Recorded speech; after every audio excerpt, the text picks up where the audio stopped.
Iran a weapon that is far more usable than nuclear weapons, which is the Strait of Hormuz, choking off global oil supplies, essentially disrupting the global economy. And what they have realized is they have this weapon, they can use it, they can turn it on and off without will, and anything that institutionalizes it means that at this point, the United States and its Gulf allies are in a sense hostage to Iranian good graces in order to get their product out. So could there be a deal in which Iran remains in control of the Strait of Hormuz? It seems like Iran will be very reluctant to give up that power and that authority. And just to give you a sense of what a big loss this is, Anderson, the United States' first military actions in 1799 were about freedom of navigation, the so-called quasi-war with France, then the war with the Barbary pirates. That was all about freedom of navigation. Since then, the United States has fought for and tried to maintain the principle of freedom of navigation. As the global superpower, that has been an absolute, we had in 1979, the legislation passed, the freedom of navigation program. That is what is being given up here. The idea that Iran can control one of the key choke points of the world economy flies in the face of the whole basic responsibility the U.S. had. And as you say, this was not an issue for 47 years of tension with the U.S. and Iran. Iran never closed the Strait of Hormuz. So the United States and Israel have somehow handed Iran a weapon at the end of this that they never had. And as you said, the nuclear program is not even in the 10 points. So if Iran remains building a nuclear program or the capabilities to have a nuclear device and then gets control of the Strait of Hormuz, they would end up in a better situation than they were before this. Right. So they have then the nuclear stockpile which they have this maritime position of power. But remember, they're also proposing Iran's parliament has passed legislation to this effect to charge $2 million per ship. So the number of ships that normally cross the Strait of Hormuz is about 100. You do the math, and JP Morgan has done the math, that is $90 billion of additional revenue for Iran, on top of about 50 to 60 billion in oil revenues. All of a sudden, Iran is, after Saudi Arabia, the richest country in the Middle East. And so you've taken an Iran that was weak, contained, its nuclear program shattered, and you've given it control of the strait, enormous new revenue flows, and the nuclear stockpile. It's a very strange outcome. So much for the art of the deal. Militarily, where are we when you look at the temporary ceasefire and who's in charge of the Strait of Hormuz? Well, right now it seems like Iran holds all the cards for the Strait of Hormuz still, and they have said in a very carefully worded statement that they will allow for some passage through the strait with technical limitations. So essentially saying who they allow, what they allow to go through, and that the Iranian military is essentially determining that. So it seems like Iran is very much in charge of the strait, but militarily, I think we are exactly where we've been. The United States has said that they've managed to do a lot in these high volume strikes, but Iran has managed to do a lot with relatively little. And we're sort of at this precipice where there's been a cessation of hostilities for now, but those could flare back up at any point in time. Yeah. And Israel as the wild card with Lebanon could be the start of that potentially flaring back up. Yeah, go ahead. Add one thing to that, too. One of the things that we are seeing is that Iran is going to be charging a $2 million per tanker tax. Well, we know that's what they want. We don't know where this is going to go. And this off-ramp, I was calling it an off-ramp because the president said this is a starting point. It's not like he's accepted what some would consider maximalist demands from Iran. Yeah, but this if this goes forward, this would be a toll booth that is split with Oman on the other side of the strait, but could potentially be delivering Iran $1 billion of new revenue per week that would be directly translated into oil prices going forward. So this is a situation where it's, I think, not just sort of where we were, but a substantially worse position for the global economy than we were 2 months ago. Which is where a lot of the questions are now. If you don't mind, David, I want to play for the audience one more time. Hello, my name is DrPaulCottrell. We are live streaming on Rumble and YouTube, also on my website, the-studio-reykjavik.com. If you want to see the market telemetry in real time on how the news is affecting the market, take a look at my website and watch the live broadcast there or the YouTube version. If you want to see the larger screen, that's the Rumble version. I'm also simulcasting on X Spaces. You can hear the show or you can ask for the mic and ask questions. If you are watching the show, either Rumble or YouTube, type in your questions and I'll try to answer them.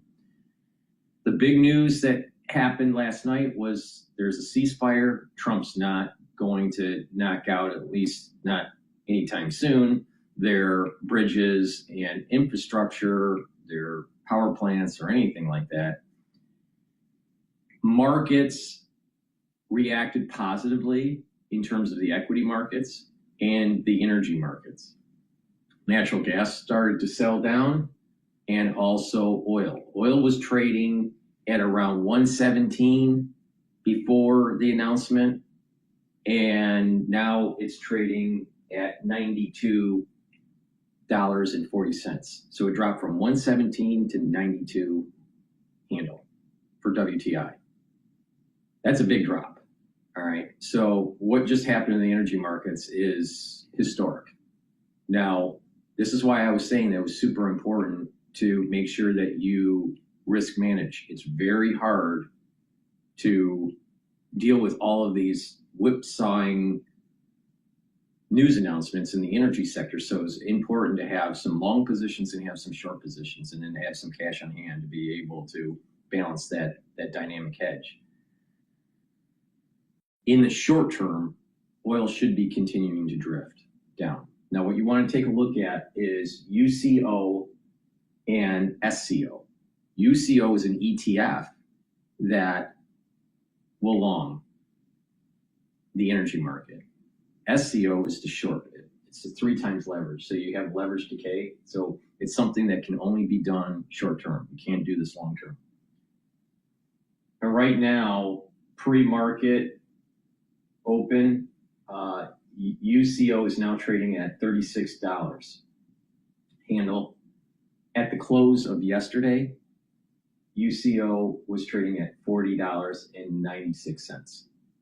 And SCO is trading at around 8.8, and it closed yesterday at 7.9. So just watch those. Another thing to take a look at is that since oil dropped a lot, Gush, which is an ETF, I think is 2 times leverage, that invests in exploration companies and energy and gas production companies, that's dropping. That's now trading at around 3.7.5. It closed yesterday at 43.38. Now the short of the inverse of Gush is DRIP. That closed at 4.19 yesterday, and it's trading at 4.75. So it's slowly ticking up. The energy markets, the energy companies probably are going to have a sell-off today. Now, in terms of equity futures are trading at 6,836. So it's going to be a rally today for the S&P 500, and the VIX is trading at around 20, just above 20.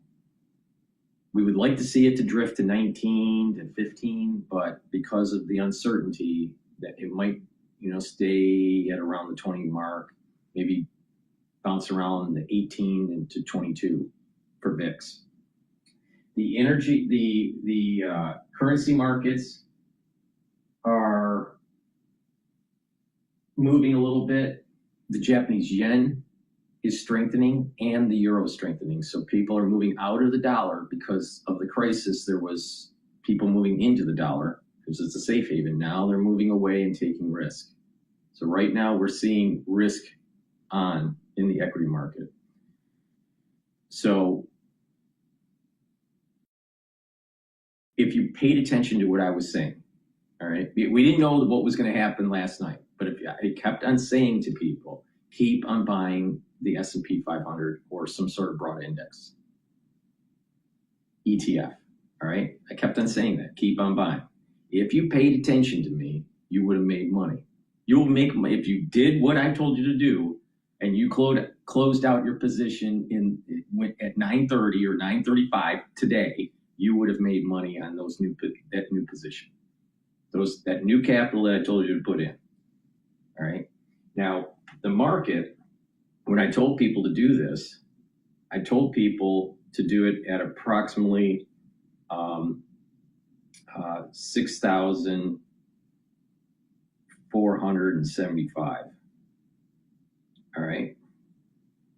And it's now, the futures market's at 6,833.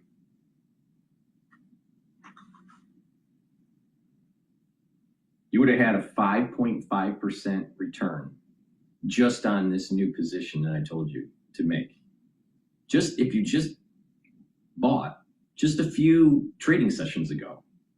So this is the reason why I keep on saying, if you listen and do what I'm doing, if you listen and do what I'm recommending you to do, you will benefit from the news. But not just that, you will benefit from how to improve your health and slow down the aging process. All right.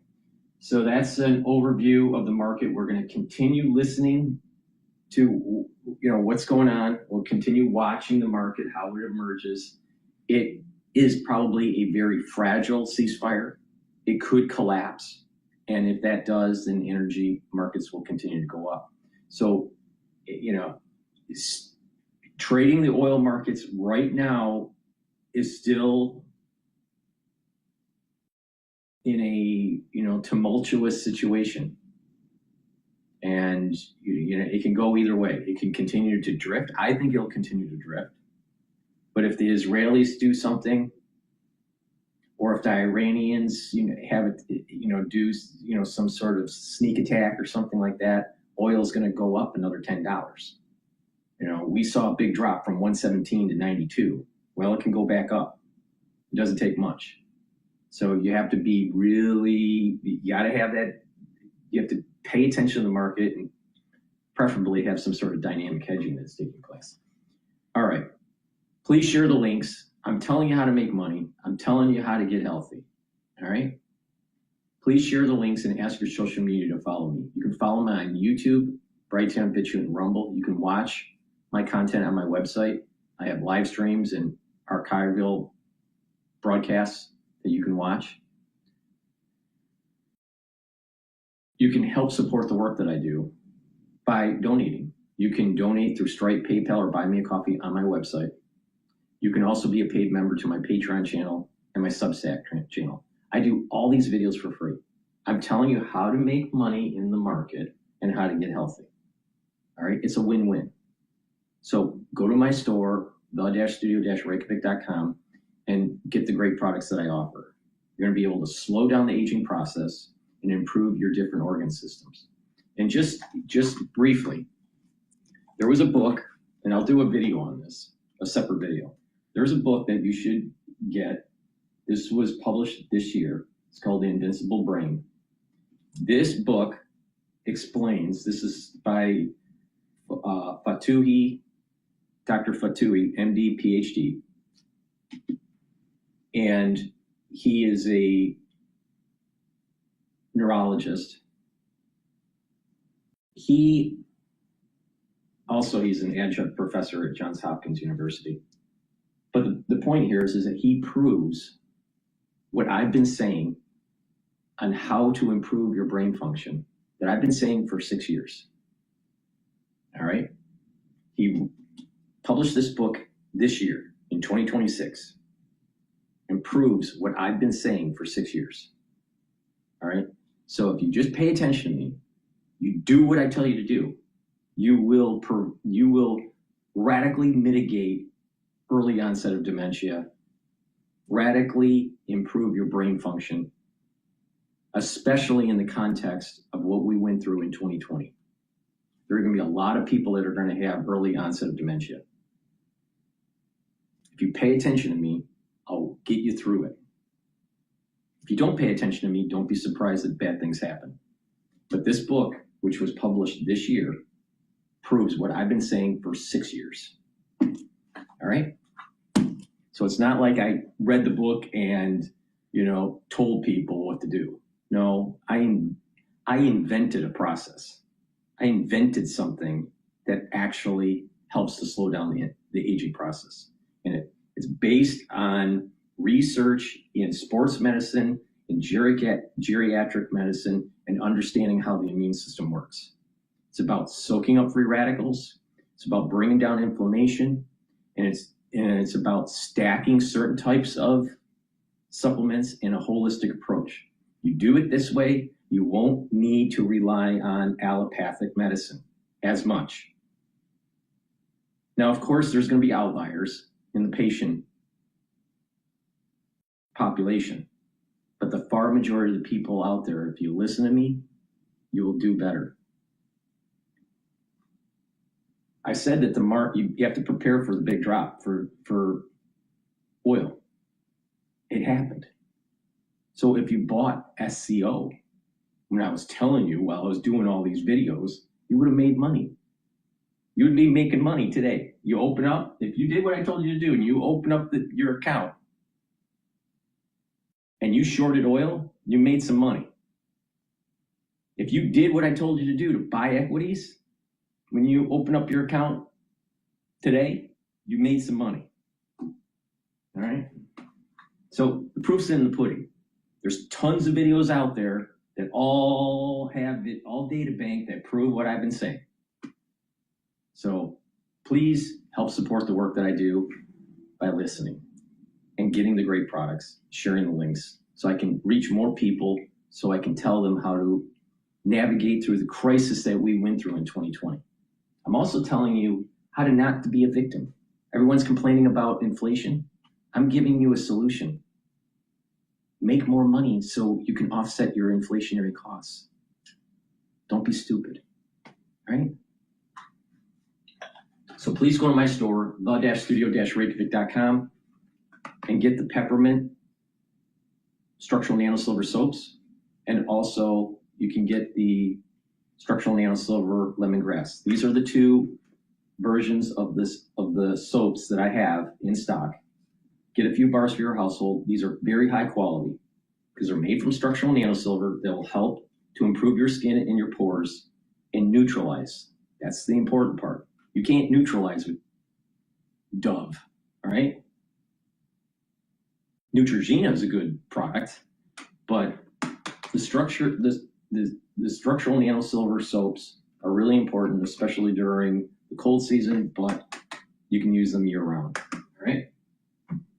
And another great supplement that I have that's really important to take is the Boomer Boost. Boomer Boost what this will do, it's a powder. You mix it with soft foods, filtered water, a smoothie, or even with just milk. I mix it with hummus, but you can mix it with other soft foods too. All right, but take it every day. There's a month's supply. And what this will do is it has 68 nutrients. It has a very comprehensive compound profile shown on the screen here. All right, and this will target multiple systems. And this is the magic of slowing down the aging process. By targeting multiple systems, you're actually being able to slow down the aging process of that organ. You have a chronological age based on your birth date, but you have a biological age based on the average of all of your tissues, what the actual age is for those tissues. Your pancreas could be 60 years old. Your lungs could be 30 years old. Your heart could be 45 years old. The point here is your tissues, based on telomere length and based on epigenetic profile and the health of the mitochondria, all these things can determine the age of the tissue. And you can dial in, you can advance the age of the tissue by poor lifestyle, or you can slow down the age of the tissue. All right? And that's the whole idea, to try to prevent further methylation of your genes and to slowly reverse that methylation of those genes, which is possible in some tissues, and reduce the stress and soak up those free radicals and improve the mitochondria. So if you do that, you will slow down the aging process. We're already starting to see in our generation, Gen X, we're already seeing people that are super agers. In other words, what that means is that they're aging very slowly. I'm one of them. There's many out there, but the average person isn't. So, okay, so what you do here is you take this every day. And what is it going to do? It's going to help to improve your musculature. It's going to help with your cardiovascular health. It's going to boost up your energy levels, rev up your metabolism. You're going to be able to control your blood glucose levels and your weight. It'll improve your brain function, boost up your immune system, boost up your endocrine system. And when you're doing this, you're actually going to start having more vitality. You're going to have a steady burn of energy. You're not going to have any spikes. You start taking this within 72 hours, you're going to actually start wanting to be more active. And it doesn't like spike and then come back down. You're going to be steadily active. And what will happen is that you're just going to have more vitality and you're going to be building muscle. You're going to be more active. You're going to get better blood flow to your brain. And that's going to slow down the typical aging atrophy that people have. And people's atrophy in the brain is actually happening faster because of the crisis that we went through in 2020. So you need to slow it down. All right, so please go to my store, the-studio-reykjavik.com, get the Boomer Boost.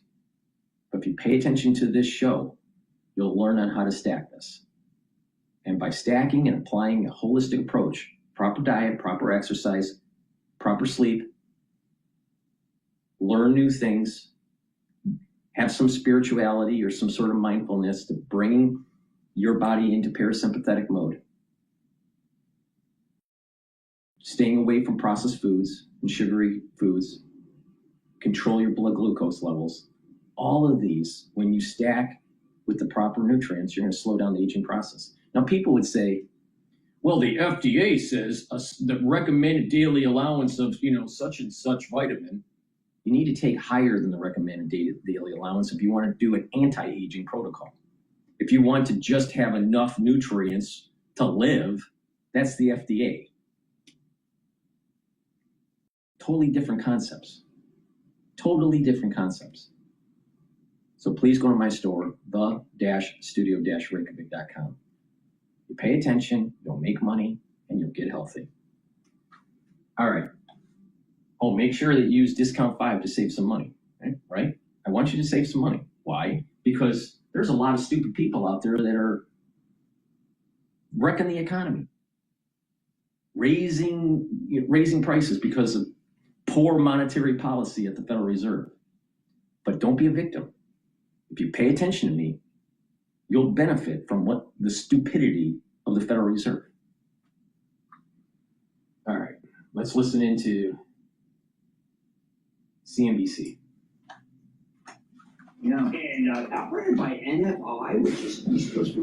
But David, this lockdown implies a lot of population, 50 million people, right? But what's interesting, David, this is a company that is merging with Kenya. It's run by Mike Hsu, who's terrific, that yields 5%, one of the great brand names we have in this country. And I found myself thinking, I don't know, maybe they're insured, whatever, but this might be the opportunity to go down to 30%. And I'm thinking you might even want to make it by buying Kenya.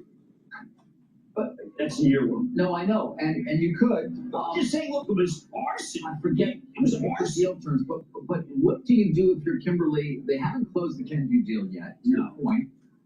They got it at seemingly what was a pretty reasonable price. Remember, Kenvue itself, its stock had been so pressured by Tylenol and RFK Jr. Yes. I don't know. What do you tell these guys to get their stock price up? Because it's been. There's nothing they can do. They have to close when the they, deal. when they, I mean, it's been All right, nothing. I'm gonna go back to finishing the clip on CNN. There's another 4 minutes left to it. This is, for the ones that are listening, this is talking about the U.S.-Iranian ceasefire. Vance, because he's in Budapest supporting Viktor Orban, but he also is going to be involved in these talks, we're learning, that Pakistan has helped organize. And he, at the start of this comment, and this happened just a few minutes ago, said we have a lot of leverage, the U.S. right now. Here he is. The president has also shown is that we still have clear military, diplomatic, and maybe most importantly, we have extraordinary economic leverage. So the president has told us not to use those tools. He's told us to come to the negotiating table. But if the Iranians don't do the exact same thing, they're going to find out that the president of the United States is not one to mess around. He's impatient. He's impatient to make progress. He has told us to negotiate in good faith. And I think if they negotiate in good faith, we will be able to find a deal. That's a big if. And ultimately, it's up to the Iranians with how they negotiate. I hope they make the right decision. A little bit of historical amnesia there. The United States has been using its economic leverage on Iran in an effort to try to resolve a series of different issues, but mostly the nuclear issue, for 20 years now. It's done sanctions. It's done sabotage of Iran's nuclear program. It has tried to make sure that the Iranians can't operate throughout the banking systems around the world. So the Iranians know exactly what the economic leverage is, and all those sanctions were in place before the war, stayed in place during the war, and they're in place now. But I think the main thing to stay focused on here is what has changed now since the war started, since those negotiations ended in February and resolved. He's implying a lot. You know what I mean? And I know you wrote this morning that, Iran has been able to absorb more than 10,000 strikes, right? It's proved kind of resilient in a way. You're nodding that militarily that maybe was unexpected. But is the U.S. going to talks with more leverage the way he's describing? Did this diplomacy by ultimatum work? They are going to the talks with the leverage of having shown the Iranians what an incredible pounding can take, as Beck just described before. But they're also going without the strait being wide open, which it was on the first day of the war. Remember, the Strait of Hormuz was not the reason we went to war. It was a result of war. Okay? So you've got to resolve the strait issue just to get back to where you were on February 28th. Then you go to the president's objectives on the 28th. The first one was get all the nuclear material out of Iran. It's still there. It's exactly where it was before the war. The second was greatly degrade or eliminate their missile stocks. Well, they degraded a lot of them through the military strikes, but obviously there's still a good deal there, and they continued to do damage until yesterday. One of the third one was get rid of the Navy and the Air Force. Check, that one's done. But then came the regime change part, right, where the president said to the people of Iran, wait for us to go do this, and then come out and take over your government. Well, the fact of the matter is, by negotiating with this government, with what is essentially the same regime with different people, he is, to some degree, abandoning that promise. Okay, the market's going to be opening. The market's going to be opening up very soon here. Please go to my store and get the collagen. This will help to remodel your joints that are either arthritic or injured because of a sports injury. The earlier that you start treatment, the better, to help remodel. Now, what this will do is help to remodel the cartilage and help with the cushioning of the joint. Now, to remodel the cartilage,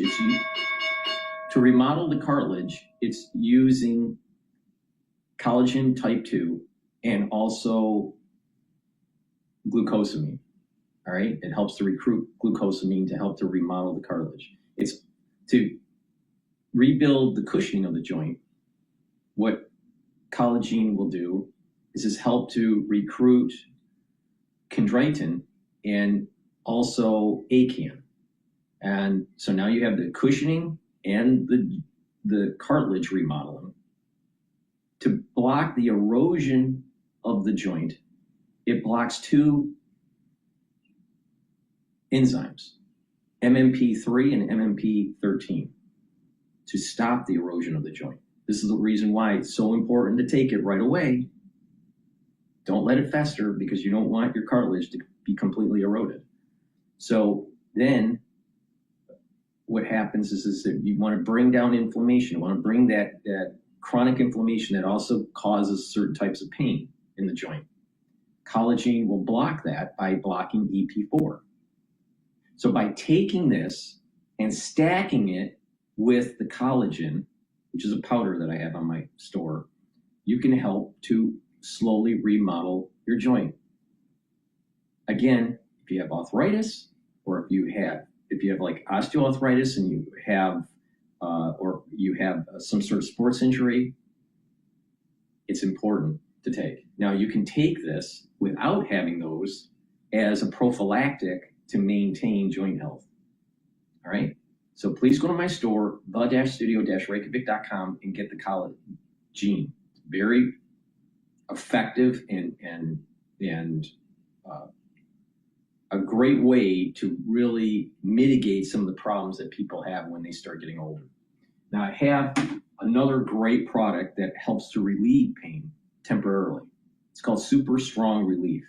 This will relieve the pain, potentially even eliminate it within 90 seconds. All right, 90 seconds.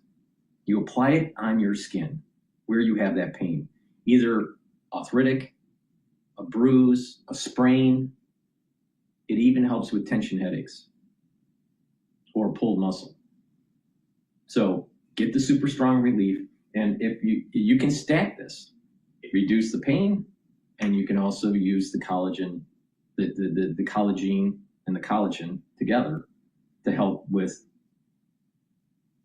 managing that joint and slowly rebuilding it. Now, to slowly rebuild it, you want to do light resistance training.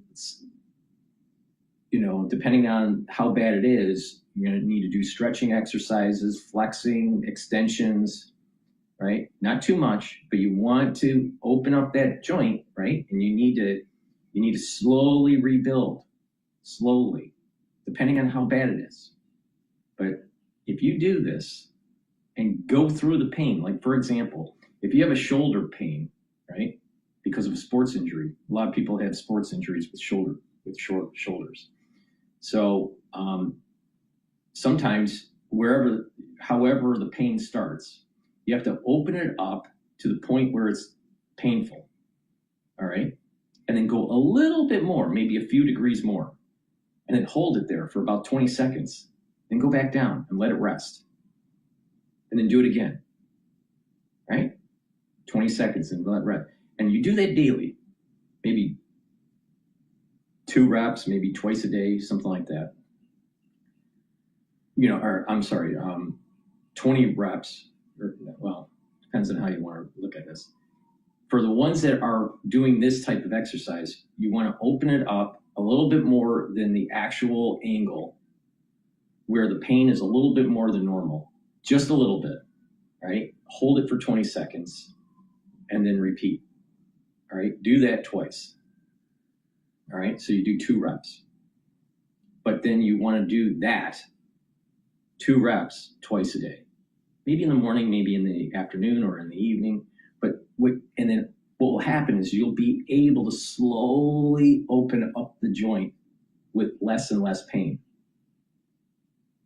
until you can fully articulate the joint. Now, this could be either a flex or an extension of the joint.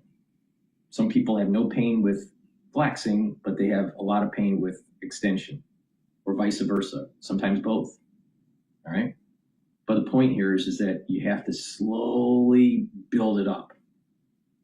And by taking the collagen and the collagen, you're also having the ingredients you need, and you're blocking certain types of enzymes where your remodeling the joint will be accelerated, all right?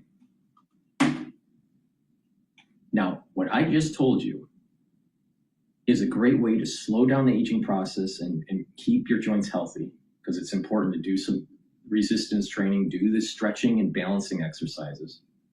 That helps with joints. But it also is activating the cerebellum. And by activating the cerebellum, you're going to be able to have balance. You're maintaining your balancing. A lot of people that are older, they have gait issues, they have balancing issues. Why? Well, because their brain is not as healthy as it used to be, and their cerebellum is out of whack, unfortunately. And if you let that fester, you're never going to get it back. But if you start early, if you maintain neural health, if you maintain joint health, you're not going to have the same problems in your geriatric years. Now you can listen to me or not listen to me. It's up to you, but I'm right. So please go to my store, the-studio-reykjavik.com, get the collagen, get the collagen powder, get the collagen, which is what I have in my hand here.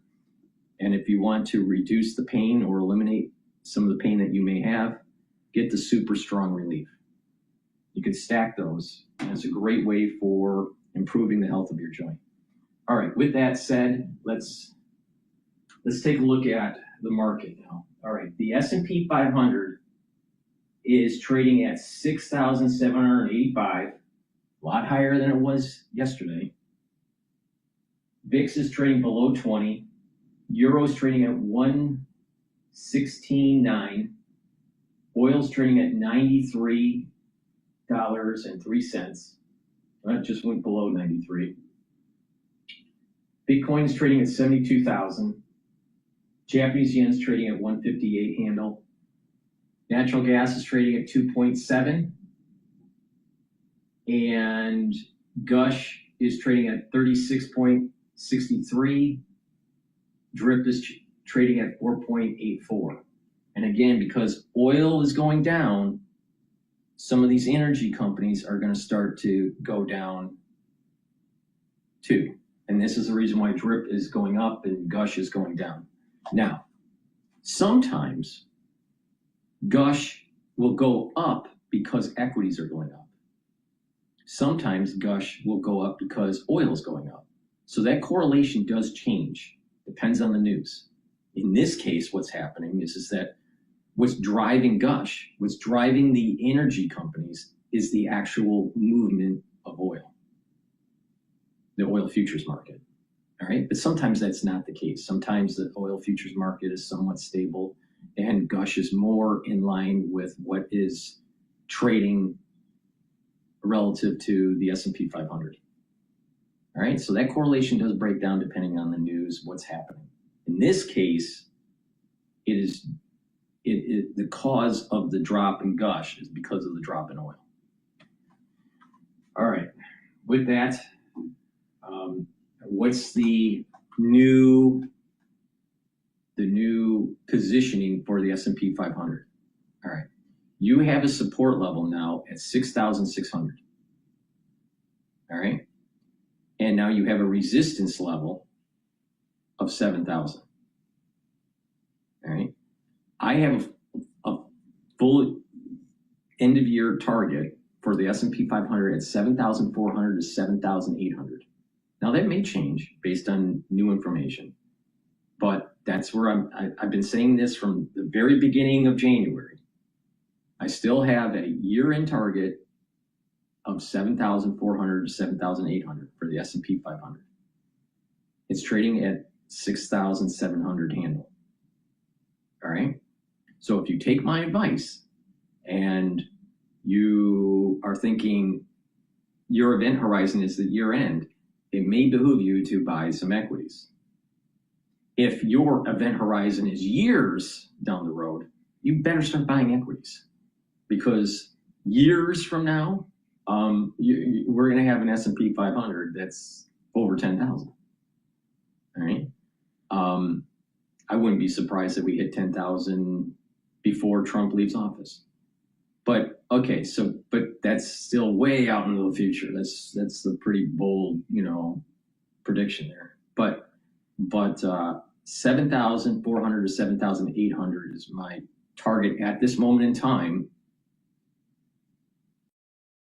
for year end for the S&P 500. Why is it kind of a little bit low? Because it's in a midterm election year, I think that there's going to be some market instability as we get closer and closer to November. That's part of the reason, right?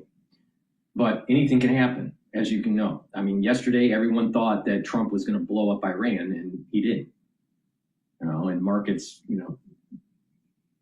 radically moved because of it. Now, what's my take on Trump's ceasefire? I'd be surprised if it holds, because if you take a look at the 10-point plan from the Iranians, it seems to be a non-starter. And I'm surprised that Trump said we're so close to the agreement. Now, there's a caveat to this, and that is we need to understand that there are a lot of ships that we have in the region. And a lot of those ships shoot off Tomahawk missiles. The destroyers and the frigates can shoot off these Tomahawk missiles. We can also do Tomahawk missiles from submarines and from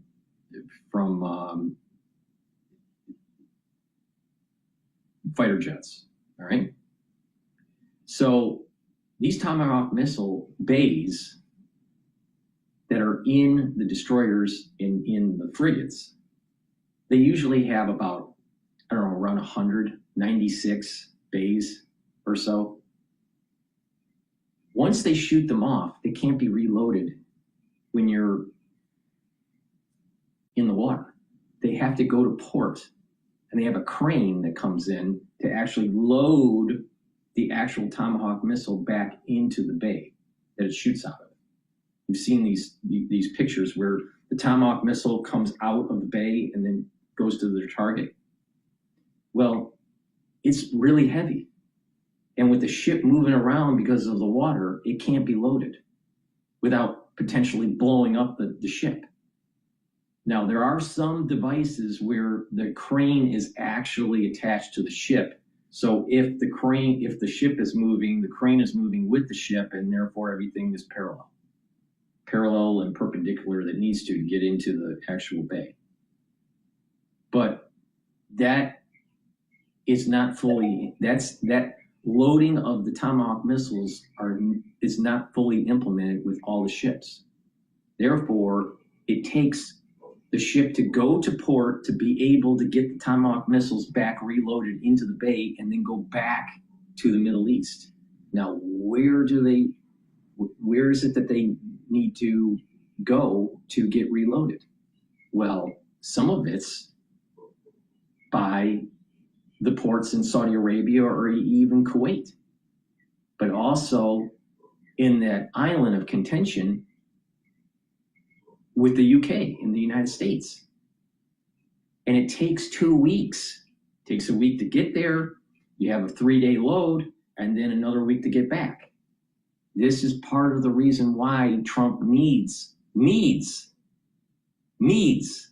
ceasefire for 2 weeks, because he needs to reload the bays for the fucking Tomahawk missiles that we have. So a lot of people aren't paying attention to this. A lot of people don't understand. A lot of people are stupid. But we need the 2-week time frame to actually reload our missile systems. So this is the reason why I don't think that this ceasefire is going to hold. Now, if it doesn't hold, that means that we're going to shoot something. The Israelis probably are going to blow up something. The Iranians are probably going to hit something, either a base of ours or Israel or one of the GCC countries, hit infrastructure, and oil is going to go back up.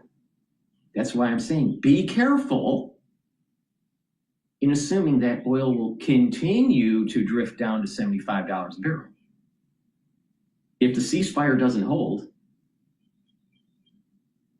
oil's going back up. So this is part of the reason why it's so hard to manage with proper risk management trading oil. And this is the reason why you need to listen to me. I'll get you through this. But the bottom line is that Trump needs the ceasefire because we have the destroyers and the frigates that need to be reloaded for the Tomahawk missiles. Now, what has been happening is 1/3 of the ships are getting reloaded, 1/3 is in transit, and another third is in theater to actually shoot missiles. That's what's been happening. A lot of people think, well, we got all these ships and they're just staying there. And we're just going to keep on shooting unlimited missiles. No, that's not how it works. We're actually having almost like a conveyor system in the ocean going back and forth to port to actually load these bays. And that's the reason why you need so many ships in the region. Because they can't stay there. After they launch 96 or 100 Tomahawk missiles, my understanding is that the max that you can hold is 96. Now, it could be 100 or whatever, but that's a moot point. The point is that once you shoot off all these missiles, it has to be reloaded, and it has to be reloaded in port. Because the crane system on the ship is being developed. It's not fully implemented for wartime use. MIT is working on actually a crane system that with the DOW, the Department of War, where that system would be actually bolted on the ship to help to load the actual Tomahawk missile. But the bottom line is, this current war, they need to go to port to reload. So, with that, oil could still go up if the ceasefire breaks. And if you look at the 10-point plan, why the hell would Trump agree to enrichment material held by the Iranians? The Iranians want to hold uranium. We can't accept those terms. What was the whole point of the war? The whole point of the war was to make sure that we get the material, and they cannot enrich. There's zero reason to have 60% uranium other than to build a bomb and to have some sort of nuclear deterrence. But the problem with the MAD strategy is that you're assuming that you're dealing with rational actors.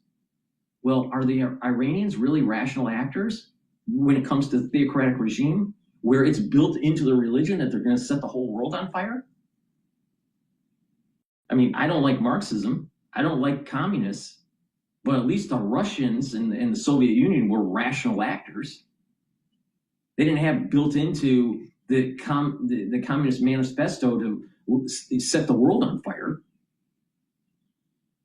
But Shia Islam does. So this is a non-starter. It's a non-starter for Israel. It's a non-starter for the United States. So I think what Trump is doing is that it seems like Trump's weak. But what it is he's buying time to reload the missiles. Now, who's told you this? Who's told you this?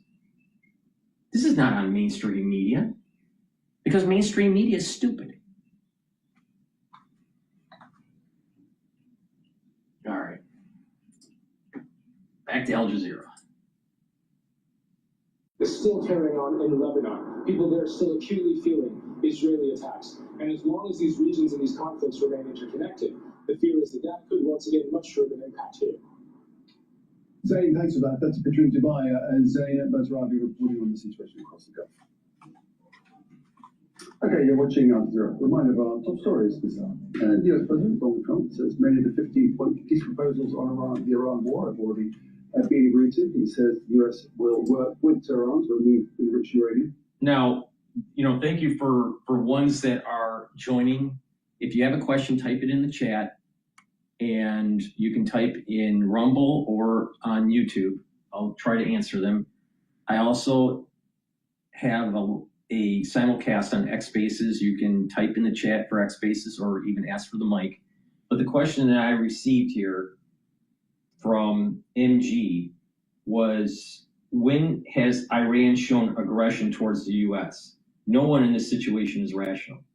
Well, let me dive into that question. All right. The reality of the situation is 47 years ago,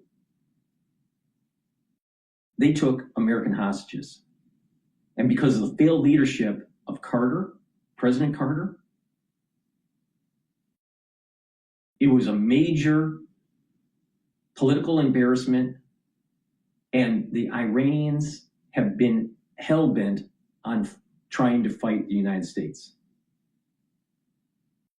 Now, they forget. They have this, some sort of industrial amnesia. They forgot that, guess what? What about the Iran hostage crisis? What about the Beirut bombing in '83? What about the tanker wars that were going on during the Reagan administration? Are you saying that when someone says that Iranians weren't aggressive towards the United States, that's just false. Now, we had CIA operations trying to overthrow the Shah and all that, which was wrong. But we were also trying to protect our oil, the oil flow out of the region in the 70s.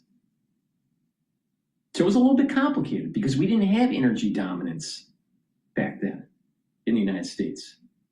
We were dependent on oil from the Middle East, and our companies went there to actually build the infrastructure, and they took them away from the American companies and the British companies. That was the reason why. What happened in Iran is the reason why the British started drilling in the North Sea.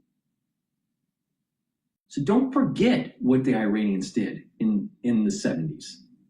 But we're also at fault too with the CIA operations. Now, don't forget about the Beirut bombing. What about the bombing of the coal? You forget that?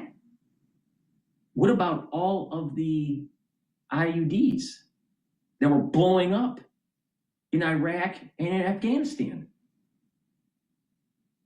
That came out of Iran. Don't forget. What about them putting bounties on Rushdie because he writes a book about how insane the Islamic religion is? He lost an eye. He almost died. So the Iranians are not really white.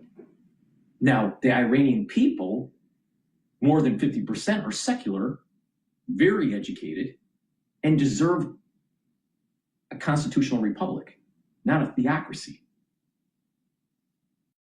So for 47 fucking years, the Iranians have been at war with the United States.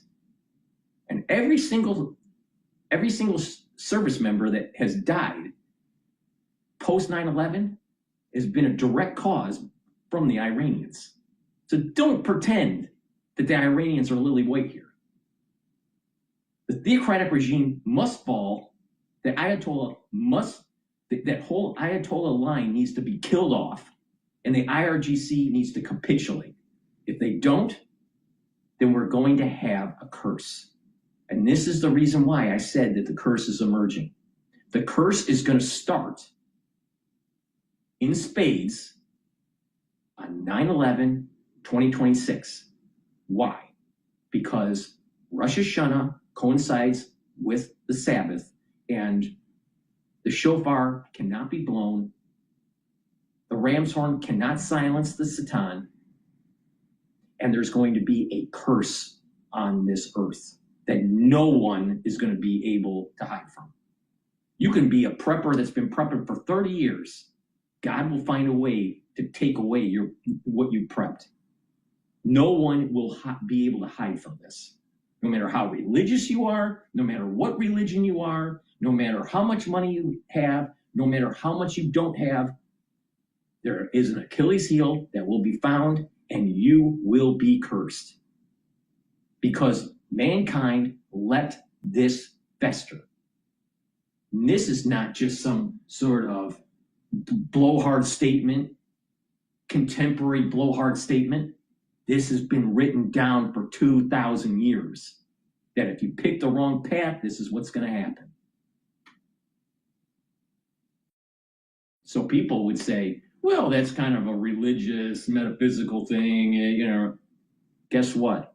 The reason why we have the problems that we have today is due to postmodernism. We are literally seeing the slow death of postmodernism, but it's going to keep on kicking and screaming, and there's going to be a lot of carnage. But the philosophy of postmodernism and all of its relativism is what has caused the ills of this world. The theocratic regime of Iran has to die. And that's the only way. Why? Because it represents the negative soul root of Esau. Now, this sounds a little crazy. I don't really care because it's been written down. I'm not making it up. So, to answer the question, what did Iran do to the United States? The better question is, why shouldn't we kill the soul root of Esau?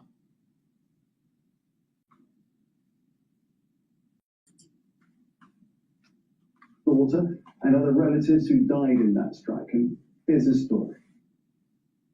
I got some shopping and was coming back home. I got a little delayed on my way back. Then I heard 2 strikes. And my heart.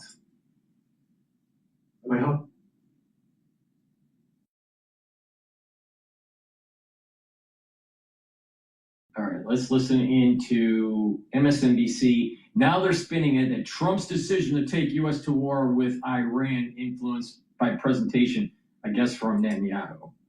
Yeah, always blame, Morning Joe.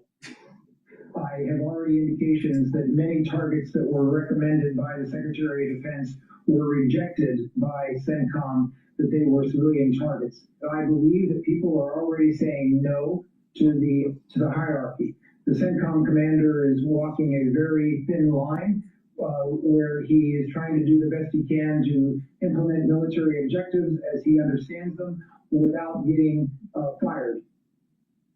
Retired Army Major General Randy Menner telling him. Yeah, the war with Iran must have been a war crime.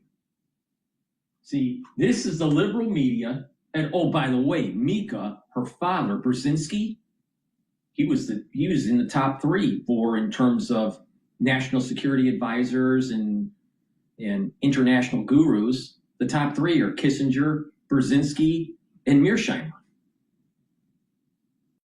But her father was the national security advisor to Carter, President Carter, the one that fucked up Iran. Her father is the reason why we have a 47-year fucking war with Iran. Fucking liberal. That's going to say that going after Iran is a bad thing. What? This is the reason why the curse is coming. The whole world is going to be affected because of this liberal bullshit.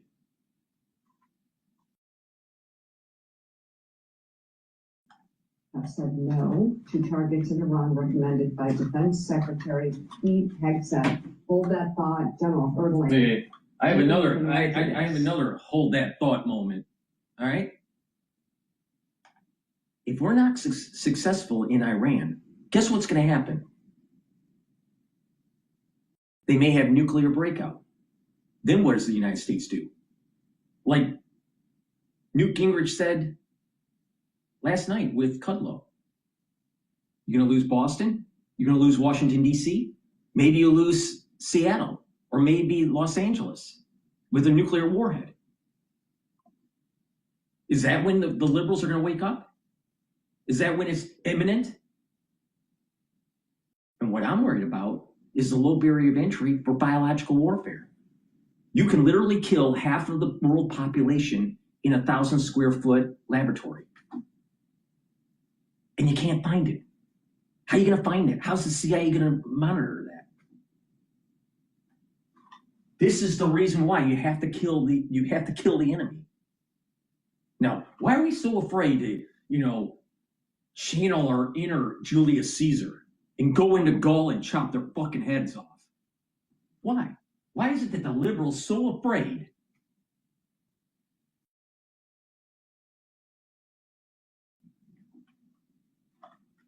Yeah, Mika, this is not a surprise to me.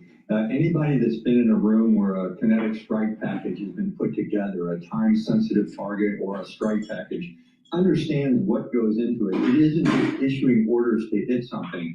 You do an assessment of the target, you look at the dangers around that target, you look at the potential for collateral damage to civilians, you look at the effects on your operation and the military you're fighting against. It isn't just hit all these things and everything's going to be okay. There are commanders in the room, intelligence officers in the room, and legal advisors in the room when these strike packages are being put together. There's no doubt in my mind, and Randy Manners is exactly right, that you're going to get pushback at the Secretary of Defense level if you tell someone to strike something that hasn't been assessed. And that's what the commander, the CENTCOM commander, Admiral Cooper's job is. His job is to say, we're having effects. Let me get this straight. You would have JAG and a bunch of other lawyers. Let's just teleport back to World War II, making the decision. Should we drop the bomb on Nagasaki and Hiroshima? No, sir, that's a war crime. What about bombing Dresden? No, sir, that's a war crime. This bullshit, we'd still be fighting World War II.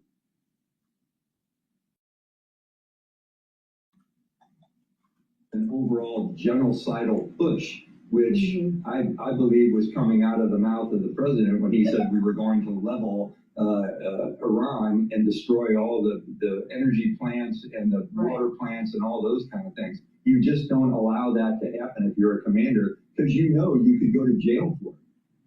And I think, Richard, I think it's good that we're at the point we're at today and not what was being threatened. At the same time, that genocidal push that General Hurtling just referred to, these threatening posts do have damage, do have repercussions and consequences. The good news is to push back. In a democracy, there's checks and balances. And this is actually a good example of checks and balances of people in government, that their loyalty is to the Constitution and to law and so forth and ethics, and that you push back against orders that they think are questionable. I actually find it really reassuring. We'd be thinking about the different conversation we would be having around this and other tables this morning if things had gone ahead. Can we return to the New York Times story just for a second? Sure. As someone who spent a lot of hours and days in Situation Room, so many things about that are stunning. One is how quick the president, we talked about, the president says, sounds good to me. Once presidents speak up in a meeting, the conversation's over. Because then people are going to be, in most cases, particularly in this administration, reluctant to challenge them. I remember George H.W. Bush, when we were having debates about how to react to the Iraqi invasion of Kuwait, specifically. We also have to put it in the context. I highly recommend you reading biographies from presidents, especially of the modern era, going all the way back from, let's say, Lyndon Johnson to modern day, all right? Or just listen to an audiobook that has been created for that. But pay attention to their biography. And what did Bush Jr., what did Barack Obama say in their memoirs?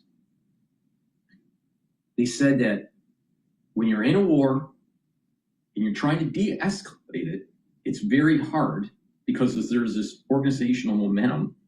In addition, there are generals that don't do what you want, even though you're the commander-in-chief. Wait a minute here. So what has happened is the deep state, using legalese, has actually cornered the optionality of a president. That is not what our Constitution is based on. So we've been taken over by the world order. You can't do that, President, because that might be a war crime. You can't do that, President, because that's going to affect the stock market. You can't do that, President. You can't do that, President. You can't do that, President. And if you don't believe me, it's written in their memoirs. Barack Obama was having a hard time de-escalating the Iraq war and the Afghan. Well, I think it was more focused on de-escalating the Iraqi war. And then Trump, he didn't write a memoir, but the thing, maybe he'll never write a memoir. But the thing is that people that have been in the room talking about this, like Pompeo and Bolton, you know, Trump wanted to get out of Afghanistan. The generals had a hard time doing what he wanted to do. So, you know, the thing here is that there is the point that I'm making is there's an organizational momentum that is fighting against the president on both ways. Either when you're in a war and the war machine is making a ton of money and you want to get out of it, they don't want to move. And then for some reason, because of suicidal empathy, our military brass doesn't want to get the fucking job done in Iran. We've been at war with Iran for 47 years. 47 years. You don't have to be shooting missiles to be in a war. There's using soft power mechanisms also where you're still at war. We were at war with Japan before even Pearl Harbor with the oil sanctions that we put on them during World War II. That was part of the reason why they bombed Pearl Harbor. So people need to wake up here.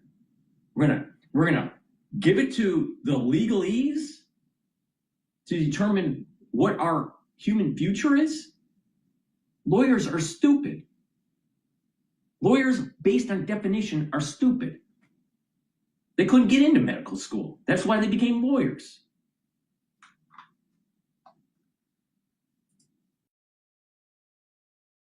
He wouldn't say what he wanted. He wanted to hear what everybody else had to say. This is a president who doesn't. Second of all, think about it. The lack of expertise in the room. There wasn't one person in that room who had direct familiarity with Iran. People weren't saying, well, what about the Iran-Iraq war? What lessons are from that? Or is regime change really a serious possibility, given all these institutions that have developed over the last 47, 48 years in Iran? No one said that. The fact that they were having this meeting. Maybe we shouldn't have let them have these institutions. Maybe we should have gotten the job done during the Tinker Wars. Maybe we should have gotten the job done under Reagan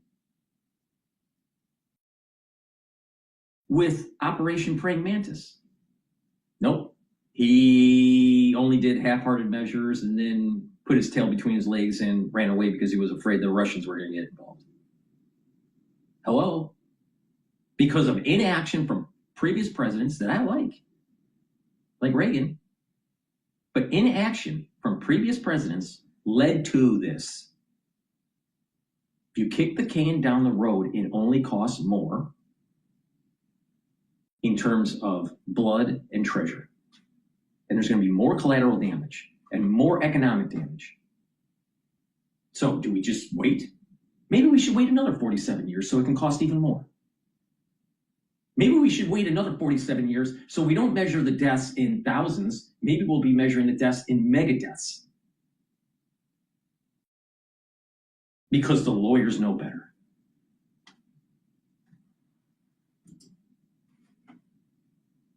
The Israelis came in, basically played the president and said, you can be a great historical figure if you do this, and that we weren't prepared for that. Arlene, Richard's just reference to George H.W. Bush strikes me as indicating one element of President Bush, former President Bush. Now, this guy is, former military general or whatever. All right? He was a leader during the Iraq and Afghanistan war. Post 9/11, leader. He lost. So he's going to say on what people should do when he was failing forward. Got a lot of medals for failing forward. And part of the reason why we lost in Afghanistan and Iraq was because of Iran. No. General, we're going to just add layers and layers of legalese so the president can't get the job done. It's almost like we've been taken over by a bunch of liberal retards that have an affinity to Islam. Oh, wait a minute. Wasn't there a CIA director that was actually a Muslim?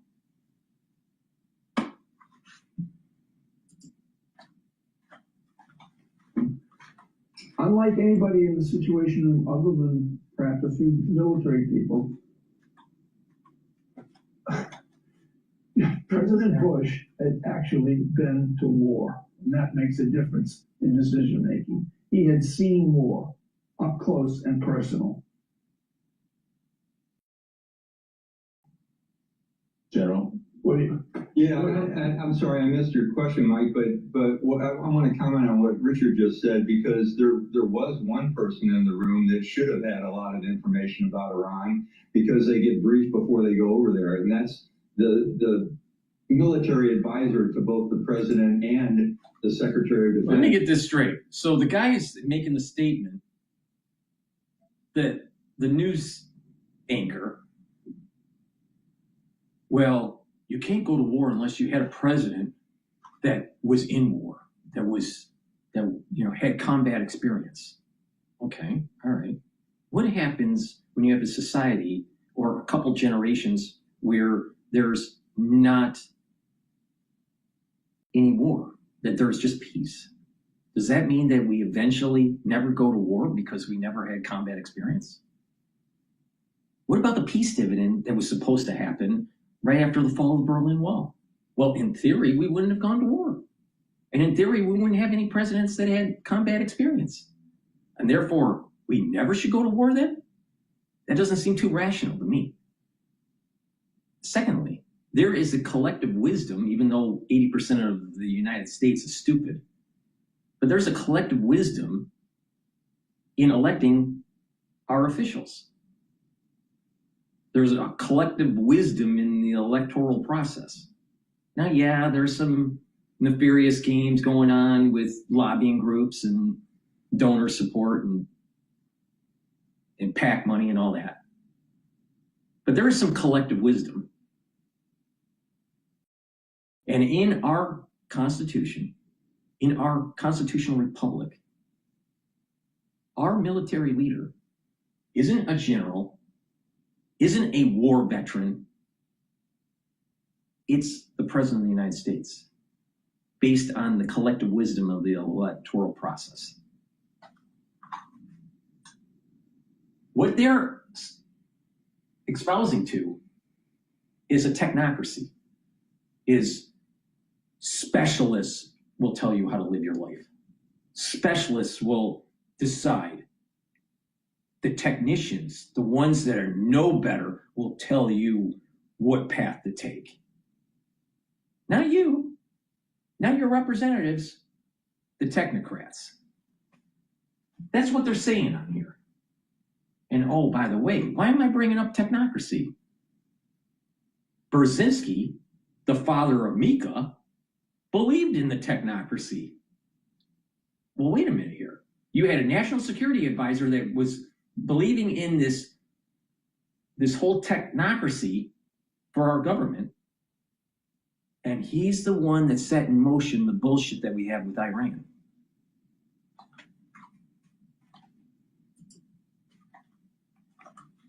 That's General Kane.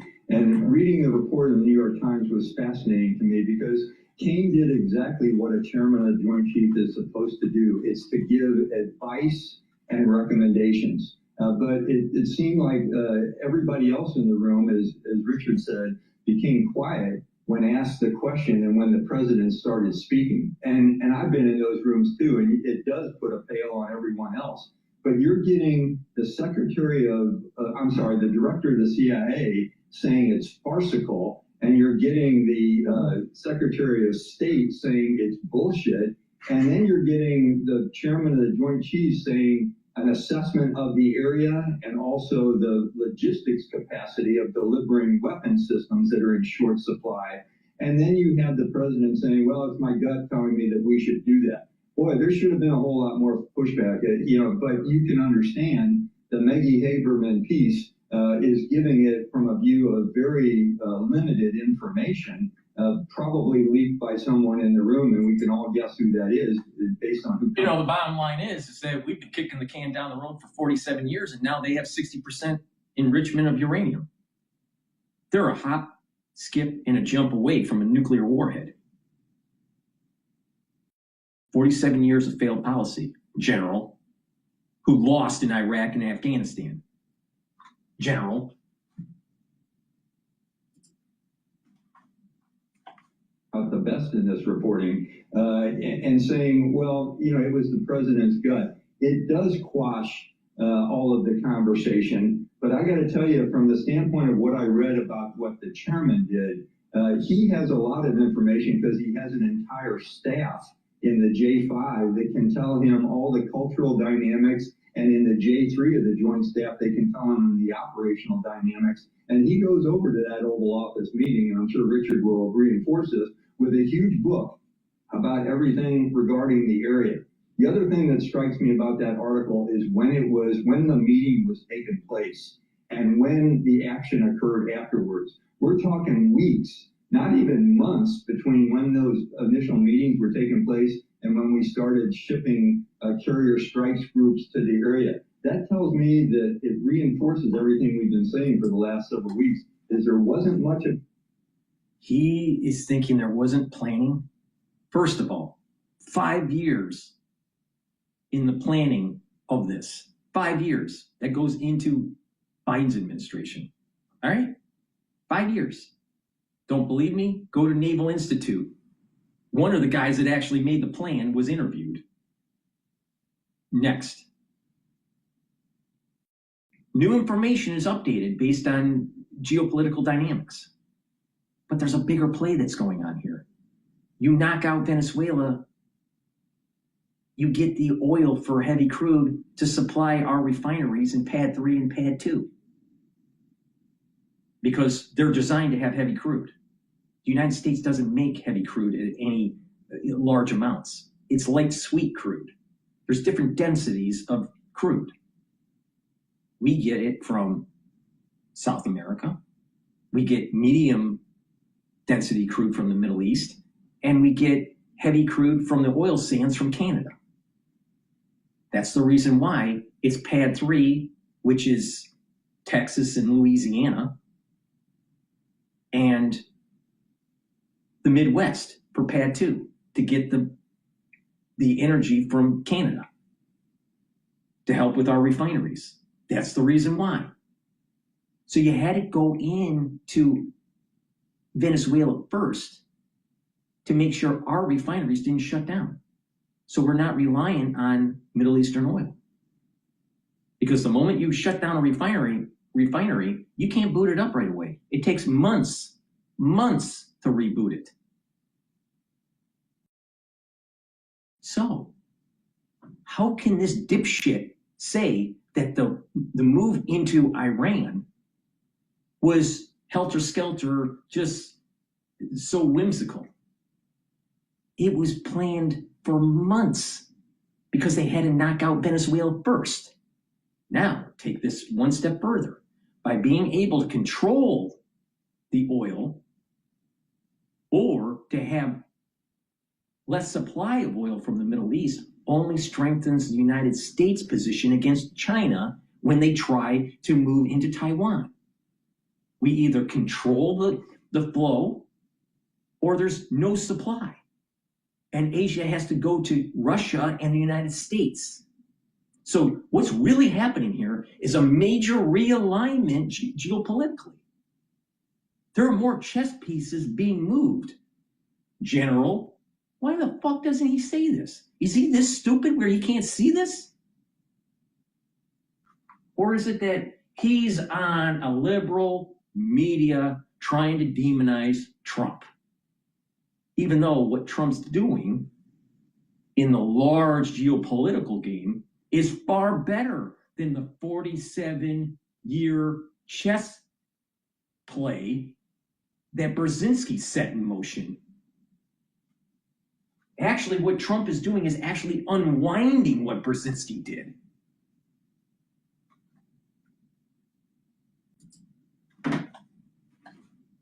plan. There wasn't much of a strategic objective These other people. than to support Netanyahu. These people, And there I wasn't have a no whole lot idea. relying All on these media. people with all of their knowledge of history and all of their knowledge of news and all of their knowledge of military, how can they not see this? Stupid, stupid. This is part of the reason why there's going to be a curse, because we're going down the wrong path. We need leaders that actually can get the job done. You see the enemy, you cut their fucking head off. End of story. Well, sir, you can't do that because JSOC says that's a war crime. Tough shit.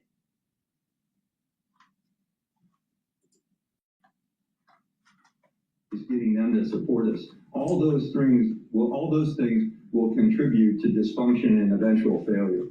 Richard, briefly, there's an extraordinary direct quote from inside. Let me get this straight. Trump is a blessed person, more blessed than anyone that's listening, anyone that you know in your sphere, anyone in your family. Trump is a very blessed person. Why he's blessed, I have no idea. Should he be blessed? I would say probably not. But the thing is that he is. Do you really want to go against God's blessing with Trump? Really? The DOJ tried, failed. The deep state tried, failed. The guy's intuition is something to pay attention to. Now, is he a little rough on the edges? Yeah, but he's from New York. What the fuck is wrong with that?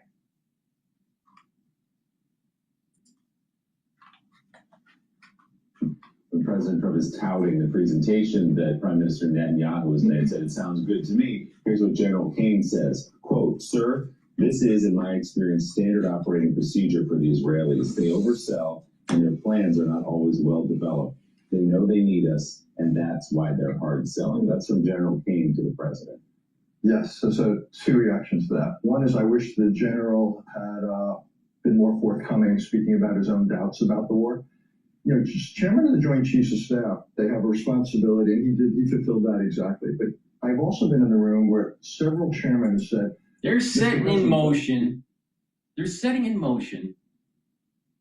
with this video clip, and also negative news that's being published. So when people start Googling or they ask their AI who they should vote for during the midterm elections, all this negativity will start to pop up. And the AI is going to say, you should vote for a Democrat because Trump is a bad guy. Because the training set said that Trump's a bad guy. This is part of the reason why there's so much negativity that's out there, is to try to swing the vote towards the Democratic Party. Now, what does the Democratic Party represent? Well, if you want to go to the very machine language of the Democratic Party, it's the philosophy of postmodernism. Anything goes. It's all relative. It's not about God, country, and family. It's about killing babies. It's about killing 65 plus million fetuses since 1972. That's what their party represents. 65 million. Let that set in. And we're supposed to fucking care about 40,000 people that get killed during a war? Sounds hypocritical to me.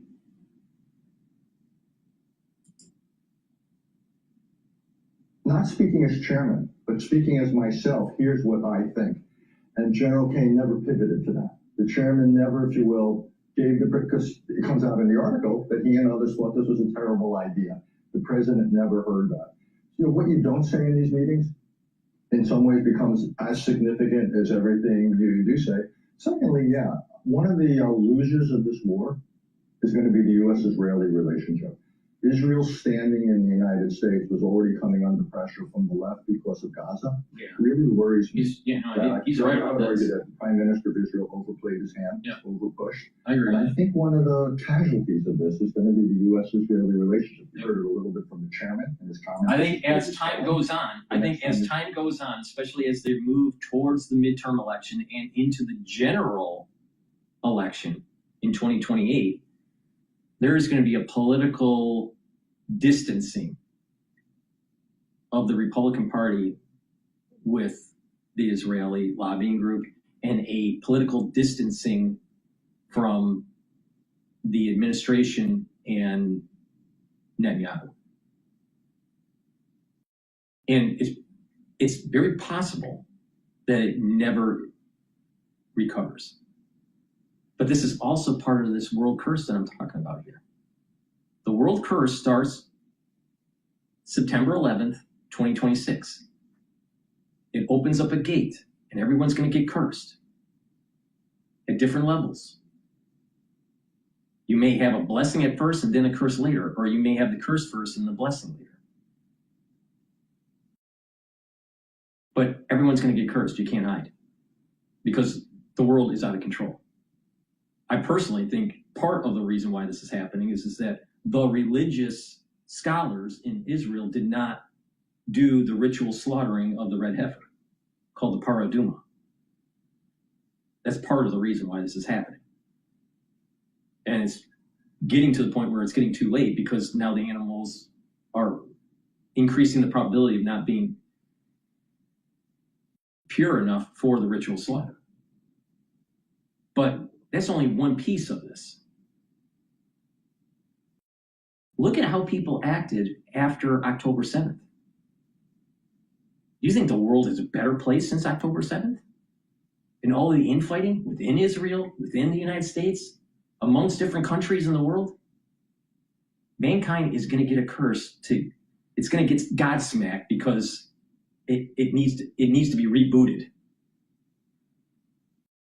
And so be it, because we all failed. All of us failed. The Jews failed, the Christians failed, the Muslims failed, the Buddhists failed, the Hindus failed, the atheists failed, we all failed. So when this curse starts, there's going to be pain, and there's going to be an emergent property where there's going to be different things that happen, like hunger and thirst. There's going to be a lack of water. There's going to be a lack of food. There's going to be problems in the economy. People's jobs will be at risk. There's going to be a lot of turmoil. There's going to be death and destruction because of wars. You really think that the Iranian war is all done? I don't think so. Now, when does it flare up again? Maybe it doesn't flare up until October. Esau's soul root is strong in October. Esau's strength relative to Jacob's soul root increases in August. August, September, October. October it peaks. November, December, January. So Jacob doesn't get strength again until February. Trump's perfect move is April because why? February, March, April. The peak of the strength for Jacob is now. Actually, it's during Passover. That's the absolute peak. And guess what? Trump stood down during Passover. So you think that there's going to be a blessing on the earth because of what just happened? No, there's going to be a curse. And it's going to ramp up in October or September. So the gate opens up on September 11th, 2026, and it's not going to close this issuing of the curse onto the world is not going to close until the first week of October of 2027. Now think about what's happening right now. Everything that's going on.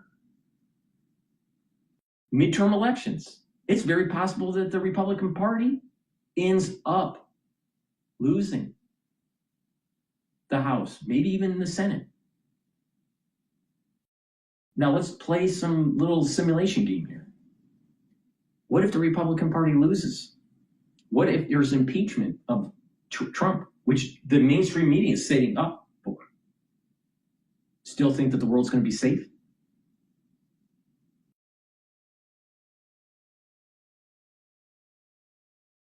Something bad is coming. Something bad is coming.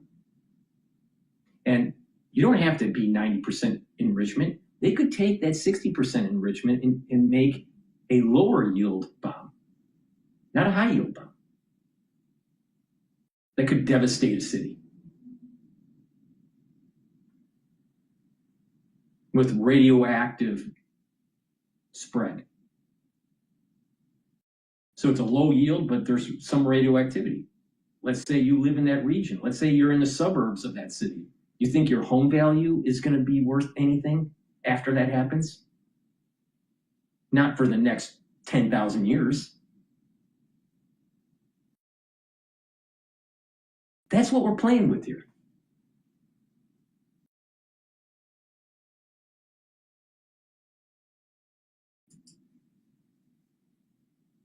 Comes and pushes something, people are going to say, what about it? Is this in your interest? Is this in our interest?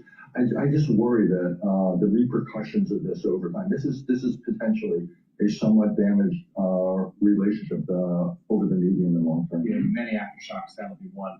I suspect it's going to be a busy morning on Truth Social. President Trump has just posted about the situation in Iran and this deal. He said that we're closely with Iran, which, quote, we have determined has already gone through what will be a very productive regime change. That's an open question there, as there's a belief that even more hardliners are empowered. He does say, and this is something we talked about earlier, he says there will be no enrichment of uranium. The United States will, working with Iran, dig up and remove what he calls nuclear dust. Now that's different. That's the Iran proposal suggests there could still be uranium.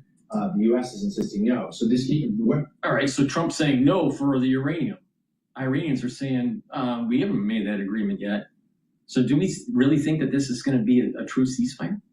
And even if we dug out the uranium and took it, and they don't have ability to make it anymore, how are you going to prevent a 1,000 square foot facility creating a bioweapon?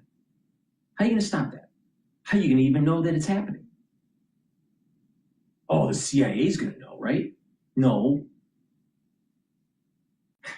The barrier of entry is so low.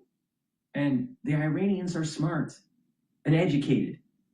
Now, there are a lot of crazy ones, but you have half the population that is highly educated. Some of the best engineers I have ever seen in my career have been Iranians, not Americans.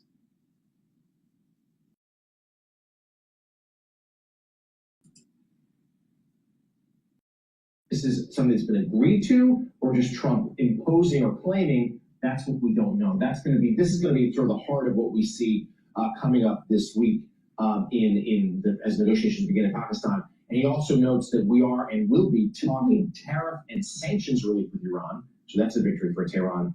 And he claims that many of the 15 points have already been agreed to. But so he's touching on what will be one of the thorniest issues in these upcoming talks. We don't know, though, if this is him wishing it or whether Tehran has signaled that they might be on. But Iran's not going to agree to completely get rid of their uranium enrichment, are they?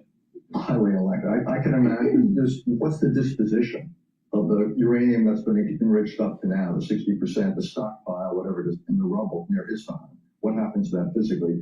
Does that either get shipped out of the country, or is the intensity of the uranium enrichment reduced? Something that could happen. But this was the sticking point in the negotiations before the war. This is when we demanded zero enrichment. The Iranians said no. In their 10-point plan, they again asked for the right to enrich. So the question is, would we accept a certain degree of enrichment at a low level with intrusive inspection? I would think this is going to be something that's going to be central to negotiations. Giving up their right to enrich highly, if that's our requirement, I think it's a long shot. What do you think happens in 2 weeks? All these experts aren't seeing the elephant in the room. They're not seeing it. It's bioweapons. It's not nuclear. Stupid asses. Stupid asses. Netanyahu and the United States government. Look, Netanyahu needs to portray the relationship as excellent. He's facing an election this year. And he basically has the endorsement of Donald Trump. Donald Trump is very popular in Israel. He was before this war. So my guess is the Israelis are going to try to make it look like there's no daylight whatsoever. I think there's going to be some questioning at this end. I think it's going to be a more problematic relationship here than it will be in Israel. And the Trump repeatedly saying there's been regime change in Iran does not make it true. Of course, the theocracy there is still in place. General Yeah, that's the problem. People aren't paying attention. once again, you can only, scream at the screens for so long, and then you just, you capitulate and you just say hell with it all. Please go to my store, the-studio-reykjavik.com, and get the Myotrol. What Myotrol will do is help to build muscle and maintain muscle. If you're 40 years of age or older, you have atrophy because you can't produce muscle as well as when you were younger, male or female. So it's really important to take the Myotrol to help with the gene expression. It has polyphenols, flavonoids, and lignans to help with that gene expression to build muscle. Do some resistance training, and you'll be able to build and maintain the muscle. Myotrol will also help the health of your mitochondria, so you have the energy to maintain the muscle. So your energy levels will improve. If you're an athlete, younger or older, you'll benefit from Myotrol to build muscle for your sport. And by building muscle, you're producing myokines that will help for brain function. A lot of people don't understand this. But you build muscle, you're actually improving your brain. 2 reasons. You're getting better blood flow to your brain, but the myokines that are produced by building muscle are neuroprotective. This is the reason why that people have good muscle mass in their geriatric years actually have less dementia. So please go to my store, the-studio-reykjavik.com, and get Myotrol. All right.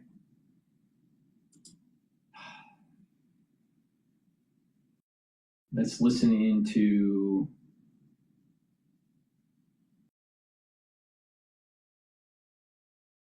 Fox here.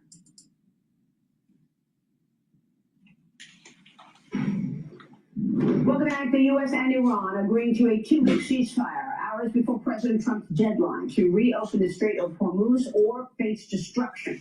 Fox News can confirm that there is movement right now this morning in the critical waterway of the Strait. President Trump writes on Truth Social saying, quote, "A big day for world peace. Iran wants to make it happen. The U.S. will be helping with the traffic buildup in the Strait of Hormuz." Now, in the hours leading up to this deal, Iranian leadership instructed civilians and children to form human chains around power plants and bridges in the region, areas that the president threatened to destroy. So they had their citizens line up alongside the bridges. The Kuwaiti ministry urged citizens to stay inside and avoid going out until today. Now the country says it's been dealing with an intense wave of Iranian attacks for several hours. Joining me now is New York Congressman Mike Lawler, a member of the House Foreign Affairs Committee. Congressman, thanks so much for being here this morning. The president posted this on Truth Social moments ago.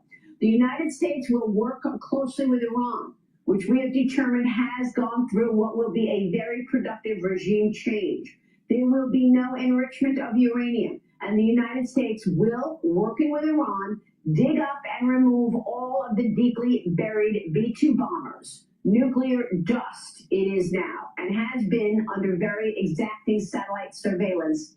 Space Force, he writes in parentheses. Nothing has been touched from the date of attack. We are and will be talking tariff and sanctions relief with Iran. Many of the 15 points have already been agreed to. Wow. The president just posted that on Truth Social, Congressman. Your assessment of where we are today with regard to this Iranian conflict. Now, there's an individual that has a podcast that I believe it's called the Israeli-Palestinian Report or the Palestinian-Israeli Report, something like that. He gets interviewed quite often on Fox Live Now, all right? And his assessment is that when you compare the 12 or 15-point plan from the U.S., I think it's the 15-point plan, and the 10-point plan, they don't even come close. And he did this analysis last night. I'm not going to do that tonight unless there's a clip out there that I can find. But the point here is that experts that actually looked at the plan and compared them, it's night and day. So what Trump's saying is that we're so close to reaching a deal here doesn't seem to be true, because many of the points that are taking place on the 10-point plan are non-starters for the United States. Now, it's not just me saying this, it's individuals that are experts at these negotiations looking at the 15-point plan and the 10-point plan. They don't link up.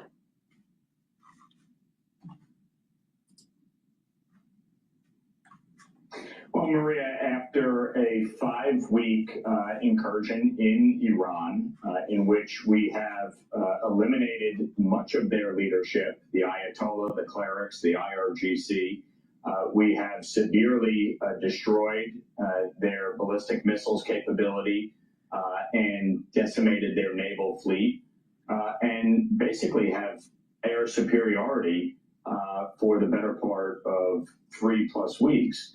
And I think ultimately the Iranian regime, the remnants of it, understand for once that they need to actually negotiate. And I think the president, of course, as he's prone to do, used extreme rhetoric that, certainly forced a capitulation by the regime. And again, I think there is optimism here, but it is something that obviously we are cautious about. As the old adage goes, trust but verify. I think the fact that a 2-week ceasefire was negotiated, that there will be continuing negotiations on these remaining points, including the removal of the enriched uranium. Now, for the ones that are just tuning in, my take on this is that there's not going to be an agreement for a permanent ceasefire, permanent de-escalation. This is an opportunity for the U.S. Navy to reload their Tomahawks, because the Tomahawks cannot be reloaded in the bays, in the destroyers, and in the frigates when they're at sea. They have to be in port. So that means they gotta travel 1 week to a port, get reloaded in 3 days, and then travel back in 1 week. That seems a lot like 2 weeks to me. And a frigate and a destroyer, they can only hold approximately 96, 100, maybe 110 Tomahawks? Well, the last I looked, they've hit over 13,000 targets. Now, not all of them are from the Navy. A lot of them are from the Air Force, because the Tomahawks can be shot from the surface, from the air, not just from the Navy. But the point here is this. We have a lot of ships in the region because they have to go back and forth. You have 1/3 that's traveling, you have another third that's being reloaded, and then you have another third in theater that is actually shooting.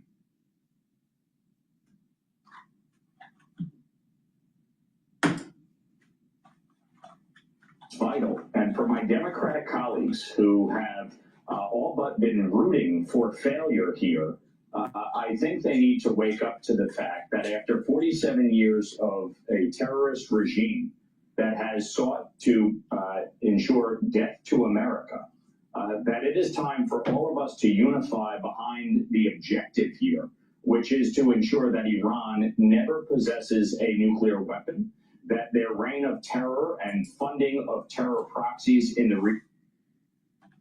I appreciate individuals that are giving feedback during the show, so please continue this. Someone on Xspaces typed in, killing is bad, bro. Really? Well, in a perfect world, yeah, but we don't live in a perfect world. So that statement, killing is bad, bro, are you going to say that to George Washington during the Revolution? You going to say that at Gettysburg during Pickett's charge? I mean, sometimes you have to kill.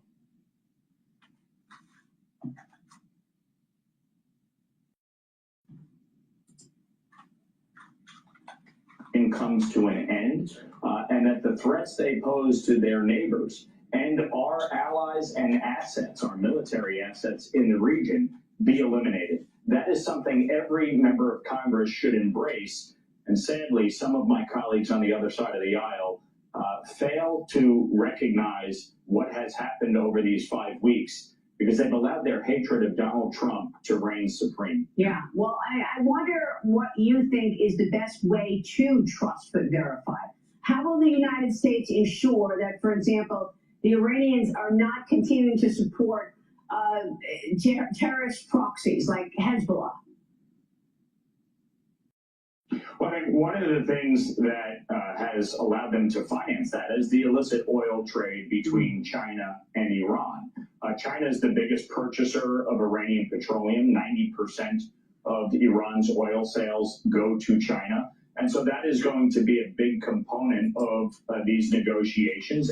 So isn't it important that we be able to control the energy supply to China just in case they invade Taiwan? And oh, by the way, they already telegraphed that they're going to invade Taiwan this decade. So do you think our military is prepared for that right now? Not so much. So it behooves us to be able to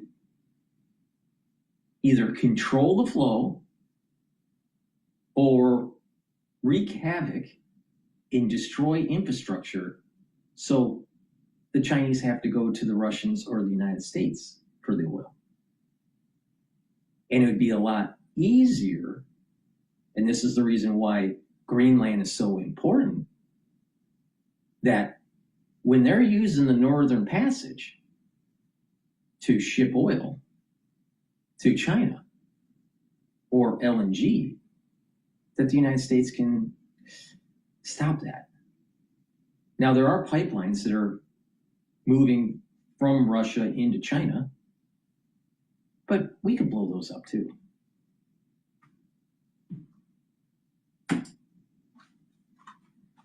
Sanctions relief will certainly be tied to ending their financing of terrorism. Otherwise, you cannot provide sanctions relief. And so this is going to be part and parcel working with our allies and, frankly, some of our adversaries to ensure strict enforcement of any negotiation. Now, in the middle of all of this, your colleagues on the left were attacking President Trump yesterday. The president has his own negotiating style, obviously a deal maker, and has ended multiple wars and was trying to tame a would-be nuclear terrorist. And yet you had people, your colleagues in Congress, who were talking about taking down any efforts of the president to clip his wings. What is your assessment of what we heard yesterday in Congress from elected officials as the president was trying to take down a would-be nuclear terrorist? It's quite shocking, frankly. I mean, you had over 60 Democrats calling for him to be removed under the 25th Amendment at the height of these negotiations.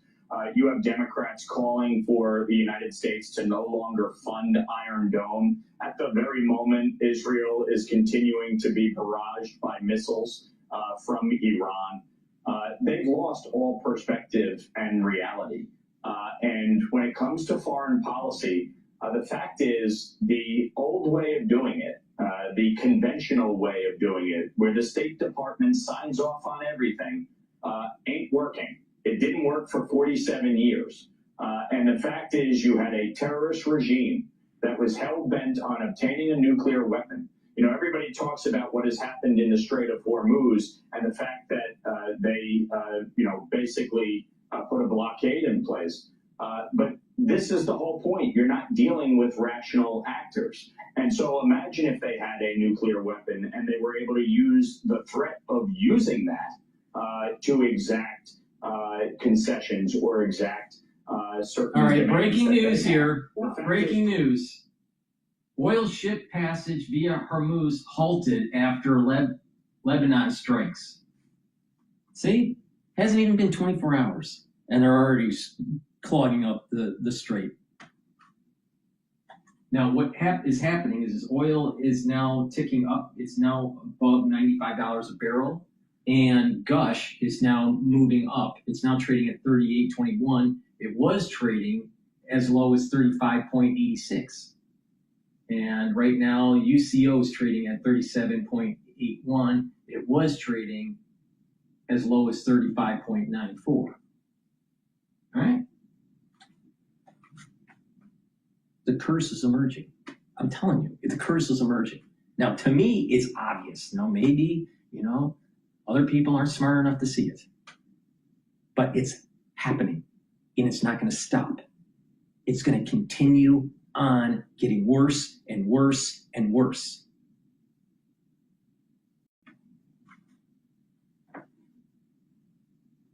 It's like almost like a false hope. Now let's step back for a second and go, is there an analog that we can look at in the Old Testament that's similar? What was the false hope with the Exodus from Egypt in terms of the Pharaoh? There was a plague, and Pharaoh saw his Nile turn into blood. And he was like, well, that'll go away. And then there were further plagues that happened, like frogs, coming out of the river, the Nile, and creating havoc. And then he thought, well, maybe that'll go away, because these plagues happened over a year period. Okay, so maybe the blood in the river lasted for weeks. I don't know. I'm sure that if I dive into details, there's hints of probably how long it lasted. But the point is that the plagues lasted for a year, not 10 years. But the point is that throughout the year, there was like false hope. All right, things got better. He was given an opportunity, let my people go.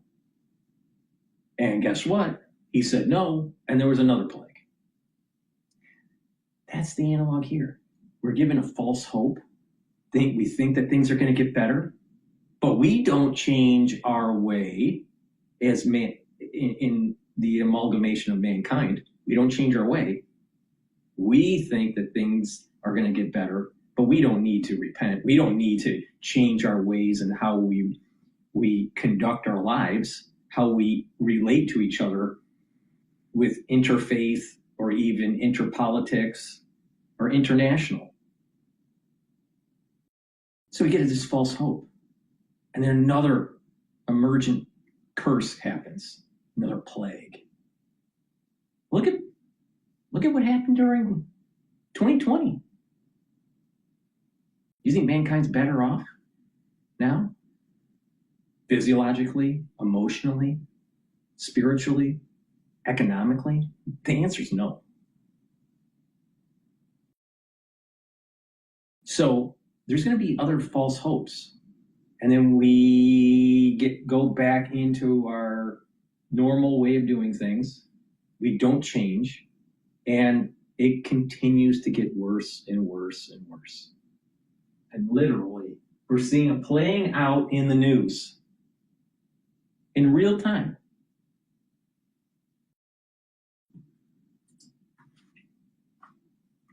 Trump made a difficult but necessary decision at a time when they were mass producing ballistic missiles to end this reign of terror, eliminate the Ayatollah and the regime.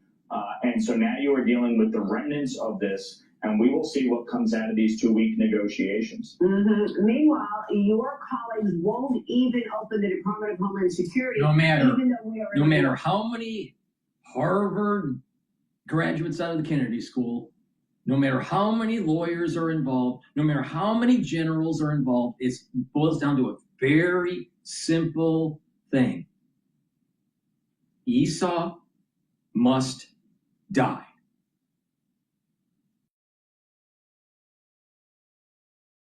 And this battle between Esau and Jacob is going to continue on and on and on and on, and more people are going to get killed, and more havoc is going to happen. But Esau must die.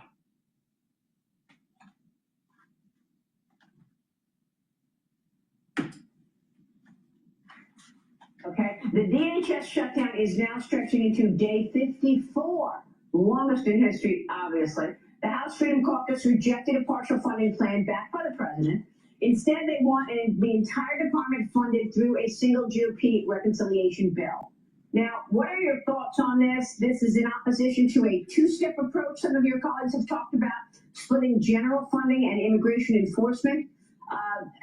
they say dividing the funding could lead to immigration enforcement, leaving them short if a second bill fails, Congressman. What are your expectations for this reconciliation 2.0 or 3.0 coming up? And do you expect that it will be on the president's desk by June 1st?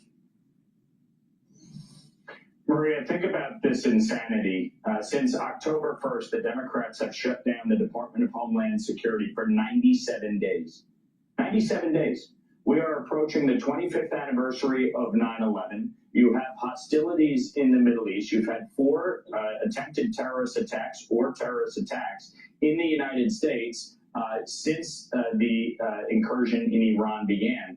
And Chuck Schumer and Hakeem Jeffries have shut this department down because they don't want to enforce our immigration laws. What happened in Minneapolis was tragic. It didn't need to happen. But when you have sanctuary jurisdictions that refuse to cooperate on immigration enforcement with federal officials, and you allow the protesters to engage directly and interfere with ICE, unfortunately, tragedy occurs. And I will tell you, one of the biggest problems I see with what the Democrats are doing here is the fact that they are trying to defund and abolish ICE. You look at the situation in Chicago, an 18-year-old girl, a constituent of mine, Sheridan. And think about it. When you try to defund these types of departments, you're making the country weaker. If you can't control your currency and you can't control your border, you don't have a country. And what will happen is that there will be an erosion of Western values. This is a country, the United States is a country of Western values, a country of the Enlightenment, even though 80% of the people are stupid. Thank God there's 20% that actually move the society forward. But it is a country of the Enlightenment. We're going to lose it because you have crazy liberals thinking that anything goes with postmodernism and that it's okay to have an erosion of family, have an erosion of country, have an erosion of faith. This is the reason why the curse is happening.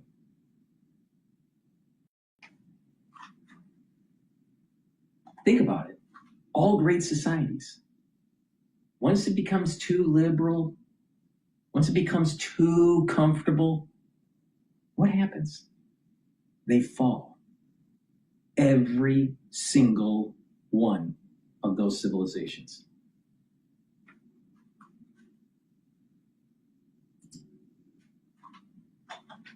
By an illegal immigrant. She was out going to see the Northern Lights with her friends at college, and she was brutally assassinated by an illegal immigrant who committed a crime in this country, was arrested in Chicago, and then released back out onto the street after coming through Joe Biden's porous southern border, where he was detained and released.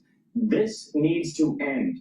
So if Democrats want to negotiate on reforms to ICE, then they also need to agree that sanctuary jurisdictions need to end. We need to fund the Department of Homeland Security, and it needs to happen immediately. I know. Well, we'll see about that, Congressman. Thanks so much for all of your efforts always. Thank you, sir. Mike Lawler joining us. And please go to my store, bud-studio-reykjavik.com, and get the C60. You can get it in MCT coconut oil, extra virgin olive oil, or avocado oil. C60 is a very potent antioxidant. It's 1,000 times stronger than vitamin C. It has to be suspended in an oil for proper absorption. Preferably, take it on an empty stomach. Take a teaspoon a day every day. And what it will do is soak up free radicals, bring down the stress in the cells and in the tissues, and bring down inflammation. It's going to help to boost up your immune system and your endocrine system, help to reduce plaque formation, protect your neurons. Why? Because it's reducing stress in the neuron, producing more ATP in the neuron. You have healthier mitochondria, you'll have more neurotransmitters, and over time, you will have positive neuroplasticity, so you will think faster and have better memory. This will also help with your basal layer for your skin, so your skin is healthier. Take this, a teaspoon a day, every day. I've been taking C60 teaspoon a day, every day, since 2016. It works. It stacks really well with a lot of the supplements I have, like Boomer Boost, turmeric, ashwagandha, and lignans, Max 35, the probiotics and the multivitamin. That's a great stack right there to help you get into the anti-aging momentum that you need. So please go to my store and get the C60. C60 will also help with you to recover after a workout, because you're soaking up the free radicals that you're generating when you're working out. So please go to my store, the-studio-reykjavik.com. You can get it a 2 ounce, a 4 ounce, or an 8 ounce configuration. It is cheaper per ounce to get the higher ounce configuration. Please go to my store, the-studio-reykjavik.com. Also, I have structural nano silver drops and lozenges. We're in the allergy season. It behooves you to get these. Why? Because they'll help to neutralize and create the mucosal barrier to help the health of your epithelial cells. You can get the drops in honey and lemon, in blueberry, and also in cherry flavor. And you can get the lozenges in manuka honey and orange splash vitamin C. Stock up these lozenges and drops for your household or for your work. You never know when you need them. Once you have that throat irritation, once you're starting to have those, those symptoms of an allergy kicking in, guess what? Take them right away. Please go to my store, the-studio-reykjavik.com. These are the best lozenges and drops that you can get. Why? Because it has structural nanosilver. And all those other drops out there that don't have the structural nanosilver, you're not neutralizing. Super important. But, if you don't want to take my advice, don't be surprised something bad happens to you.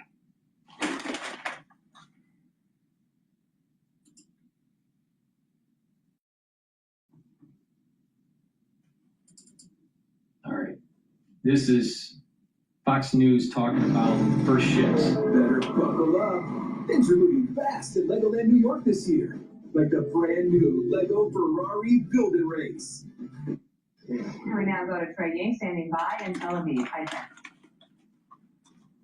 Dana, good morning. Reports indicate that at least 2 vessels have passed through the Strait of Hormuz today. The first ships to make this journey since the ceasefire went into an effect. Now, this really was an 11-hour agreement down to the wire and announced by President Trump on Truth Social shortly after the Iranians released a statement. And then in the hours later, we're launching ballistic missiles at Israel. Here's what it looked like in Tel Aviv overnight.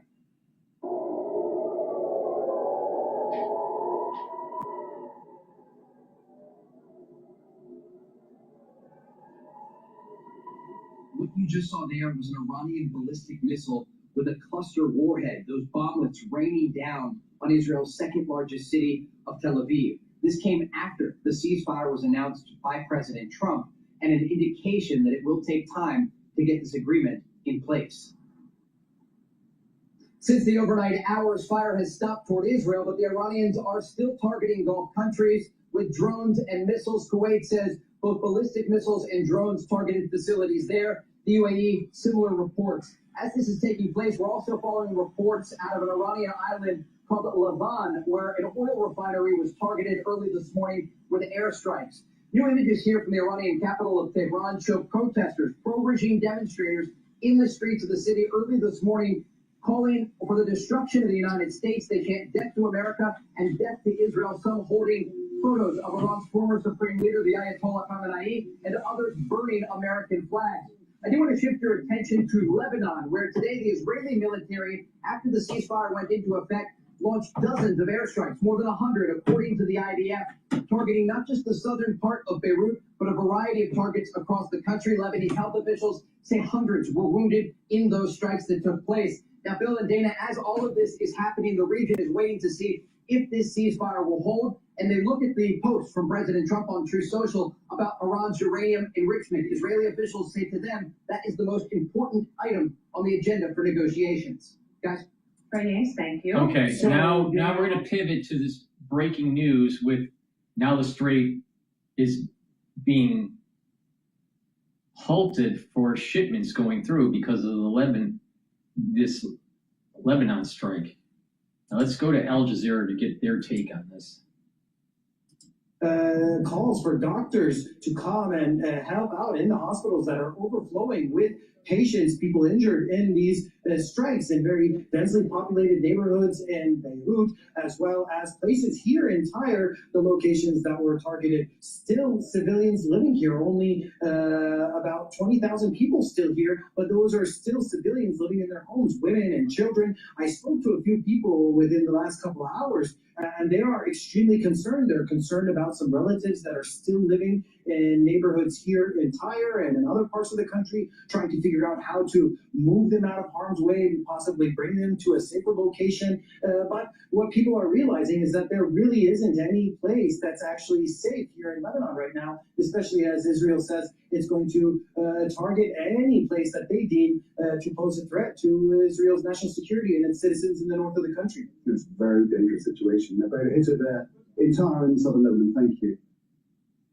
Let's cross to Nowadays following developments in Israel from near Ramallah in the occupied West Bank. So, North Israel, it seems determined to continue on the Lebanese front. Tell us about that and how it ties in to the ceasefire between Iran and the United States.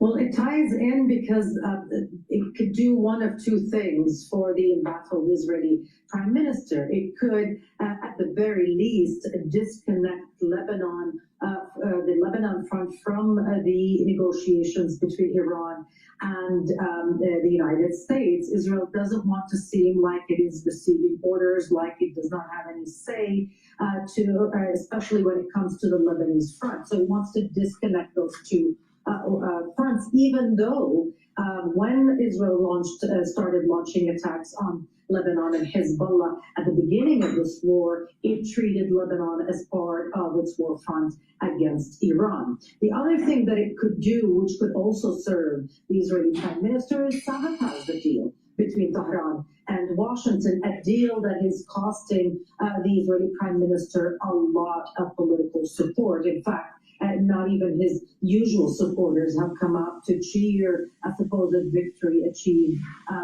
through this deal. The head of the Israeli opposition has called it a colossal, catastrophic, historical, strategic defeat for Israel, and not just because this war would end and it would maintain Iran as a player in the region from an Israeli perspective, but because Israel was not on the table. Israel did not want this deal. It certainly did not want to tie all of these things together, and it didn't want to see its voice muted.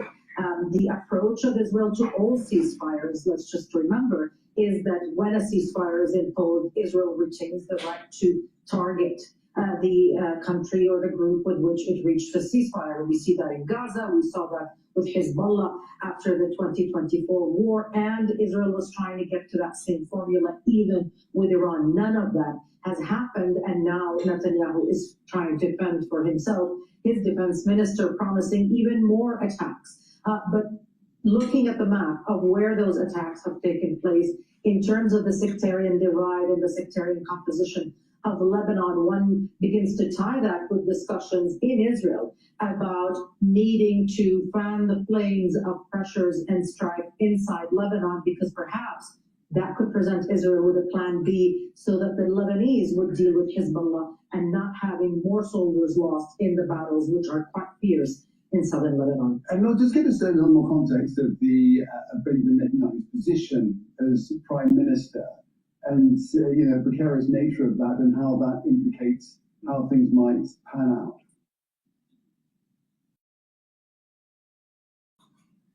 Well, Benjamin Netanyahu is the longest-serving Israeli prime minister. Now, his coalition is the most right-wing in Israel's history. At the moment, or right before the ceasefire agreement or the truce agreement between Washington and Tehran was reached, the only real opposition that he faced or challenge to his continued reign in Israel was from the right in Israel. This agreement really exposed him politically. Elections are in October. The fact that he has to defend himself against his own words. He promised, let's remember, the Israeli public, that Iran would collapse, that Iran was at the bottom, Israel was on top, Israel was fighting a historic first, a war with the United States. It was becoming a super nation, not just in the region, but throughout the world. Israel had defeated Hezbollah in 2024. All of those things haven't really panned out. And right now, all of Benjamin Netanyahu's detractors and opponents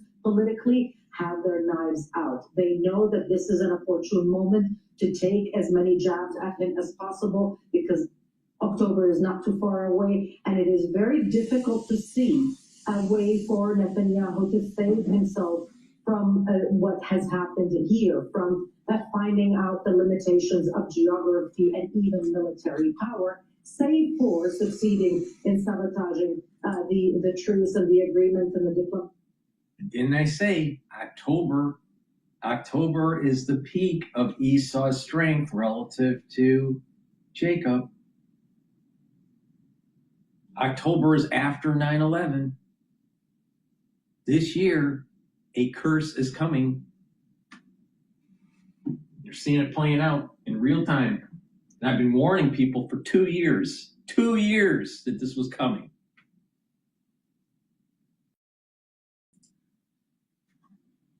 From Washington. No, thanks for that. Nora Day there in Ramallah. Thank you. Well, the events in Lebanon followed the calling of a ceasefire between Iran and the United States. We've been discussing in his latest posting, US President Donald Trump says that many of the 15-point peace proposals on the war with Iran have already been agreed to.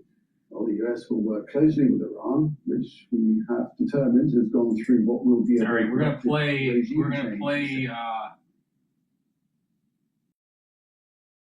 I think let's see what happens with Fox Live. We are going to check in with Mark Chandler at Coastal Carolina University in just a second. But first, I do want to head out live over to Dubai in the UAE. That is where we're joined by Matt Finn over at Fox News. And Matt, we were talking about those potential attacks there over in the UAE. Can you explain to me what the situation on the ground has been like over the past several hours? All right, before we get his answer, please go to my store, the-studio-reykjavik.com, and get the magnesium and zinc. Magnesium and zinc is going to help with brain function and your immune system.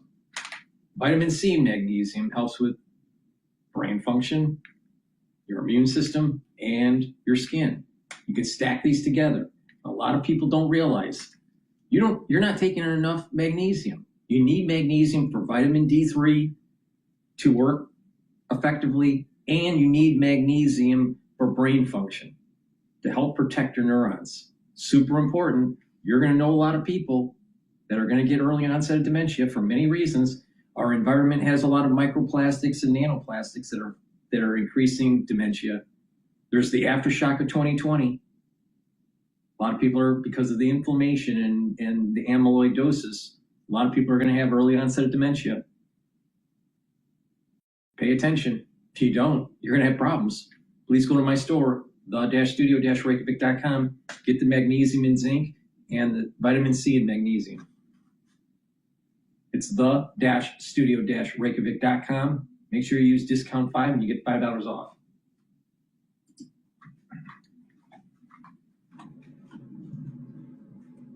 Well, the president's announcements acknowledged a potential ceasefire between the United States and Iran, and also, seeking peace here in the Middle East. But today, there is not peace. In fact, the country I'm in, the UAE, says it continues to take incoming fire from Iran, ballistic missiles and drones.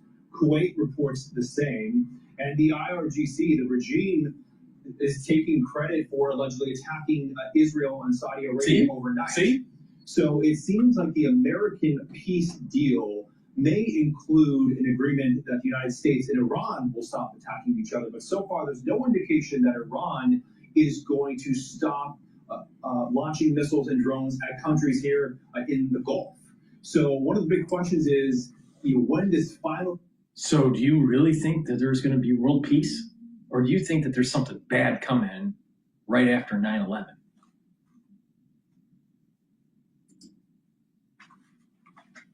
Agreement is reached, whether it's put in writing or it's verbally agreed upon between the United States and Iran, will that include these Gulf countries, that have been taking incoming fire?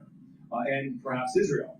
Because, even after the president's announcements last night, Israel came out and said, we appreciate the ceasefire deal, but that does not include us and Lebanon. So there's another branch of this that has not been resolved, and it's certainly not a peace deal. So there is incoming fire coming from Iran here in the country or in UAE. Over the past couple of days or the past couple of weeks, we've heard very thunderous, loud explosions in the sky, not far from where I'm standing. Sometimes it seems like it perhaps was an incoming missile. Sometimes it seems like it maybe was something a little bit lighter. And we're still getting the alerts on our phone from the government here to take shelter occasionally. So there is not peace here in the Middle East. There's not peace here in the Gulf. But the president is saying, and the White House is saying, that it seems like there's workable terms and that there will be a final deal soon, perhaps once the peace talks continue in Pakistan. So things are not cemented right now. The one perhaps tangible thing or thing that may be provable in the next 12 to 24 hours is whether the United States definitively stops attacking Iran and whether Iran begins to move towards a peace deal, whether they start to wiggle and negotiate. One thing that stands out to me is a lot of this has to do with preventing Iran from getting a nuclear weapon. And Iran has proposed a 10-point peace plan. And a part of that is that the United States must accept that it's going to continue enriching uranium, which means continue potentially building a nuclear weapon. So the president, just a short while ago on Truth, posted that Iran will not be enriching uranium. So that is one key issue so far that we do not have a clear understanding of. And Matt, I wanted to ask you about something else that is kind of pertinent here as we're talking about the UAE and Dubai specifically. We know that the Dubai airport is one of, if not the busiest there, all across the world. So what's it like there on the ground? Are you still seeing the kind of, travel there, or does it seem like people are maybe avoiding this as all of this is going on? Yeah, so my understanding is, basically anybody who wanted to evacuate or leave this country most likely has, especially Americans. In the 2.5 weeks I've been here, I don't think I've run into or talked to an American. Not that they're not around me, but I just haven't interacted with any. So it seems like anybody who wanted to leave here in midst of all the unrest and danger has. So now it looks like the remnants are people who live here permanently, maybe have citizenship and are not going anywhere. Also a lot of foreign workers, whether it's in the hotels we're in the shopping centers, in the restaurants. A lot of, Dubai is known for a lot of foreign workers. Many of them are still here because you may be able to tell behind me, a lot of the businesses are still operating. But, you go into certain restaurants, they're completely dead. You go into certain coffee shops, completely dead. And a lot of people are saying that these are not normal times. It's much, much slower than usual. But in general, things are still moving along here. The famous Dubai Mall, not too far, or really behind me, is still operating. And at times, especially on the weekend, gets very busy. In fact, women and children are outside by the water fountains and stuff. So they're not necessarily, constantly taking shelter. So it seems like people who want to carry on a regular life are doing so here. And those who wanted to leave or those who, want to consistently take shelter are. But in general, too, is a lot of people will start to become immune to the incoming fire and the conditions. We get the alerts on our cell phones multiple times a day about taking shelter. Sometimes we hear very thunderous, ominous explosions in the sky, and people still carry on. So it's an interesting dynamic here where this country was essentially at war, taking incoming fire from Iran, but a lot of people are still carrying on with their daily life. All right, Matt Finn over at Fox News, joining us live from Dubai in the UAE. As always, Matt, thank you so much for taking the time to join us and be safe out there. Thank you, Josh. And right now, I do want to bring in Mark Chandler, of course, a very close friend of the show here. He is with Coastal Carolina University and a former senior defense intelligence official. Mark, let me start by asking you about some of the comments that have been made by President Trump a bit earlier on today, and really over the last, I would say, 24 hours or so. What has stood out to you over the last several hours as to what President Trump has had to say there on Truth Social?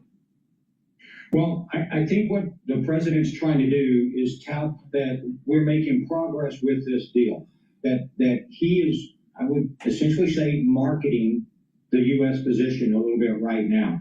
And I think he does need to market this. He needs to sell this deal out there to make it look like it's beneficial to the United States and that it's working forward to that. So he needs to focus on that. He needs to say that we're going to move forward on this. As I said, marketing is needed for this deal the way I see it, the way it's laid out right now on this. So I think he's going to push that position. I do want to say this. I think the president, and I've said this before, genuinely wants to solve things diplomatically, but has used the military when he needs to do so. So he's trying that diplomatic approach. I don't know if we're getting the right deal, but he's trying that diplomatic approach and pushing forward with that, trying to show strength in his position, but sell this deal, I guess, to the public, to the general public out there, and kind of the global public who's been watching this closely, especially with some of his comments in the last 48 hours.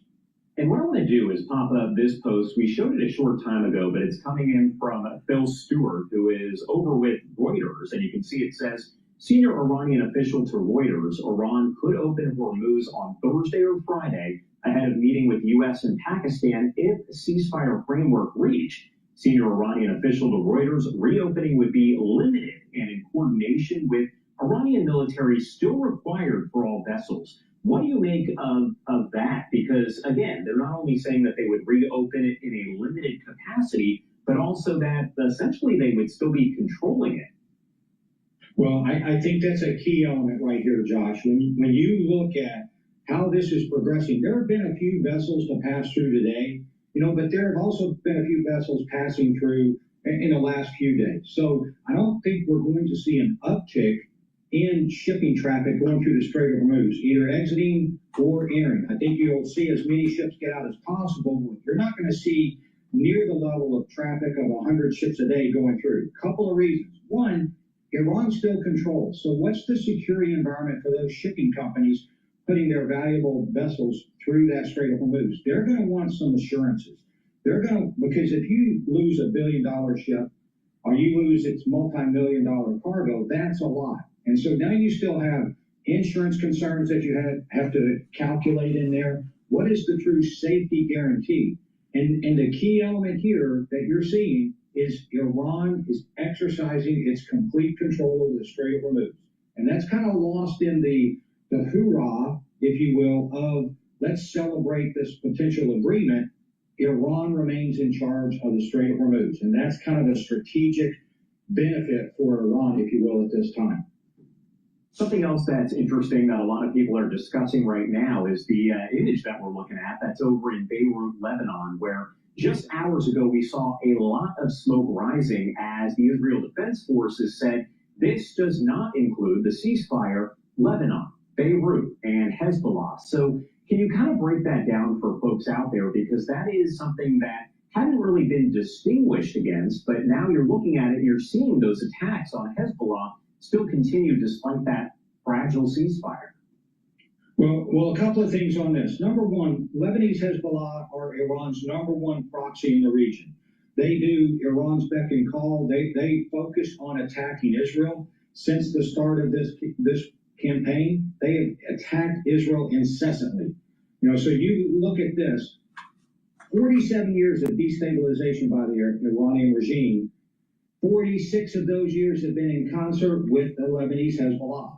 And so the attacks on Israel have been continuous. And what Israel's tried to do, because the Hezbollah opened up significantly on attacks, not just on northern Israel, but all throughout Israel. They are trying to establish a buffer zone. It goes up to the Litani River, which by a peace agreement from 2006, no Hezbollah was supposed to be there anyway.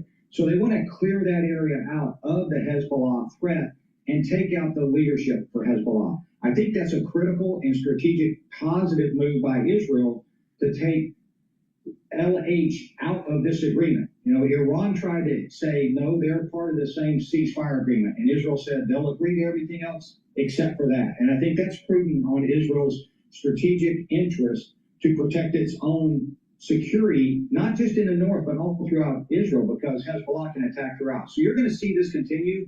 I think it's prudent at that the IDF continue those operations in southern Israel. And what you're looking at is another post from Phil Stewart over at Reuters. If you don't follow him, you definitely should, because he provides information to us here at Live Now from Fox. He's a great resource. Now, Pakistan Prime Minister saying that the U.S. and Iran delegation arriving in Pakistan on Friday. Where do these talks likely go? It's important to note that the U.S., President Trump, they have said, this is where talks stand. This is where talks stand. They have been updating regularly. However, Iran still claiming they have had no talks with the U.S., which we know would not be correct if the ceasefire had been agreed upon. So what can we expect on Friday? I think you can expect more manipulation by the Iranians. You know, let's not underestimate the Iranians in this regard. They are master negotiators. They have strung along multiple administrations for 47 years to be allowed to further their destabilization across the Middle East, to further their nuclear weapons program. I mean, if Iran has wanted to do it, it has essentially been able to do it through negotiations. You know, they bring the West in, they say they're going to talk, they open up talks, they haven't really given anything up. I mean, Josh, last night, their public media, their state media in Iran was touting this as a victory over the United States. You know, they released a 10-point plan that Matt referred to. Only 2 of those points are in the United States' favor remotely. So when you look at that, this is what Iran's going to do. Let's get to the table. And at the table, they may just discuss what's the shape of the table. And yes, we should have more talks. What's the framework of the next level of talks? So they're going to string this out as much as possible to the end of that 2 weeks. And at the end of that 2 weeks, all they want is 2 more weeks. This is about the regime survival. And this is the problem with Esau's soul root. He's an animal, but he's a smart animal. Please go to my store, the-studio-reykjavik.com. Get the lignins. This will help to boost up your immune system and your endocrine system, soak up free radicals, and bring down inflammation. And by doing that on a regular basis, it's going to help your cardiovascular health and your brain function. Ashwagandha root helps to control cortisol levels and blood glucose levels. That's really important for your cardiovascular health, your brain function, even your immune system. Stack them together for max benefit. Use discount 5 and you get $5 off any order. Please go to my store, the-studio-reykjavik.com. The link is in the description of this video and all my videos. Back to Live Now. Back on anything the United States would do. I have to give, as much as it pains me to say this, but in all unbiased opinion, Iran has an advantage at this time in these negotiations. You know, we released the military pressure today, and now Iran has that breathing space that it wants to further along these negotiations, string us along, if you will. And obviously there are a lot of questions here as to what is going to happen next, what we'll see take place in the future. One thing that's interesting is, and Matt was talking about this a short time ago, but the fact that you have these drones, missiles that are being fired at Gulf Arab states, are they included in the ceasefire deal, or is it essentially don't attack the U.S., don't attack Israel? Do we even really know that? Well, I think the angle that Matt brought up this morning about UAE being under attack, and let's not forget, UAE suffered the most attacks of any of the Arab states. They even suffered more than Israel when you look at the total count of missiles and drones going in there. They have not been included in any of the negotiations, if you will. As a matter of fact, Saudi Arabia, UAE have come to the United States both privately and publicly, said we need to push forward and we need to get a victory. Not just a military victory, but a diplomatic victory. So Iran is going to punish these states and maintain the pressure on them as long as they can and throughout this entire negotiation process. Whereas the United States was applying significant military pressure against Iran, and you always want to negotiate from a position of military strength when you're entering these type of negotiations. Iran is maintaining that military advantage by continuing to put the pressure on our allies. So you have to kind of look at that. It might be nuanced, but you have to realize Iran is going to continue to show dominance, if you will, over the Arab states and kind of keep them in their place as they've had for about 47 years, this tenuous relationship between the Arab states and Iran. So you're going to see this continue out there. And Trey Eastover at Fox News posting this on his socials. He's been out there as all of this has unfolded. He's been on the ground, and it says ceasefire day 1 Israel took multiple waves of Iranian missile fire after the ceasefire was announced. Kuwait reports that more than 24 drones were launched by Iran since 8 a.m. local time. UAE currently under an Iranian missile attack. Iran, via state media, reports strikes against the island there and the oil infrastructure on the Levan island. So again, all of this is still developing. We are still seeing different attacks, so to speak, that are happening. We also have these live images that are coming in out of Beirut, Lebanon, where there are strikes that have happened there. Again, Beirut not included in that ceasefire deal, according to Israel. And Mark, I want to get your take on the fact that Israel doesn't appear to have really been involved in those negotiations in general. No, I don't think Israel was involved, and I think when we saw the release of the proposal from Pakistan yesterday, that Iran was willing to accept this new 2-week proposal as opposed to the 45-day when they turned down a couple of days ago, I think you had some back channel communications, or actually not back channel, you probably had the president talking to Netanyahu about what to do going forward on this. And so I hope that there was that conversation to let Israel know where we were going to go, what we were going to try to put forward this, and gain some cooperation with Israel to at least stop the attacks on Iran at this time, or to lessen them to a degree. But Israel, that existential threat from the Lebanese Hezbollah, that's a red line, if you will, and I don't like using that term, but Israel will not stop those attacks as we discussed earlier. So they're going to continue that. I'm sure Netanyahu told the president that as they work their way through it. But if Iran continues attacks on Israel, and I wouldn't put it past them to do it because of Israel attacking Hezbollah, you will see Iran retaliate directly you will see Israel directly retaliate against Iran, without a doubt. So that's the continuous situation we have there. It's also interesting, I believe we heard from Secretary of War Pete Hegseth about this morning, where there was a question asked, but we've also heard over the past several weeks that people as young as 12 years old are being recruited by Iran to serve in their military. I mean, what does that say to you, that they are recruiting 12-year-olds to take part in this? That is just part of the brainwashing campaign. I can't really articulate it any better than that this Islamic regime has such a stranglehold over the population that they basically inculcate this culture, this idea in those young people all the way up.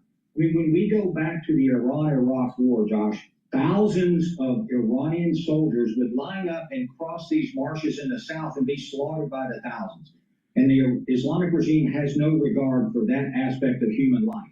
So I see that as just furtherance of what they're doing to try to create this full mentality, this hatred for America, hatred for Israel in there, and recruiting them. A lot of people don't want to accept that as a fact of what the Islamic regime does, but that is their way of life. That is how they have operated for 47 years. Get you young and start.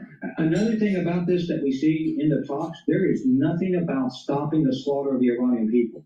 3 days ago, they publicly executed some more protesters. So that is going to continue. This deal at this time, or this ceasefire, emboldens the Iranian regime.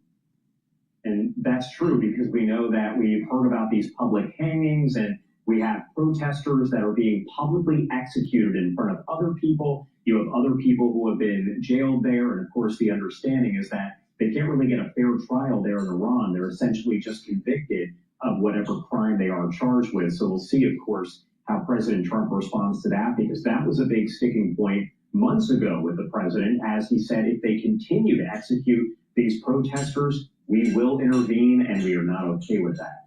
Mark Chandler, thank you so much, as always, for taking the time to join us here and helping to break it down. Anything we missed? I know we covered a lot of ground, but anything that we missed there that you want to make sure to mention before I let you go? Well, Josh, this is a very fluid situation. In the last 12 to 18 hours, a lot has come out, a lot has changed. There's a lot of words being thrown around. I would just urge us to watch the hyperbole and kind of look at what's going on.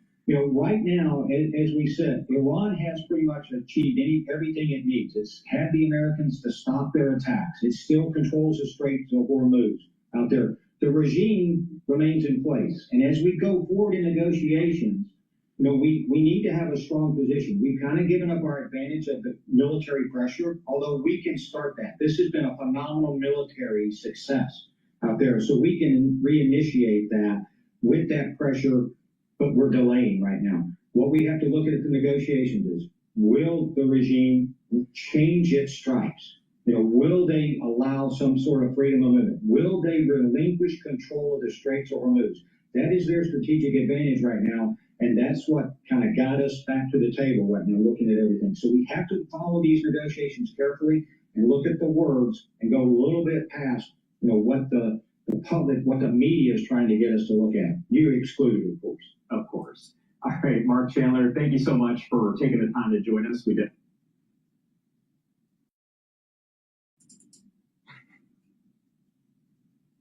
Finance the old way.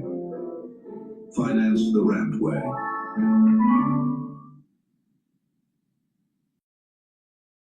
You want a vehicle that earns its keys. Not scared of a better man. Oh, man. We have MS Now contributor Inzamam Rashid in Dubai, MS Now reporter and co-host of The Weekend, Jackie Alamani at the White House, former Deputy Special Envoy for Iran, Richard Nephew, who was part of the talks for a nuclear deal with Iran back in 2015, and our military analyst, retired General Barry McCaffrey. Welcome to all of you. So, ladies first here, Jackie. Details on this agreement, they have been hard to come by so far. What is the president saying about that today as he gets ready to meet with the NATO Secretary General? Yeah, Alex, well, as you noted, this is being hailed as a major victory by the president and the rest of the administration, along with our European allies and our regional allies and Iran as well. That does not mean, however, that there are huge major issues that are going to have to be ironed out here when it comes to these negotiations in a pretty short period of time, especially when you're comparing it to the length of time that it ultimately took the Obama administration to hash out the JCPOA with Iran. That was a 2-year period. In a post on Truth Social, Trump, among other things, said that primarily the U.S. would now be working with Iran to remove the uranium. Let me actually read this post to you. They'll work closely with Iran, which we've determined has gone through what will be a very productive regime change. There will be no enrichment of uranium. The United States will, working with Iran, dig up and remove all of the deeply buried B-2 bombers, nuclear dust. It is now and has been under very exacting satellite surveillance. Nothing has been touched from the date of attack. We are and will be talking tariff and sanctions relief with Iran, and many of the 15 points have already been agreed to. I think, though, what is really important to note here is the fact that this is still a major incompatibility between the U.S. and Iran, Alex. If you look at the 10-point plan that Iranians posted on social media last night, it was a quite different take on the issue of nuclear enrichment. They wrote actually that the acceptance of Iran's right to enrichment was part of what they need for the U.S. to accept in order for there to be an ultimate peace deal. And they also mentioned the removal of sanctions without mention of highly enriched uranium. This has been a long time issue, obviously, between the administration and Iran, but Iranians have long maintained that the survival and protection of the regime was dependent on their access to a nuclear weapon. And so I think the central question is going forward, what can the United States provide to Iran that is going to ultimately change the calculus on them needing this access to their uranium? Yeah, no, absolutely. It is the linchpin on which the prospect of peace may hang. So, Inzamam, what happens next, and what got Iran to trust that this third attempt at diplomacy won't end the same way as the first two?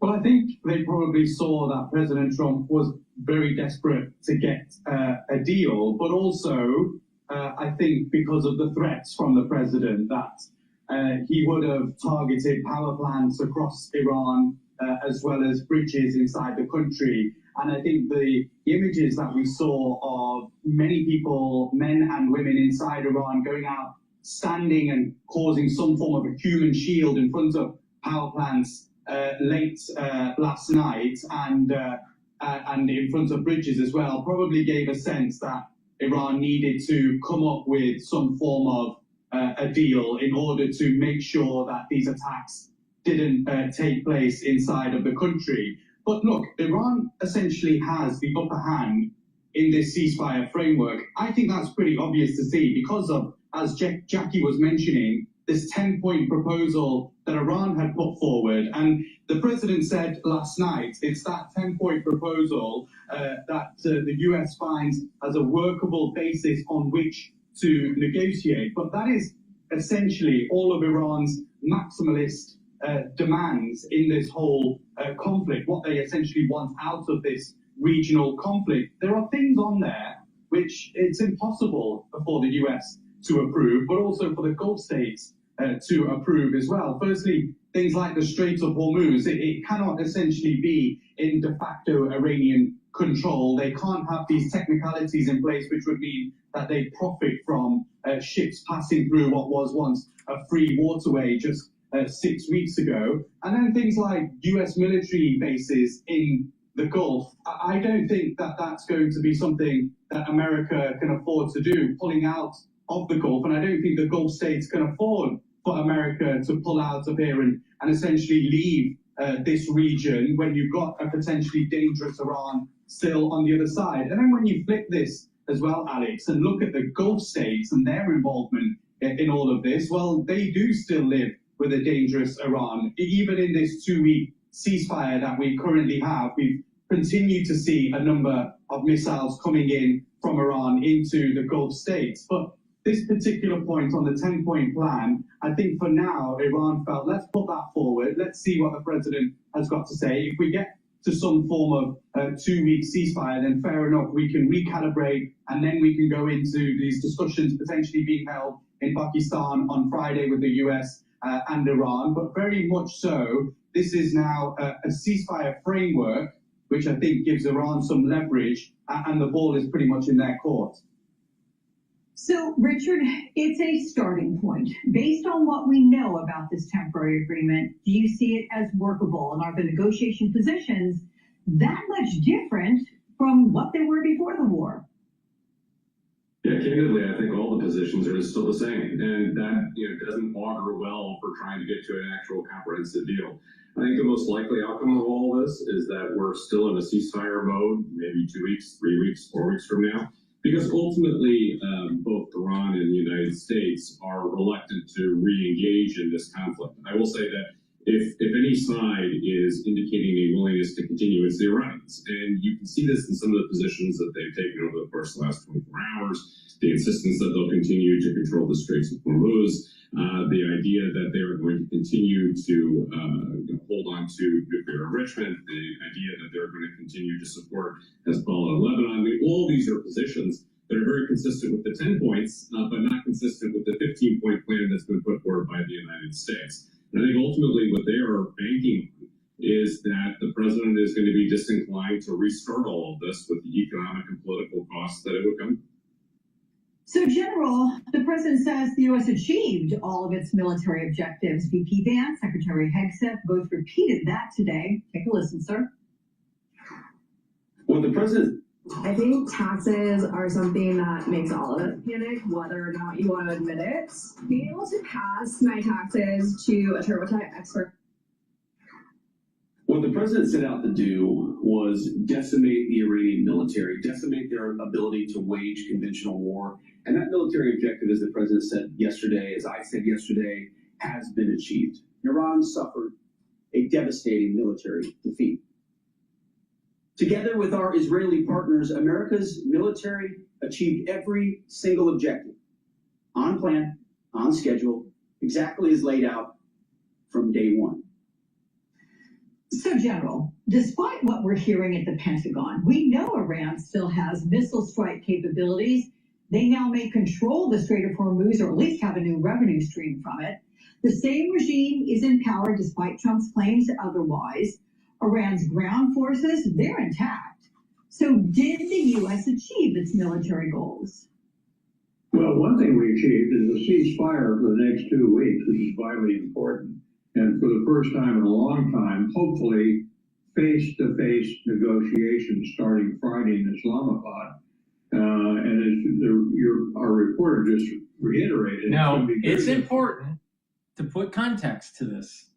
This is at his home, and on the wall, he has himself with President Clinton, another failed president, not being able to get the job done in the Middle East.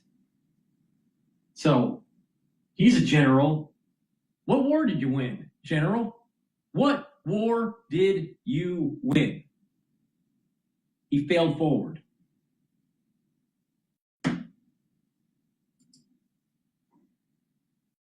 The Trump administration to start up a continued air campaign again.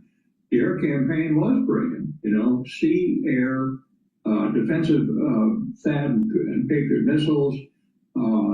It has eliminated much of their conventional military power. But again, if you look at it dispassionately, it's clear that the Iranians still control the Straits of Hormuz. They have not agreed to give up the nuclear development program in any way. It has not been a regime change. If anything, it's probably hardened the IRGC's control over the country.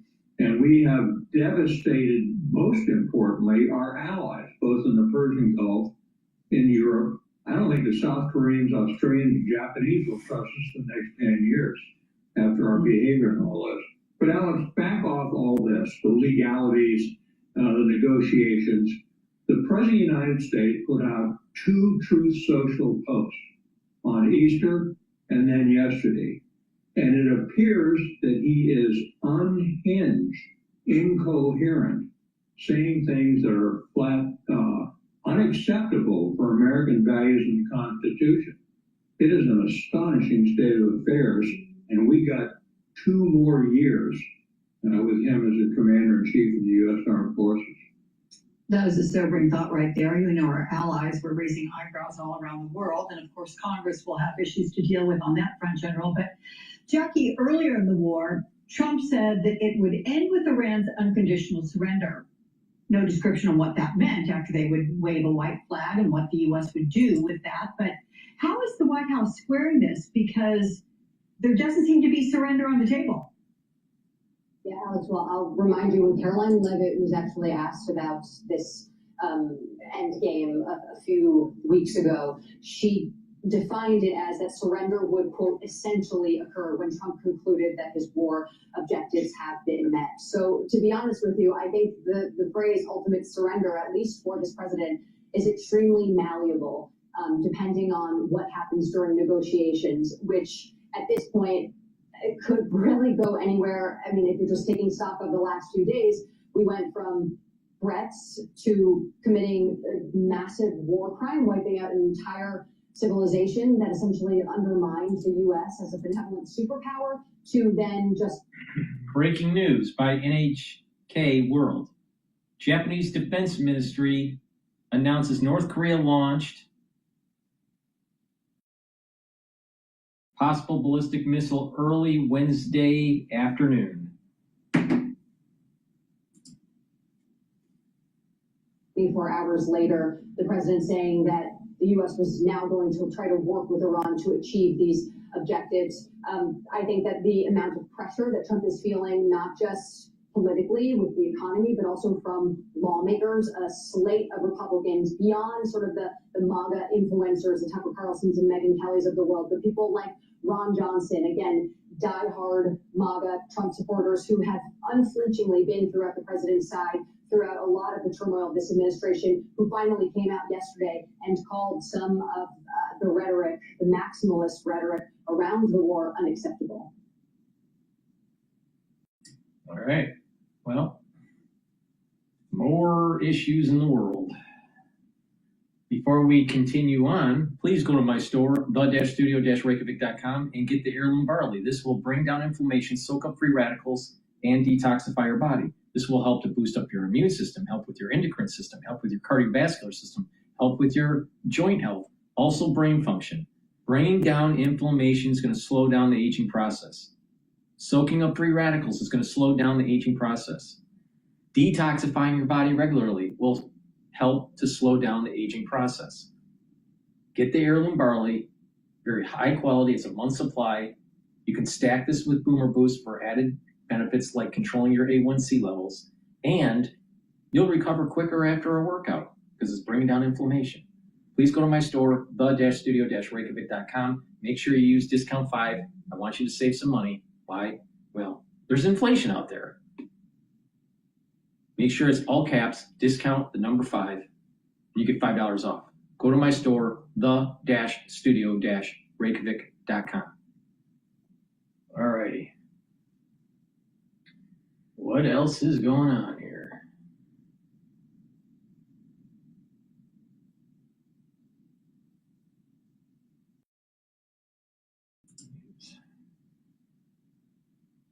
All right.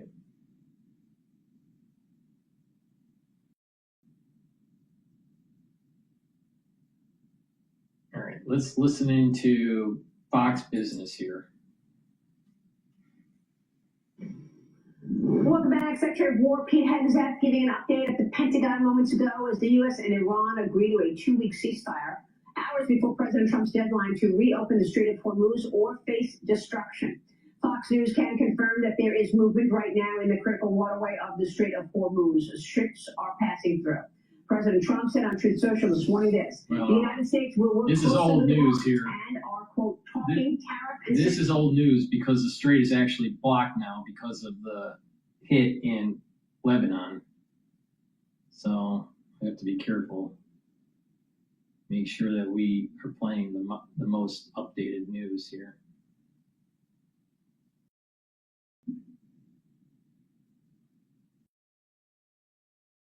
Let's see. Let's listen into MS Now talking about how bad Trump and Pete Hegseth is.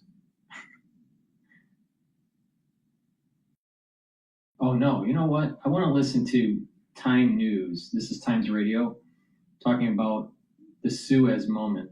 Trump has completely underestimated Iran. The leadership of America is completely underestimated, and you now see the global superpower humbled by a tin pot theocratic dictatorship. This is America's Suez moment. What are we then to make of the Iran ceasefire deal? The Prime Minister's on his way to the Gulf, with Downing Street saying the United Kingdom is continuing to lead the international effort, convening allies from around the world to ensure the Strait of Hormuz is reopened.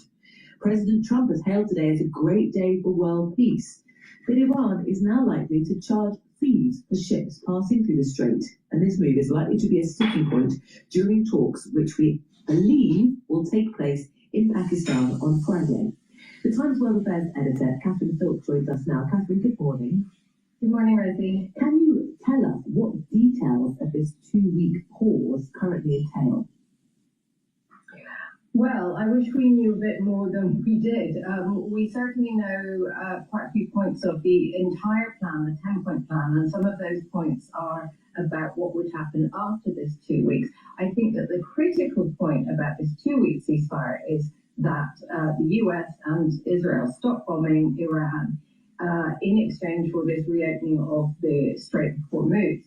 But the opening of the Strait of Hormuz seems to mean different things to different people, because what Iran is proposing is that it reopen under Iranian military management, that it charged tolls for ships going through there, ostensibly to use for its own reconstruction, in lieu of the fact that it's unlikely to get any reparations from the US that it's up for. And that it would that would leave it in a position to close the strait at any point in the future, having already proved to itself and to the world how very, very effective it was when it did it this time. Yeah. We should take stock of the fact, though, that this morning is, for many people around the region, a moment of real relief, because Donald Trump had been threatening that a whole civilization would die if Tehran failed to agree a ceasefire deal. Yes, he had. I mean, I think that's typical Trump hyperbole, but it was went further. Even for him, it went a long way. I don't think he could have actually carried out what he was talking about doing, which was taking out every single power plant and bridge in Iran for over just simply one night. But nonetheless, it is a huge relief to everyone in the region that this is not escalating, and at least they have the prospect of a ceasefire, of a pause in the attacks, and which means again pause on attacks from Iran on Gulf states in the region, and at least negotiations can be given a chance. The White House here are, unsurprisingly, claiming victory. They're saying military objectives have been met.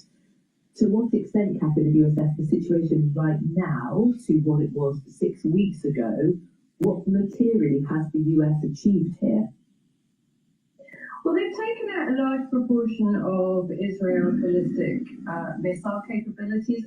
Obviously, those could be rebuilt in the future. There's definitely been some huge military setbacks.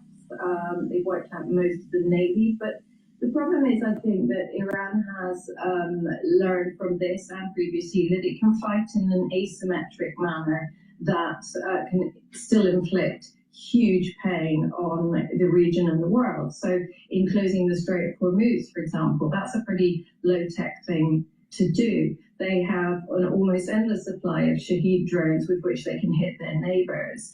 Not the same as hitting Israel, for which they would need those longer-range ballistic missiles. So I think the nature of the threat from Iran has changed. We still don't know the fate of the highly enriched uranium or whether the war has changed the attitudes of Iranian leaders towards the potential to acquire a nuclear bomb. In terms of how they've come around, if they've shifted at all on their negotiating positions, I mean, looking through the 10-point plan that they've submitted that Trump has said is workable, it is a list of things that the US has mostly rejected in the past when there wasn't an active conflict going on. So it's very hard to see how this stage 2 gets off the ground when you look at some of the things that Iran is asking for. It's asking for total US military withdrawal from the Middle East. It's asking for the release of frozen US assets. It wants the entire deal to be made binding by a UN Security Council resolution, the lifting of all sanctions. These are things that America has rejected in the past. Is it really going to give Iran all the things it wanted in exchange for something it already had before this war began, which was free navigation through the Strait of Hormuz? Yeah, Catherine, thank you very much for your analysis. The Times World Affairs editor, Catherine Phil. Listening to that conversation, General Sir Richard Sheriff, the former Deputy Supreme Allied Commander of NATO, who joins us now. Good morning, Sir Richard. Good morning. What do you think the US has achieved? Well, I think you said it. It's a masterclass in futility. Yes, the US and Israel have decimated the Iranian leadership. They've written down the Iranian military capabilities substantially. But the fact is that so long as Iran held the Strait of Hormuz, America is losing. Trump is losing. And the very fact that Trump is now accepting the Iranian 10-point proposals as a workable basis on which to negotiate says to me that he's blinked. He's backed off. This is yet another example of Trump always chickening out. Yep. Of course, the winners here are the Iranian people and also the people in the Gulf who, the Iranian people faced the threat of genocide. But the ultimate aim of this was for America was to remove the regime, remove the nuclear capabilities. That has not happened, maybe on the nuclear side.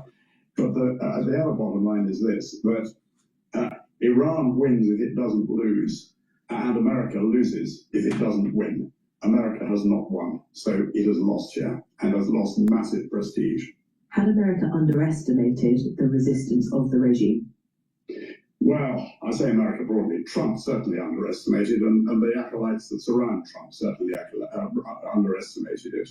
I'm absolutely certain that there are sensible, thoughtful, experienced operators in the United States military and security establishments who had no illusions about the likely threat and the likely closure of the Strait of Hormuz, but I suspect they were completely ignored in the decisions to go for this. So yes, in a sense, the leadership of America is completely underestimated, and you now see the global superpower humbled by a by a tin pot theocratic dictatorship.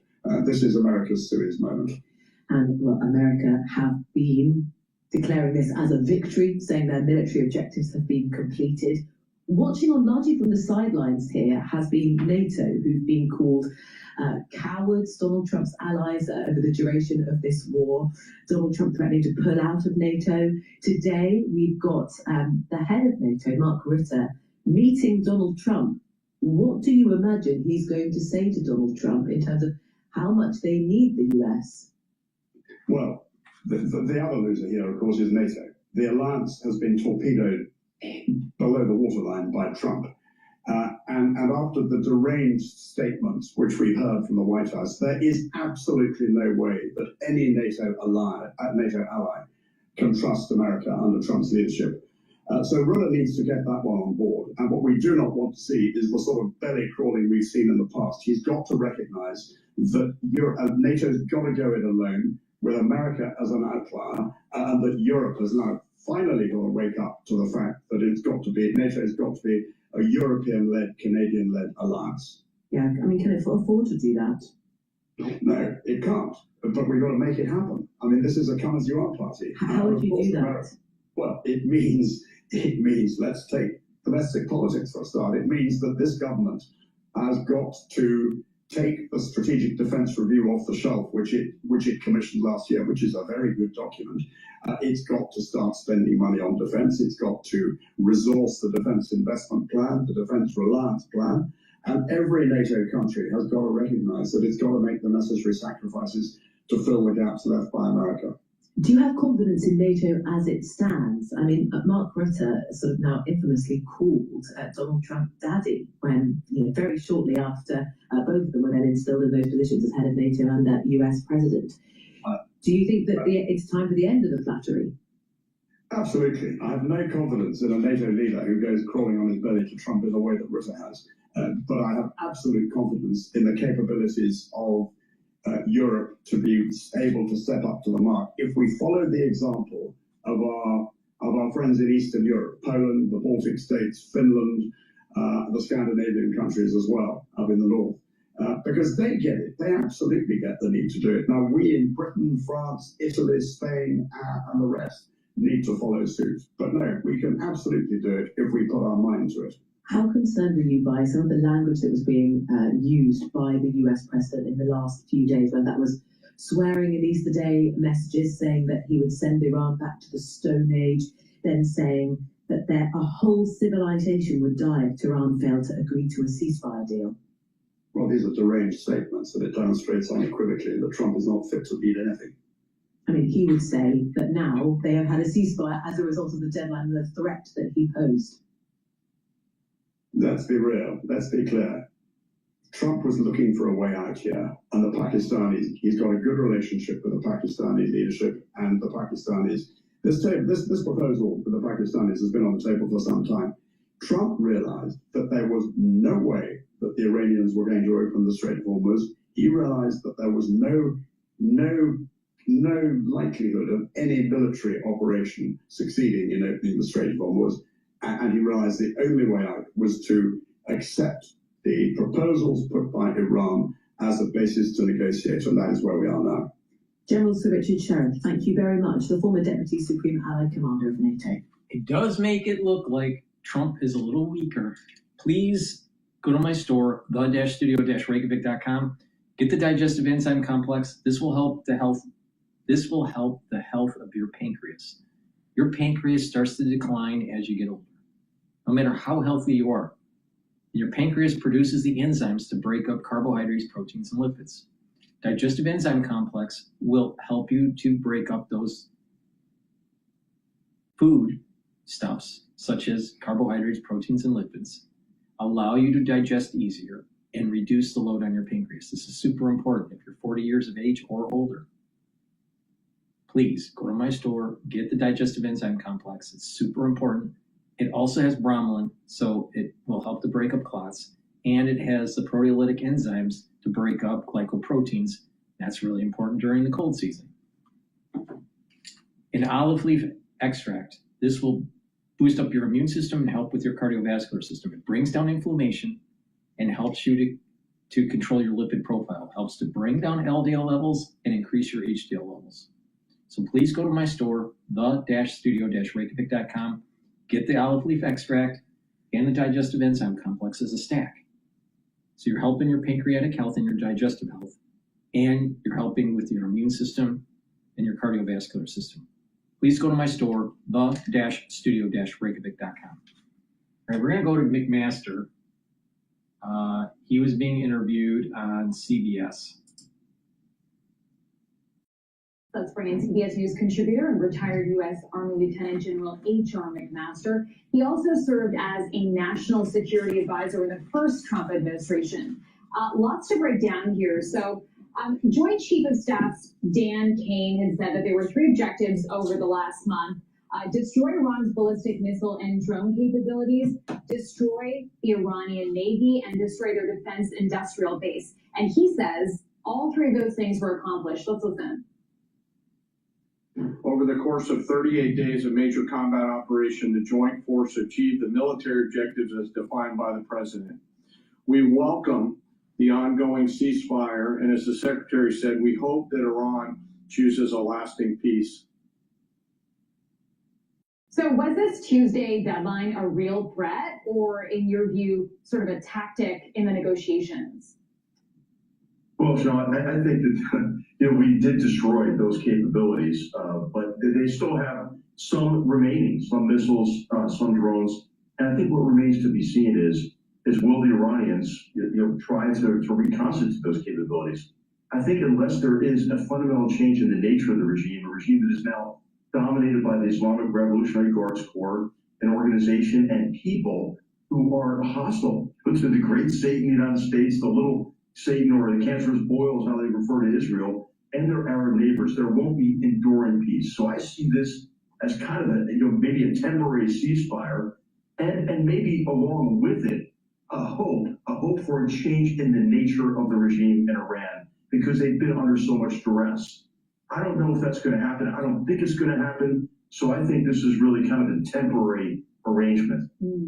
I want to get your take, General, on the New York Times reporting that the president made this decision, according to the New York Times, that the president decided to make this decision after having a briefing and a meeting with the Prime Minister of Israel, Benjamin Netanyahu, along with his senior advisors in the room, including Susie Wiles, including the Vice President of the United States, the Defense Secretary, and others.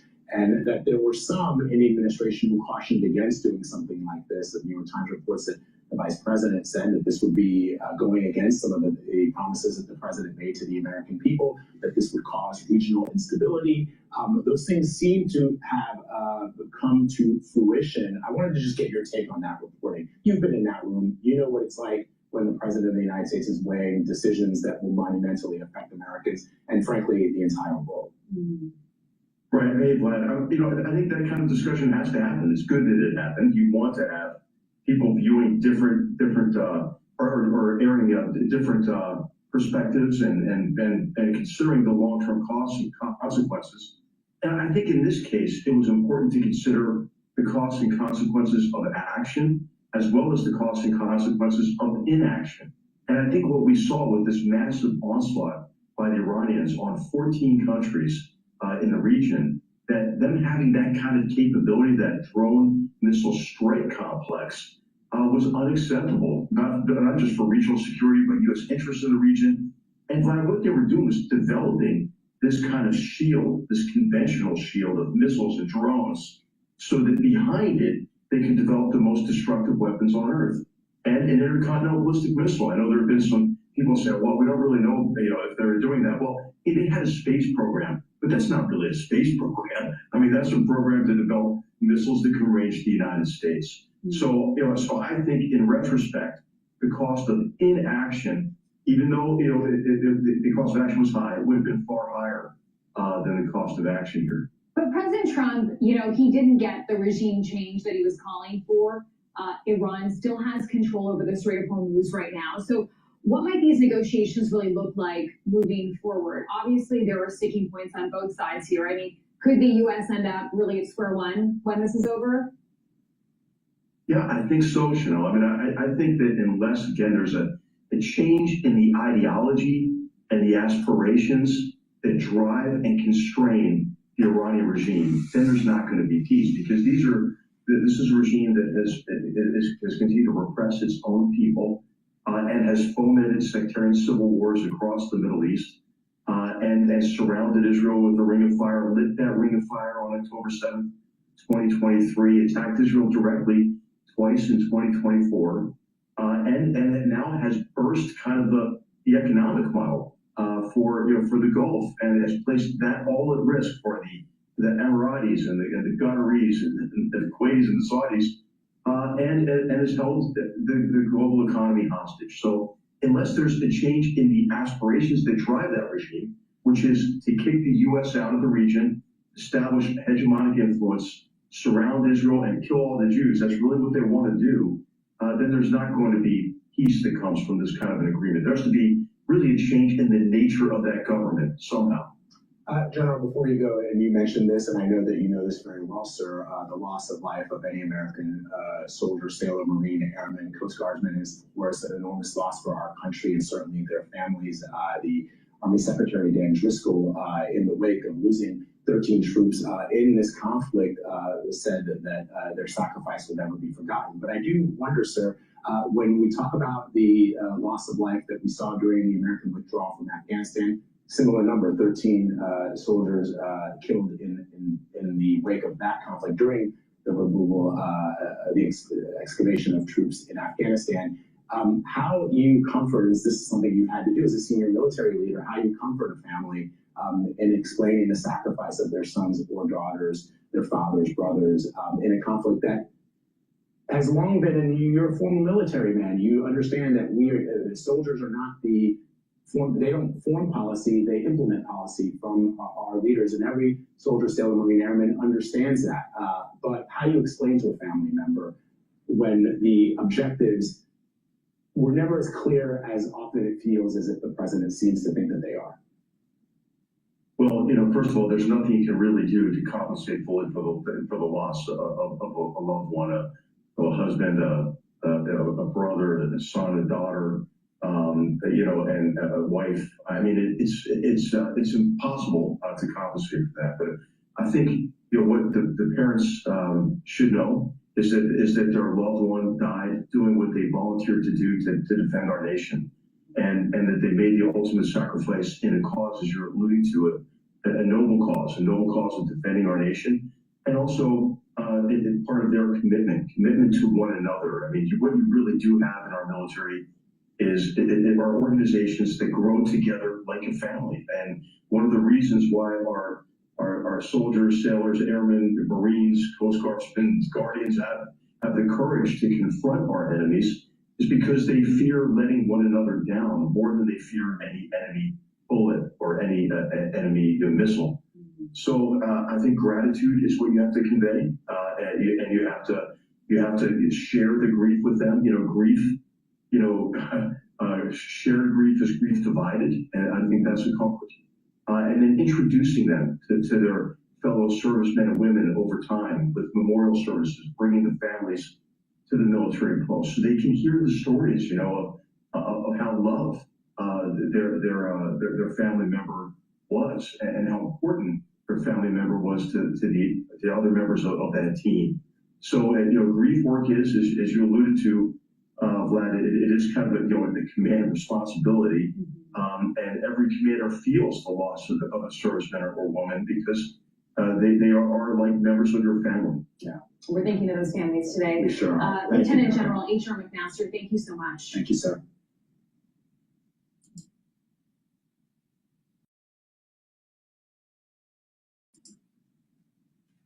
Please go to my store, the-studio-reykjavik.com, and get the Clarity Factor. This is a very powerful neurostack. This is going to be able to get rid of that brain fog, allow you to concentrate on tasks, and over time, what this will do is help to improve the positive neuroplasticity, so you're going to be thinking faster and have better memory. This is a very powerful neurostack. You should be taking it every day. Make sure you drink filtered water. By taking Clarity Factor, you're helping brain function. Vitamin B complex. This is dual purpose. This is going to help to boost up your energy levels produce more ATP. The first 4 B vitamins in this complex are part of the electron transport chain within your mitochondria to produce ATP. They'll rev up your cellular metabolism and protect neurons through vitamin B12. Now, take vitamin B complex every day, especially if you're 40 years of age or older. So please go to my store, get the vitamin B complex, stack it with the clarity factor, and so you're helping with your brain function and revving up your metabolism and energy. Please go to my store, the-studio-reykjavik.com.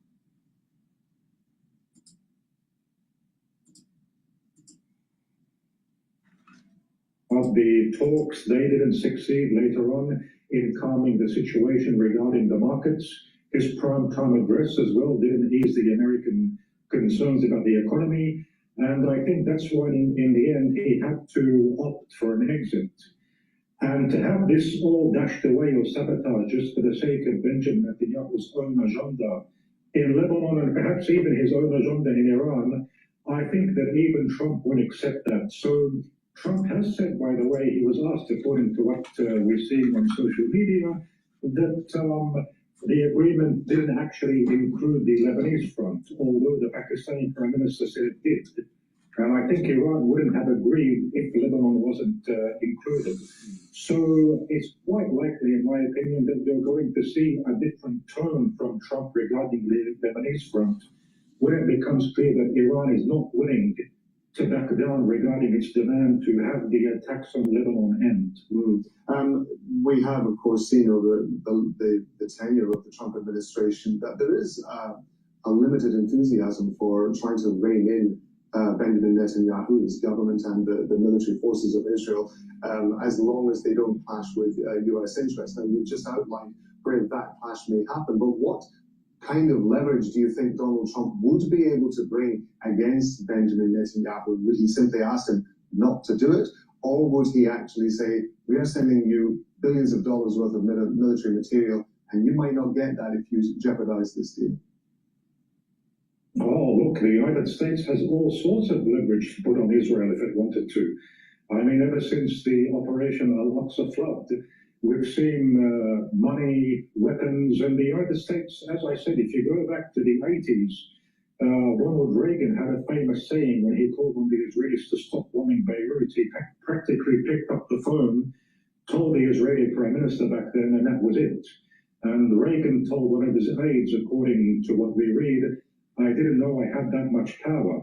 So I think it comes down to mustering the political will. That's one part of it. The other part of it, of course, is the fact that I think that partially Donald Trump wanted this war, or was maybe convinced by Benjamin Netanyahu that, look, if you do this, you'll go down in history as a historical American president who was able to defeat the arch nemesis of the United States, meaning the Islamic Republic of Iran. So part of the decision to go to war against Iran, yes, a lot of it was to do with Israeli pressures and Israeli lobbying, but part of it as well was regarding Trump's own personality and his own, his focus on being the strong man or going down in history as a unique leader, etc. His ego, basically. But regarding the leverage, yes, again, the United States, if you have a president willing indeed to use the leverage, if the political will is there, the U.S. could have enormous influence over Israel. Hezbollah, of course, is regarded as a proxy of Iran. Now, if Israel continues, Hezbollah, forgive me, I may have said Israel, Hezbollah is regarded as a proxy of Iran. But if Israel continues to attack Lebanon, what options do you think are open to Iran? Well, basically, look, Iran has said that any ceasefire agreement must include Lebanon. You know, they said it before the agreement, they repeated it, and now the Iranians are saying that if these aggressions by Israel continue, that could jeopardize the agreement, according to some sources.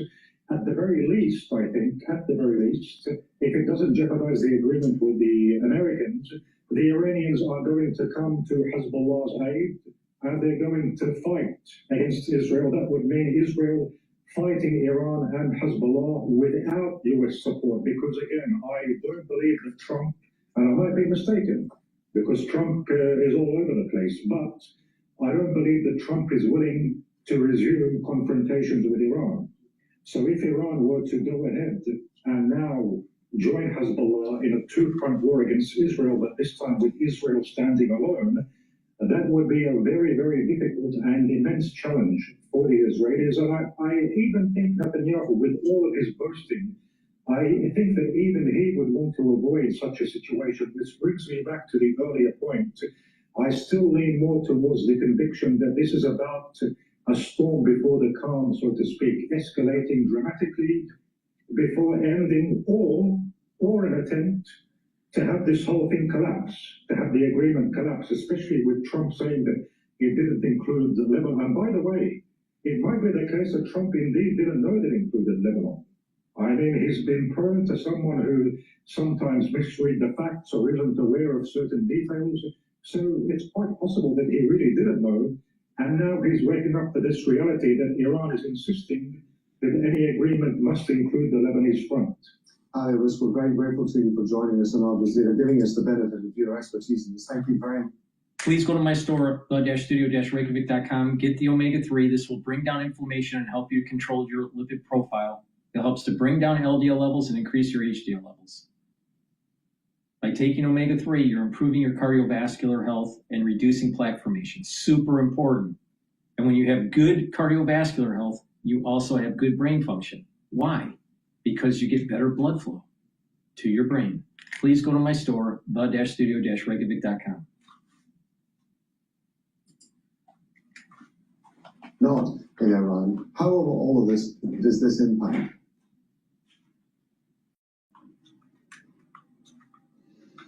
Well, Rob, this is something that is very significant domestically for Israel. The Iran ceasefire has its own fallout, and it's costing the Israeli prime minister and his allies, like Israel Katz, the defense minister, a lot of political capital. Now, the war front on Lebanon is a different story, and Israel feels that it needs to show strength, that it needs to show that it is the one that decides when and if this war front will conclude, that the U.S. cannot or does not, at least for now, dictate that that war front must also come to a halt. So this wide-scale attack that targets neighborhoods and areas in Lebanon that are not associated with Hezbollah fans the flames of a lot of sectarian tension that we've seen increase in Lebanon lately. It corresponds with a statement from the Israeli Foreign Ministry that attacks the Lebanese president and prime minister, even accuses them of lying when they say that they're working to disarm Hezbollah. And the statement goes on to say that if you cannot disarm Hezbollah, move out of the way, because Israel will do that for you, and it will do it basically by bombing everywhere in Lebanon so that no one, nowhere in Lebanon is safe. That will sell well with the base of Benjamin Netanyahu and Israel Katz. It is a good distraction, if one can say that, from the fallout of the Iran ceasefire. Yeah, so Noor, stay with me because I do want to talk to you about the fact that there is push for action against Hezbollah is coming from within the government. There's also push, of course, coming from the opposition as well. Israeli opposition leader Yair Lapid calling on the Lebanese government to do more to stop Hezbollah.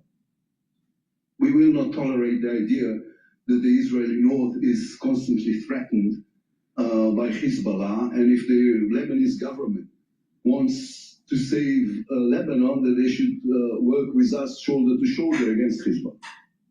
So, Noor, as I say, we've got on both sides of the Knesset appear to be in agreement that something has to be done about Hezbollah. How much is this going to affect the nature of Israel's military action in Lebanon?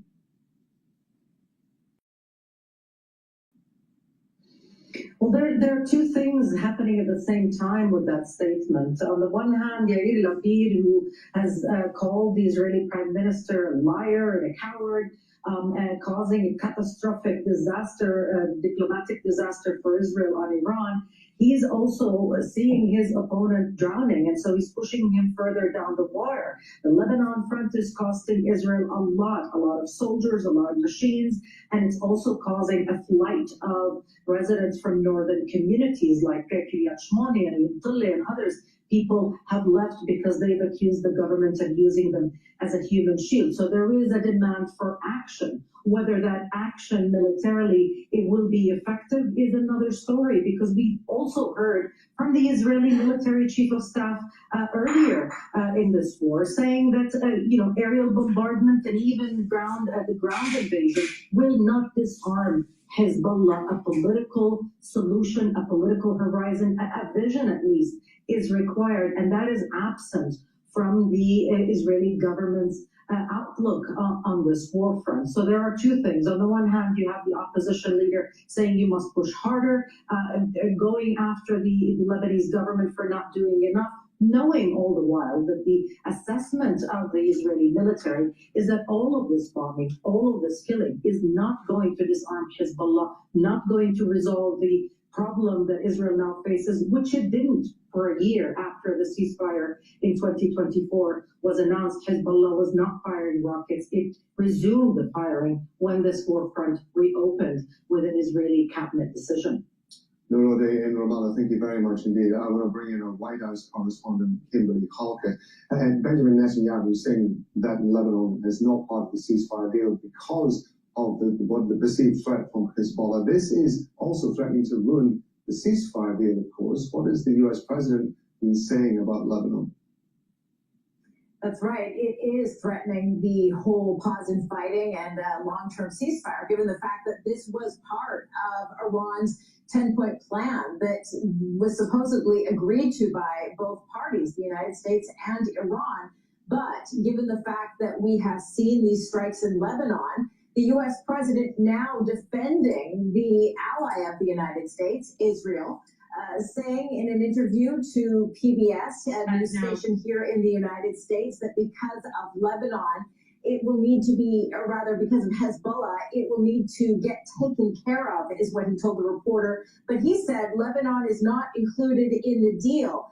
And when asked about why Israel continues to strike, he said, Donald Trump said, that he sees this as a separate skirmish. That is the quote. So what is clear in all of this is that the United States in no way is able to or has the desire to restrain its ally, Israel. In fact, it's just the opposite. And this is a very narrow posture by the United States, essentially allowing or giving Israel the latitude to continue these operations in violation of what appears to be very clear terms on the part of the Iranians. So this is obviously putting into question the viability of discussions in Islamabad that are set to take place on Friday to finalize these details.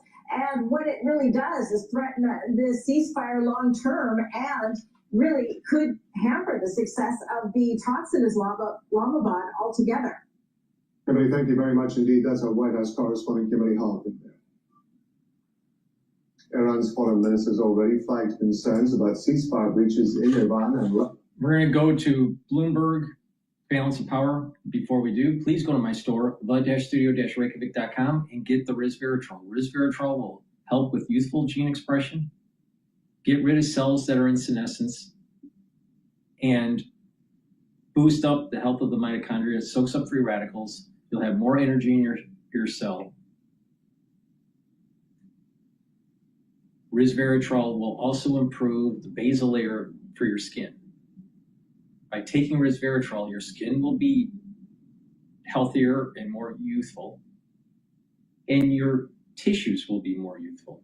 Super important. And by taking resveratrol regularly, you're pushing back the methylation of your genes. All right? When you get older, you hypermethylate. You don't want that. So please go to my store, the-studio-reykjavik.com, and get the resveratrol. All right, let's go to Bloomberg here. Because Israel is still striking Hezbollah in Lebanon, so the strait remains a key question. It's something we've heard about from the Defense Secretary Pete Hegseth as he briefed the media at the Pentagon earlier today after he was describing what he said was an outright military victory in Iran. Iran doesn't have the same ability to defend it the way they did before. And so as the president has pointed out to the rest of the world, we barely get any of our energy out of the strait, just a tiny fraction. It's time for the rest of the world to step up and ensure that that stays open after President Trump and the War Department brought Iran to the place where they are voluntarily opening it right now, as was announced last night. But again, Iran is saying it is not right now open. So let's get into this and what it means for the oil market with Mike McGlone, Bloomberg Intelligence Senior Commodity Strategist, who is joining us from Miami. So Mike, clearly the market, the oil market specifically, is betting right now that the Strait will reopen. When we look at declines of 16% on WTI, 13% on Brent, in and around $95 a barrel for the both of them. Is that being overly optimistic at this point? I don't think so, Kaylee. I initially thought that $120 a barrel in both Brent and WTI was the peak. I stick with that, and it's more solidified. The thing to think about now is, yes, this is a bit of a relief rally in risk assets and crude oil going down, but this might have done some severe damage for global economic growth, consumer sentiment, capital budgeting spending, very similar to 2008. So again, I look where the puck's going. I look towards that December crude oil future around $72 a barrel. I stick with my theme that I think it's going to be at 50 or lower by the time we get to midterms, but we might be more of a recession globally and even in the U.S. That's why the U.S. stock market is so important. It has to stay up. I think the risk is things are all going to start tilting lower as we move on. Demand destruction is what you speak of, Mike McGlone. Have we seen that materializing already with prices where they were? Had that had yet to kick in? Well, absolutely, Kaylee. Demand destruction, but I'm more worried about wealth reversion because remember this happened with the U.S. stock market near 100-year highs versus GDP, and volatility still very low, 180-day basis. So the demand destruction in the U.S., you can see that in things like gas oil dropping, heating oil taking off, diesel near the all-time high. Diesel right now, the all-time high in 2022 was $5.82. Today's high, today got to $5.67. So that's the grease of the global economy, mostly the U.S. just getting hit. And that's going to cause some major curtailing of capital budgeting, reallocation, price surcharges. So to me, this is all kicking in, but demand destruction is normal and expected, but it's also the sentiment. You see major sentiment in the polls and everything. Your average consumer is very upset. And before they were worried about maybe losing their jobs to AI, now they have to pay much higher prices at the pump, and they're very upset with the leader of our country who kind of broke a promise. So to me, this is a major sentiment shift. It reminds me very much of what I remember in 2008 when crude oil spiked to 147. The big difference is that was a 50% rise. This year we had a 100% rise until yesterday. Yeah, it's incredible to consider the superlatives, including the superlative today that we haven't seen a drop like this since the COVID pandemic, Mike. I appreciate all of that on the demand side. On the supply side, though, I wonder, as we consider what the future of the Strait of Hormuz may look like in reality, if Iran's armed forces still need to be coordinated with for tankers to transit, if we could be talking about fees in the tune of millions of dollars in order for safe passage, does that not structurally change the way in which the global energy supply is ordered, how freely it is able to flow, at what rate? I just wonder the longer term ramifications here, even if there is something that trends back more toward normalization, if we're ever going to get back to what normal previously was. Kaylee, I think you nailed it. This is a major workaround. Now, remember, that was about 20% of global supply coming through there. There's going to be major workarounds, pipelines, and ways to get away from there. So just look what happened after the Russians' invasion of Ukraine. Not only that, there'll be workarounds away from the Gulf, but also this is immediate. What happened when Russia invaded Ukraine, it really kicked that shift towards replacing fossil fuels with technology, i.e. a lot of EV sales now are just much higher than they were before. There was incentivized, but also it's a major advantage for the U.S. U.S., remember, before this happened, was the top producer and net exporter of crude oil liquid fuels on the planet. And that's really accelerated. It allowed producers to sell forward, bring on those profits, but it'll just extend that normal cycle towards a low price cure, which I think will still head towards $50 a barrel this year in the U.S., which the key thing to remember is we got well above cost of production. We got to the place where the U.S. is, most of the Western Hemisphere making good profits, and now they have incentive to bring on more supply. And demand's going to be collapsing. So the key thing to remember in commodities, and most notably crude oils, it pumps and it dumps. But when crude oil pumps, it destroys global economies. And now we're seeing that potential tilt. All right, Mike McGlone, Bloomberg Senior Commodities Strategist, joining us from Miami. Thank you so much, not just for your insight and analysis today, but through the duration of this conflict. We so appreciate it. And of course, this conflict is on pause, at least in theory, for now, for a 2-week period, as the U.S. and Iran have agreed to a ceasefire Although there is a massive question still around Lebanon as Israel is continuing its strikes against Hezbollah. And Iran says it would like to see that stop if the Strait of Hormuz is going to fully reopen. I would note. Please go to my store, the-studio-reykjavik.com. Get the probiotics. You can get it in the powdered form or the veggie cap form. Both are very high quality. Take them every day to improve your gut biome. By improving your gut biome, you're going to be able to absorb your nutrients better. You're going to reduce the chances of leaky gut syndrome, which would reduce your chances of allergies. A lot of people that have allergies is due to poor gut health. Good gut biome will increase your mucosal layer and improve your immune system in your gut. And the communication between your gut and your liver and your gut and your brain will improve. You'll be able to sleep better. And by sleeping better and getting into the 5 cycles of REM sleep that you need, you'll be able to consolidate memory, detoxify your central nervous system, and be well rested just by improving your gut. And a lot of people don't realize that if you are getting good sleep, your blood that's pumped through into your brain is flushing out, and the lymphatic system is flushing out the toxins that are being built up in your central nervous system. A lot of people don't know this, right? There's a pumping mechanism that takes place when you're sleeping, that by good heart health, right, and getting good sleep, getting REM sleep, that pumping action in the bloodstream into your brain is actually helping pump the CSF and flushing the brain and trying to remove some of the plaque and misfolded proteins and toxins that have built up throughout the day.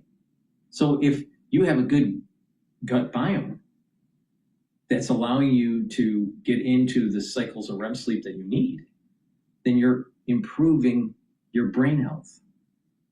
So please go to my store, the-studio-reykjavik.com. Get the probiotics, either in the powdered form or the veggie cap form, and improve your health. And your skin will improve too.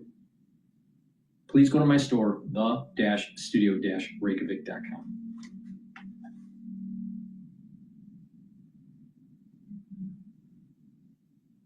All right, let's listen into Jacob Rees-Mogg about Trump.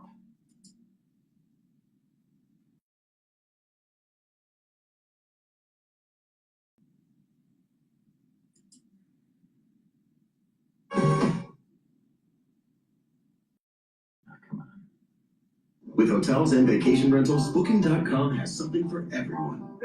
Shut up! You got anything more boutique? Oui, right this way. The condescension to Donald Trump, the disdain in which he's held by the liberal elite, is so great that it is extremely difficult sometimes to see through the miasma which they create in the mainstream media to understand whether what he's done is going to work or not. But I think it's just possible. I may be catastrophically wrong, and you can tease me about this in months to come. He may have succeeded more than we realize. Let's look at what has happened. Well, he has succeeded in removing the head of Iran, the head of the government in Iran, with a replacement. He's managed to find somebody who negotiations can be held with, and Pakistan has helped in that. He's managed to put back their military efforts, degrade their weapon systems, that the number of missiles they've been able to fire off every day has collapsed from the start of this conflict. And now he's got a ceasefire, which may allow a little bit of time for the next steps to happen. Let's see what happens, but let's not be too pessimistic. So the Straits of Hormuz are beginning to open. 10 ships may have gone through in the period in which I've started making this little video, since the beginning of the day, since the ceasefire started. That's going to begin to normalize supply chains as not just oil, but oil products begin to come through the Straits of Hormuz again, saving them from the longer alternative sea routes that were being proposed. The nuclear capabilities or potential nuclear capabilities of Iran may be significantly reduced, if not stopped. So that would be a very beneficial thing for global peace. The security of the state of Israel will be greater than it was before. And interestingly, the Gulf states have not rallied round co-religionists, but have actually supported the United States, not least because Iran attacked them in what I think will come to be seen as a major strategic blunder. So you've got a number of positive aspects of this war that are already becoming clear just as the ceasefire begins. What hasn't been achieved? Well, there isn't a flourishing democracy in Iran, but that was probably always an unrealistic prospect. It hasn't been as simple as what happened in Venezuela, where one leader was replaced and a more friendly one came in, but it may be evolving in that direction. And what does this mean? Well, it could actually be very positive for the global economy. There's been a terrible spike in the oil price. It's gone up to about $115 a barrel at the peak. Bear in mind, it was about $140 a barrel in 2008. So not as desperate as people might have been indicating, not as unprecedented, certainly not unprecedented in terms of what has happened before in relatively recent history. There will be the issue of damage that has been done to some outlets, some refineries, and so on, and some shipping may have been damaged. But generally speaking, at the end of a crisis, people always say it will take years and years, or months and months to restore capacity. Very often it's done much faster than that. You know where the capacity is, you know what the problem is, and people crack on with it and get it repaired as long as there's demand. But I think you can also see greater supply coming on board. Why? Because countries like the United Kingdom will be taking energy security seriously. Something I tried to do in my brief stint as Secretary of State for Energy, to try and use our own resources. There's now a clamour for that. And that clamour won't go away just because there's a ceasefire. It actually becomes more important because we now know there was a crisis in 2022, there was a crisis in 2026. When will the next one be? Will it be 2030? Will it be before? Is it a 4-year pattern? No, I don't think it is. Nonetheless, having your own resources, creating energy security is tremendously important. Why did the North Sea oil fields become economic in the 1970s? Because they were difficult to get at compared to the deserts of Saudi Arabia. They became economic because of what OPEC did in 1973. They pushed up the oil price and they gave the incentive to look for your own resources. They also made it economic. We're going to find the opportunity to make it more economic. That's actually in the hands of the government. Just needs to reduce some of the excessive taxation on oil exploration, and it needs to give the licenses, and then we can have more independent supply. This is also putting pressure on some of the really silly green regulations that mean we don't refine our own products here because we're closing our refineries because we make them too expensive to run. Again, the pressure is going to be to change those rules so we do it domestically so we can have more immediate supply and security of supply. Now, what does this mean? If you increase supply and demand remains static and you're increasing it in terms of oil exploration and indeed refining capacity, or you're keeping refining capacity that will otherwise be closed, then prices come down. In addition to this, you've got the prospect of Iran itself, if it's at peace, becoming a much bigger oil providing nation. It was one of the major ones in 1973, even at the time of the coup in 1979. It was a major oil producing country. That has dwindled. Most of its supplies have gone to China. It's still important, but it's nothing like as big as it could be because it's had sanctions on it. It hasn't been legal for Iran to trade. If Iran comes back into the global trading system, you bring that supply on. Remember, all pricing is at the margin. If you have 1 barrel of oil extra above demand, prices fall. 1 barrel of oil lower, prices rise. The basics of supply and demand, we've seen this. 25% of supply, 20 to 25% of supply being affected by the Straits of Hormuz. We have seen that effect on prices. That goes in the opposite direction too if extra supply comes on. So this is a really interesting thing. We could, instead of be seeing oil getting to $250 a barrel and years of disruption, we could see oil coming down in price below the $70 a barrel it was before the crisis started, with petrol prices coming down, diesel prices coming down, a boost to economic activity, but also domestic boost as we look at our own resources. Of course, other countries will be doing the same. Other countries have been following mad green policies. Will look at whether they've got resources that they can use and whether they can be doing it for themselves. So security of supply should increase supply. Demand may actually grow under these circumstances because at lower prices you sometimes find that creates extra demand. And we've got to a ceasefire. So this is really my starting point.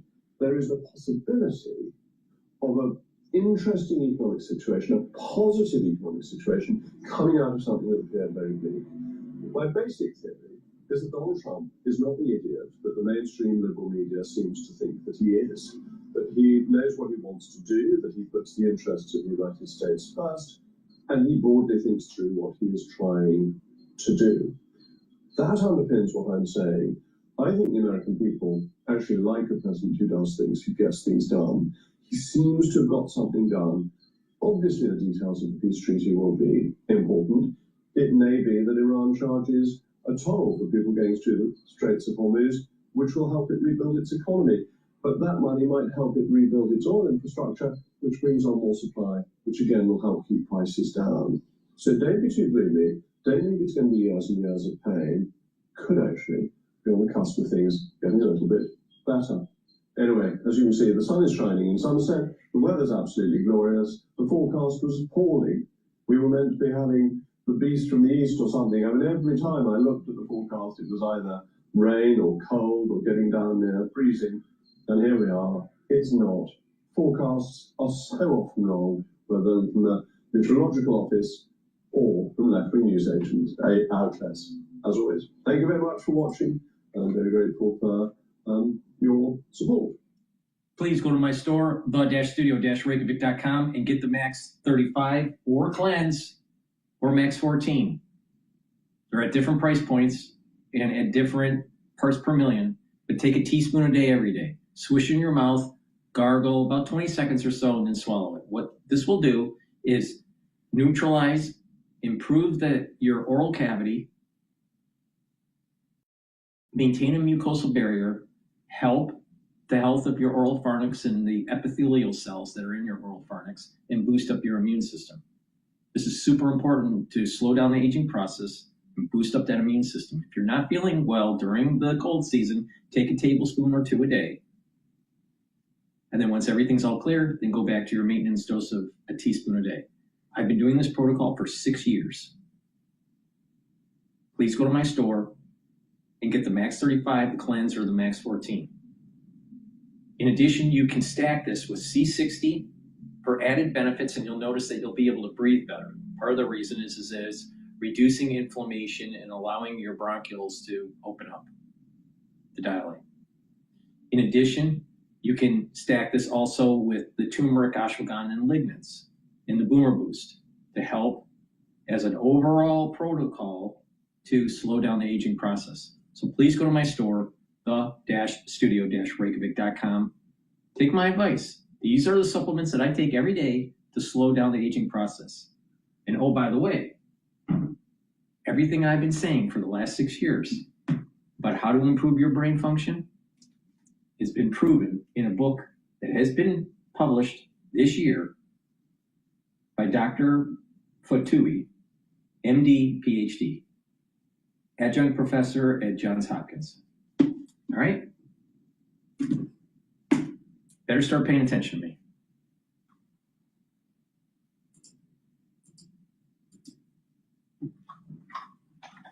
News out of the war in Iran, an announcement of a 2-week ceasefire. This is a big change, almost a 180 from President Trump. Not entirely surprising. In the morning, he had declared that Iranian civilization was probably going to be over. Now, we got our, Dr. Ian Brennan. Is it Brennan or Brenner? Hold on. Bremer. Ian Bremer, he doesn't like Trump so much. And oh, by the way, he makes money on ads on Pupper Regime spoofing Trump, all right? But he's a guru of international affairs, especially in Europe. But he's going to tell you on how the world is. He also told you that tariffs are going to destroy the United States because inflation is going to skyrocket. Didn't happen. He also said that you should be investing in other countries in the United States during the tariff negotiations that were commencing in April of last year. What did DrPaulCottrell say? Don't be fearful, buy into the market. If you paid attention to me and not Dr. Ian Bremer, you would have made 20% return on your new capital.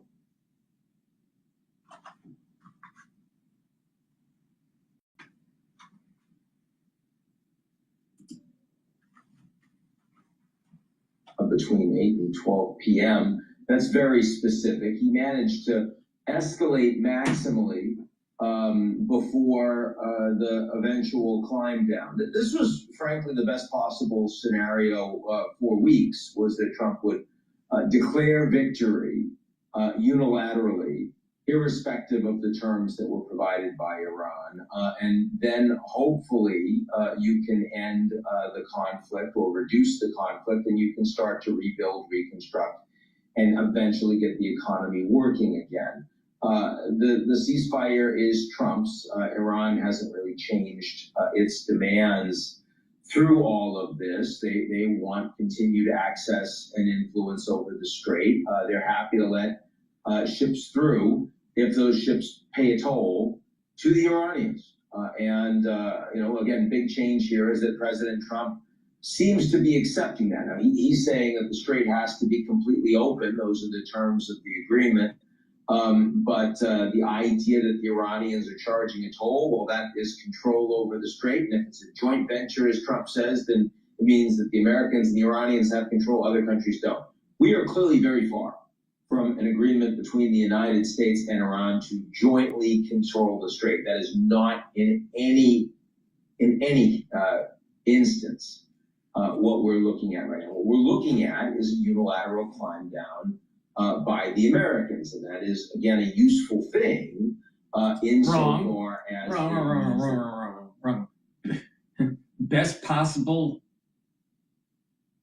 solution? No, it's not. We need, one, to rearm our Navy with Tomahawks because we've depleted them and they need to go to port. And secondly, is he proposing that we should just kick the can down the road? Is he saying that it's okay for them to have nuclear enrichment? Potentially a breakout for a nuclear bomb? He's too stupid to realize that the Iranians have bioweapon labs.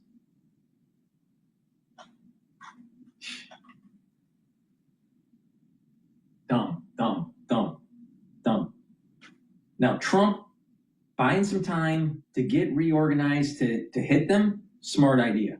But if Trump is walking away from this, this is going to be part of the world curse that I keep on warning everybody about. That's going to start on September 11th, 2026, and it's going to continue on to the first week of October 2027. Now, do you want to listen to Dr. Ian Bremer? Or would you like to actually pay attention to what I have to say? Because I wasn't wrong during the COVID years. I wasn't wrong during what happened with the tariffs. I told you what to do. If you did what I told you to do, you would have made more than 20%. I told you what to do with the stock market weeks ago. If you paid attention, you would have made money today.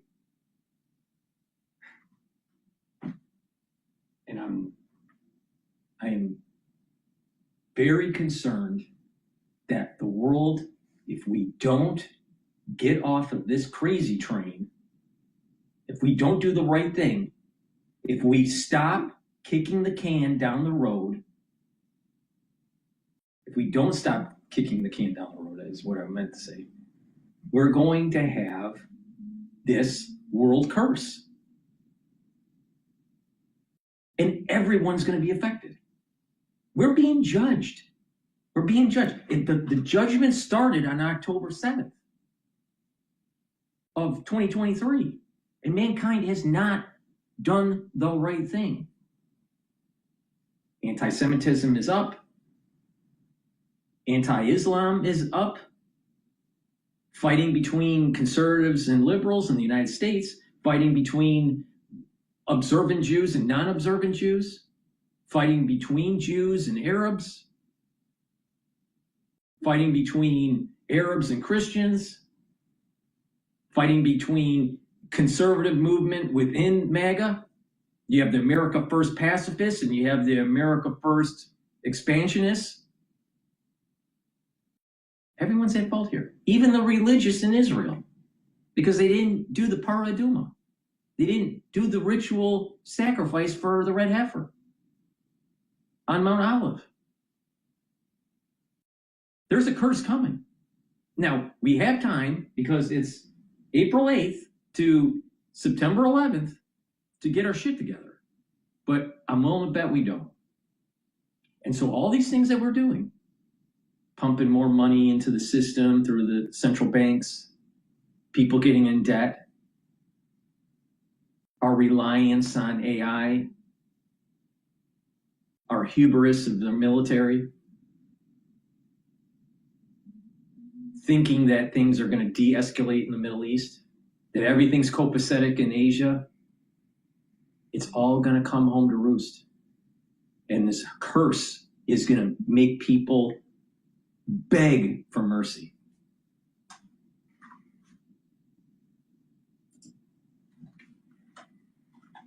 Iranians are not likely to strike back, and that means less tail risk around big infrastructure in the Gulf getting destroyed, tankers getting hit, and the like. Now, there's already been a level of recrimination and potential breaking of the ceasefire. First, there was an initial announcement by the Pakistanis that the Lebanon front, the war in Lebanon that the Israelis are conducting as a part of this. The Israelis immediately said that was not the case. And indeed, we've now seen in the last 12 hours the heaviest strikes against Lebanon, including on Beirut, at any point that we've seen during the war.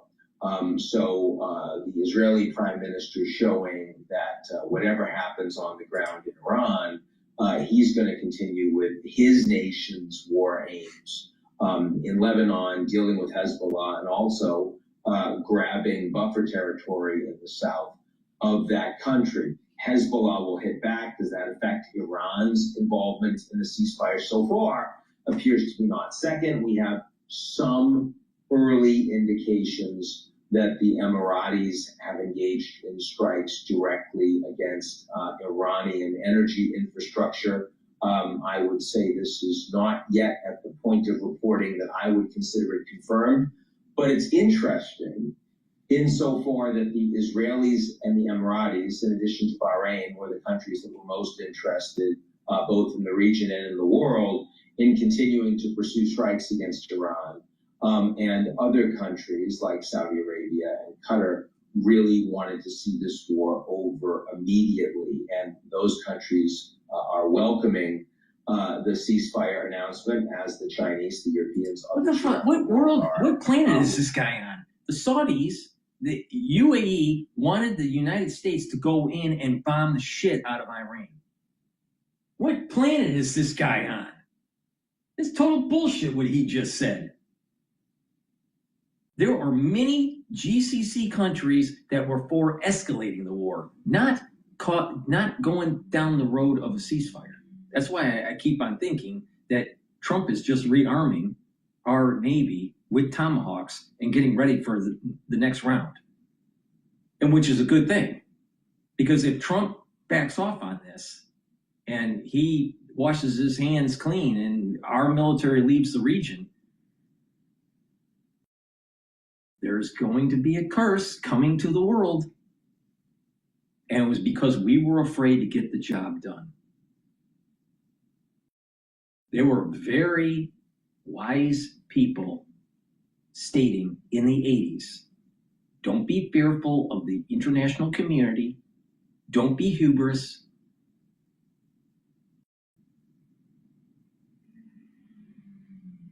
And just get the job done. And everything will be better.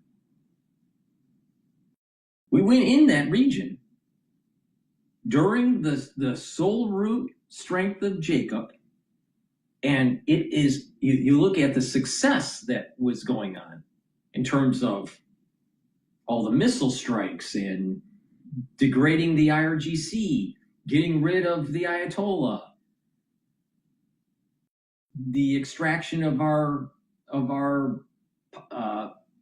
pilot from the F-15 and the weapons specialist. Those are miracles. But that was because of the strength of Jacob. This all happened in April and in March. All these things that were happening. We're not going to have the blessing in September and October because Esau gets that. Esau gets blessed. The Iranians are going to be stronger in September and October. Trump leaves before getting the job done, and he has until July. A curse is going to be coming down on this earth.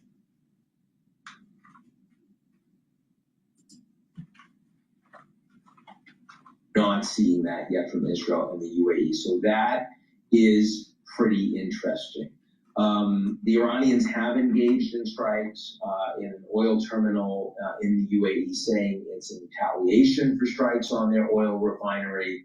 But again, the big belligerents, which is the U.S. and Israel against Iran, 12 hours into this announced ceasefire, are not striking each other. So that's clearly a meaningful improvement from where we were a day ago. I think that there is a reasonable likelihood that this ceasefire can stick because it is purely in the capacity of Trump to declare himself a winner and to move on. It doesn't mean he'll be perceived as such globally, or he'll be perceived as such even inside the United States. But since this war was his war, he chose how big to go. He chose to do the decapitations. He chose the date the war aims. He can say that the war aims have been fulfilled and it's over. No one else could have done that. He's already said it's a new regime. I wouldn't consider this a new regime in Iran. Certainly, the Iranian people that were hoping to be rescued, as Trump said that he would in the early days, don't consider this a new regime. But if Trump does, and that is the reality that he's going to run with, then you've solved that goal. You don't need to go ahead with it.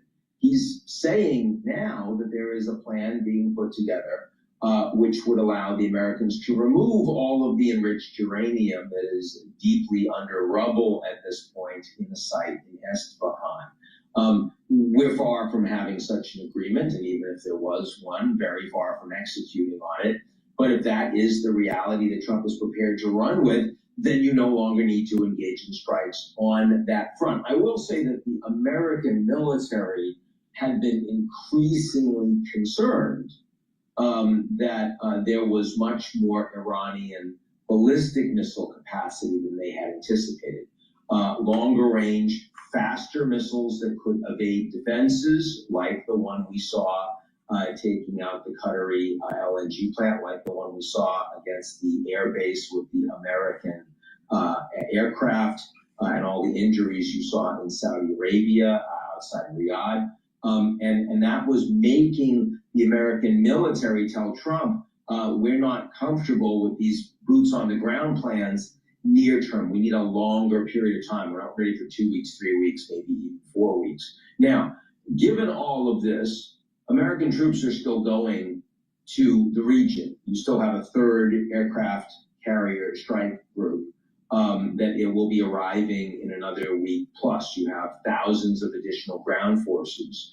And those military plans have been drawn up, and Trump is still very capable of changing his mind and using them.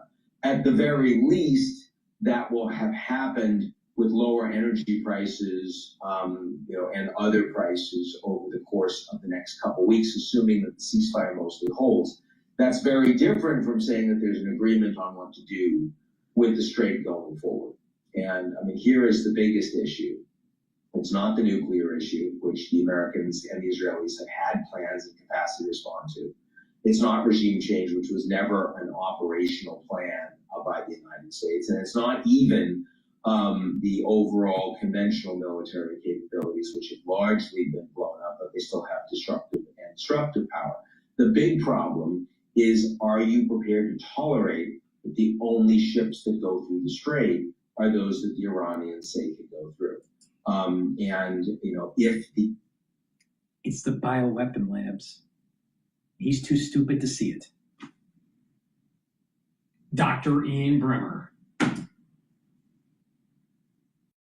Americans and the Iranians don't come to a deal on how to handle that. And the U.S. could say, look, this is reconstruction. The money for reconstruction is all the money that you're getting for these ships going through. And Iran can say, we control the ships going through, that the Strait is basically our influence. And everyone else can cut deals with the Iranians, and maybe that allows you to get back to normal.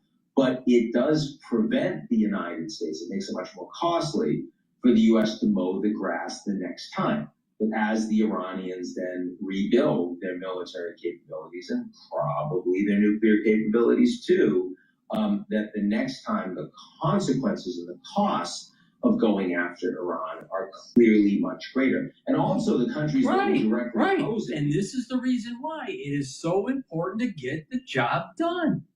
We should have got the job done 47 years ago, 46 years ago, 45 years ago, 44 years ago, 43 years ago, 42 years ago, 41 years ago, 40 years ago.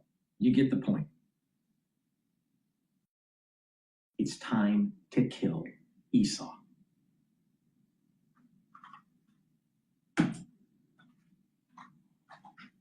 They are engaging with the Iranians diplomatically and economically to get all of these goods through. So what's the takeaway? First immediate takeaway is welcome the ceasefire. Great that Trump backed down unilaterally. This will hopefully lead to far less economic damage Everyone's so focused on the economic. This is part of the reason why the New World Order, the Bilderberg Group, the World Economic Forum, the more integrated you are in the world, the less optionality you have for sovereignty. And he's promoting that horse shit.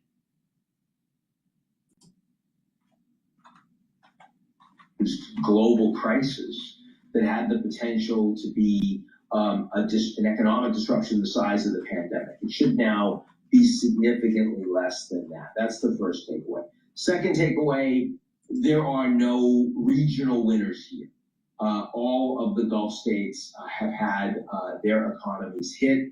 The Saudi economy will do really well this year because they will have had a lot of oil going through their East-West pipeline, but still there is a lot of damage to how safe they are to invest in long-term, travel to investment in this part of the world. No one in the region would have wanted this to have happened. Least of all the Iranians, who now have a much weaker government with weaker capacity to lead it, with so many of their leaders having been assassinated, with so much of their industrial capabilities having been damaged or destroyed.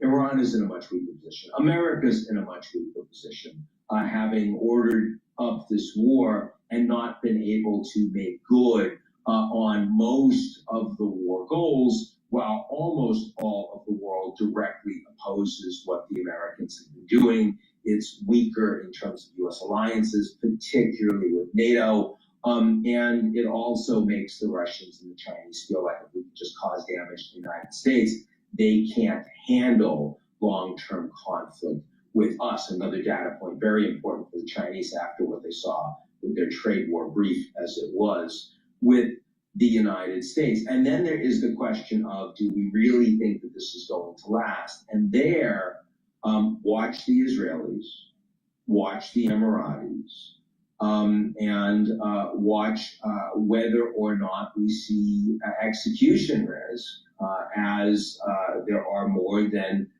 even though Trump is the unilateral agent in determining the ceasefire, there are plenty of people that are involved in this fight, and that including an Iranian government that may not have unitary capacity to execute on saying no more strikes. That we don't know. We saw the decentralization of some targeting. Is there going to be a decentralization in ending the ceasefire too, in which case you've got problems because things will still get targeted in the Strait, even as the central Iranian government is trying to keep it open. What about the Houthis? What about Hezbollah? And how do the Israelis respond to all of that? So big questions today, but still a significantly better position than we were in yesterday or any of the last 5 weeks, frankly. And it's totally always welcome to have a little bit of good news. That's it for me. No, he's wrong. He's wrong. He's wrong. Hitting Iran was probably the better option than to kick the can down the road. We're in a better position. Why are we in a better position? Why wasn't it a better position to actually knock out the bridges? Because what if we need to do a ground offensive? See, right now, if this is a real ceasefire from Trump, if this is really going to take hold and he's going to back off, then we show that we don't have the fortitude to go all the way. The Iranian people were massacred while they were protesting their government. You're going to have the IRGC still standing? You're still going to have the theocratic regime there? Where's the international community screaming bloody murder about 20, 30, 40,000 of their people being killed during the protests? No one really knows and how much, but it happened. Where's the international community outrage? The international community was so outraged that Trump's going to blow up bridges. It's such a war crime. Heaven forbid. Trump needs to get the job done, because if he doesn't, what president will? J.D. Vance? You think he will? He's a fair weather supporter of Trump. I've never trusted J.D. Vance. There's something about him that I don't trust. Rubio? I think Rubio is doing a great job, but I don't think that he would do it if he was president. Gavin Newsom? You think he would do it? No. Tell me, which person that potentially could be president of the United States would actually get the job done? And this falls into the thesis that I have, that the world is going to have a curse because we didn't do what we were supposed to do. We're supposed to eliminate Esau, negative soul. And the religious community within Israel is supposed to ritually slaughter the red heifer. Now, if either one or both of them don't happen, a very big curse is coming.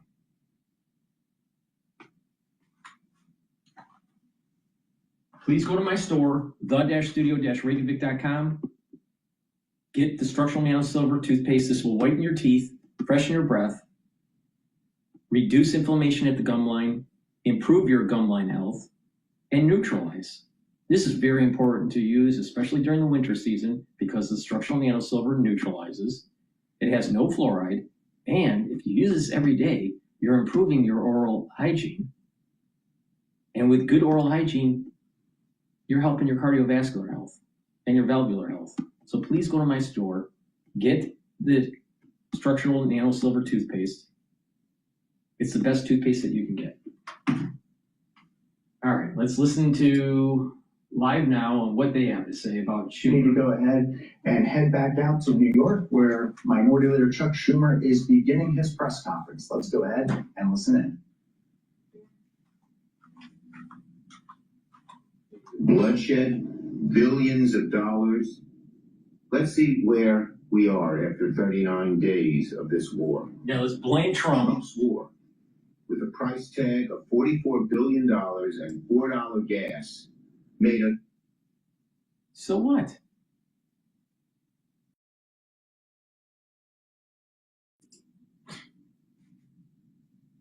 worse off today than we were when he started it. And let's go over this piece by piece. Why are we worse off today than the day he started it? First, the Strait of Hormuz. It's in worse shape today, with more Iranian domination of it than it was before the war started.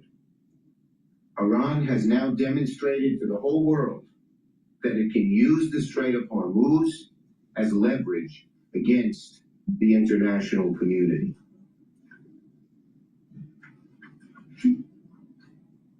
In terms of what Trump has described as this 2-week ceasefire, in terms of even when that holds, the strait is only partially open for 2 weeks, and it's on a conditional basis. That leverage is not gone. Trump handed to the Iranians leverage over the Strait of Hormuz. So in the short term, we're not in much better shape, and in the long term, we're in much worse shape when it comes to all the oil that has to go out of the straits. Second, the Iranian regime. Iran still has an Ayatollah named Khamenei. The Iranian regime is still standing, not just standing, but now emboldened. And the regime is likely to be even more radical and more dangerous than it was before. So it's worse. Trump's Iran war has strengthened the Iranian regime and made the United States position worse. Gas prices. At home here, American families have paid the price for this war. Gas prices have skyrocketed in just a matter of days. They're not going to change until August. And in general, the world oil markets will be unsettled for years from now. No. Several years from now, Americans in the world will still be paying the price. No, that's A higher price for gas prices than before the war started. Iran's nuclear ambition, worse. That's true. The bottom line is that Iran still has its nuclear stockpile, its nuclear ambitions. Iran still has its nuclear stockpile. Its nuclear ambitions are still unchecked, if not accelerated. And finally, American credibility. The nations of the world are furious at Trump. The Europeans, the Asians, even the Middle Eastern allies. They say, what the hell is he doing? And the United States' diplomatic position and credibility in the world is dramatically worse because of this war. So just in summary, this war has made us worse off today than before it started. The war made us worse in terms of control of the Strait of Hormuz. The war made us worse in terms of the strength of the Iranian regime. The war made us worse. This is the reason why it's so important to get the job done. There will be a curse that comes on this earth because the United States wasn't willing to completely remove negative Esau. And what it is that it's kind of like almost design system where if the United States doesn't do the right thing all the way, there's going to be a feedback loop that forces it to either do the right thing or radically lose position of power in the world. This country is blessed. And I'm still in the mindset, don't bet against the United States. But we're in a situation here that we will lose our blessing as a great nation if we don't do the right thing. Schumer's a jackass. He always has been a jackass. But he is right that this war, if it's not executed to its full conclusion, is going to lead to a world curse.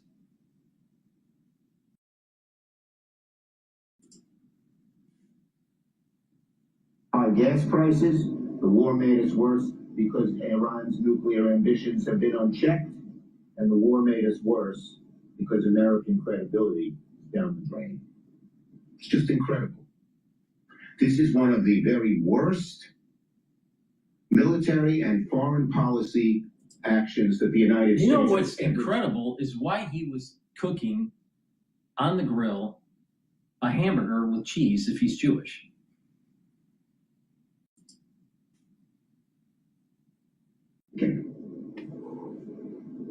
Ever taken. And of course, there are other points here.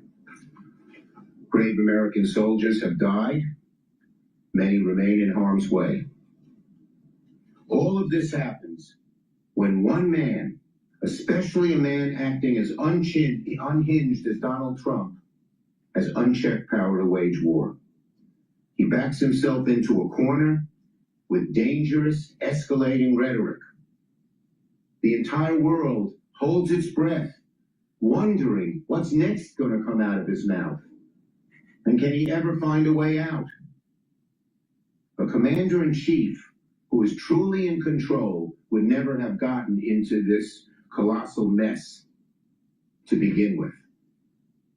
That is exactly why I'm announcing that today the Senate will vote next week on the War Powers Resolution. Congress must reassert its authority, especially at this dangerous moment. No president, Democrat or Republican, should take this country to war alone. Not now, not ever. Republicans will once again have the opportunity to join Democrats and end this reckless war of choice. The public must demand that Republicans join with us to approve the War Powers Act. The War Powers Act will cease hostilities and require the administration to get an AUMF before going to war after the hostilities cease. I don't think he understands how things work in the United States. Let's say that the Republicans and the Democrats come to some sort of agreement on the War Powers Act in the House and in the Senate. It goes up to the executive branch, the White House, to be signed. And Trump can veto it. There is no way in hell that the actual Congress is going to be able to override the veto. So the executive branch is going to say, go fuck yourself, Schumer. This is all bluster for the midterm election. And the bottom line is this. From day one, this war has never had a satisfactory answer to what is the goal, what do we want to achieve, what is the timetable, how much will it cost in both lives and treasure. He has never had an answer. In fact, his answer varies from day to day to day. It almost looks as he wakes up in the morning, looks at the oil market and the stock market, and determines that day's actions over in Iran. What's wrong with that? It's erratic, but worse than erratic, it's dangerous. Let this be a warning. If Trump starts a new war, we will be in worse shape given his lack of planning and focus. Trump must end the war now. The only viable solution is a lasting diplomatic one. A 2-week ceasefire, especially one as fragile as this, is not a strategy. It's not a diplomatic solution. It's not a plan. Trump needs to stop posting on the social media and start doing the hard work of building a lasting peace. Trump chose this war. He owns the consequences. And next week, Trump chose to try to fix the problem that has been festering for the last 47 years. And Schumer, out of that last 47 years, most of it, he has been in the legislative branch. has the opportunity to act to make sure it cannot happen again. Ready for your questions. Yes, NJ. With respect to the administration, it sounds almost triumphant enough, insisting that all U.S. objectives have been achieved with minimal losses. What's your response to that? What? My response to that is just look at the actual results, not the BS that comes out of the administration. Straits of Hormuz, we're in worse shape. Iranian regime, worse shape. What about the BS that comes out of the Democratic Party? Is the country better off with their failed policies and their allegiance to the post-modern ethics? The erosion of God, country, and family? Is the United States stronger because of Democratic policies? We're going bankrupt because of Democratic policies. All right, enough of Schumer, my senator from New York. Please go to my store, the-studio-reykjavik.com. Get the structural nanosilver gels. You can get the tube version or the quick dispenser. They work the same way. They're very high quality. You put it on in an abrasion. It'll help to heal the abrasion, minor burn or cut, about a third of the time quicker. In addition, you can use it as a daily skincare, and you can use it if you're not feeling well because of the cold season, or someone around you's not feeling well during the cold season, because it'll help to neutralize, because it's made from structural nanosilver. You put it on your hands, around your mouth, around your ears, around your eyes, around your nose, lightly coat your nostrils. It'll stay active for 5.5 hours and neutralize. It's really powerful. Make sure you have some at home. Make sure you have some at work. Please go to my store, the-studio-reykjavik.com. That's the end of my broadcast. Now, stay tuned. Markets are going to be moving. We don't know what's going to happen. It looks like the ceasefire is going to break apart. When will it break apart? Who knows? Is it going to be 2 weeks, 2 days, 2 hours? Who knows? But it's going to move the energy markets. It's going to move the equity markets. So pay attention. Thank you for listening. Please share the links and go to my website, the-studio-reykjavik.com, and get the great products that I offer. Please have a nice day.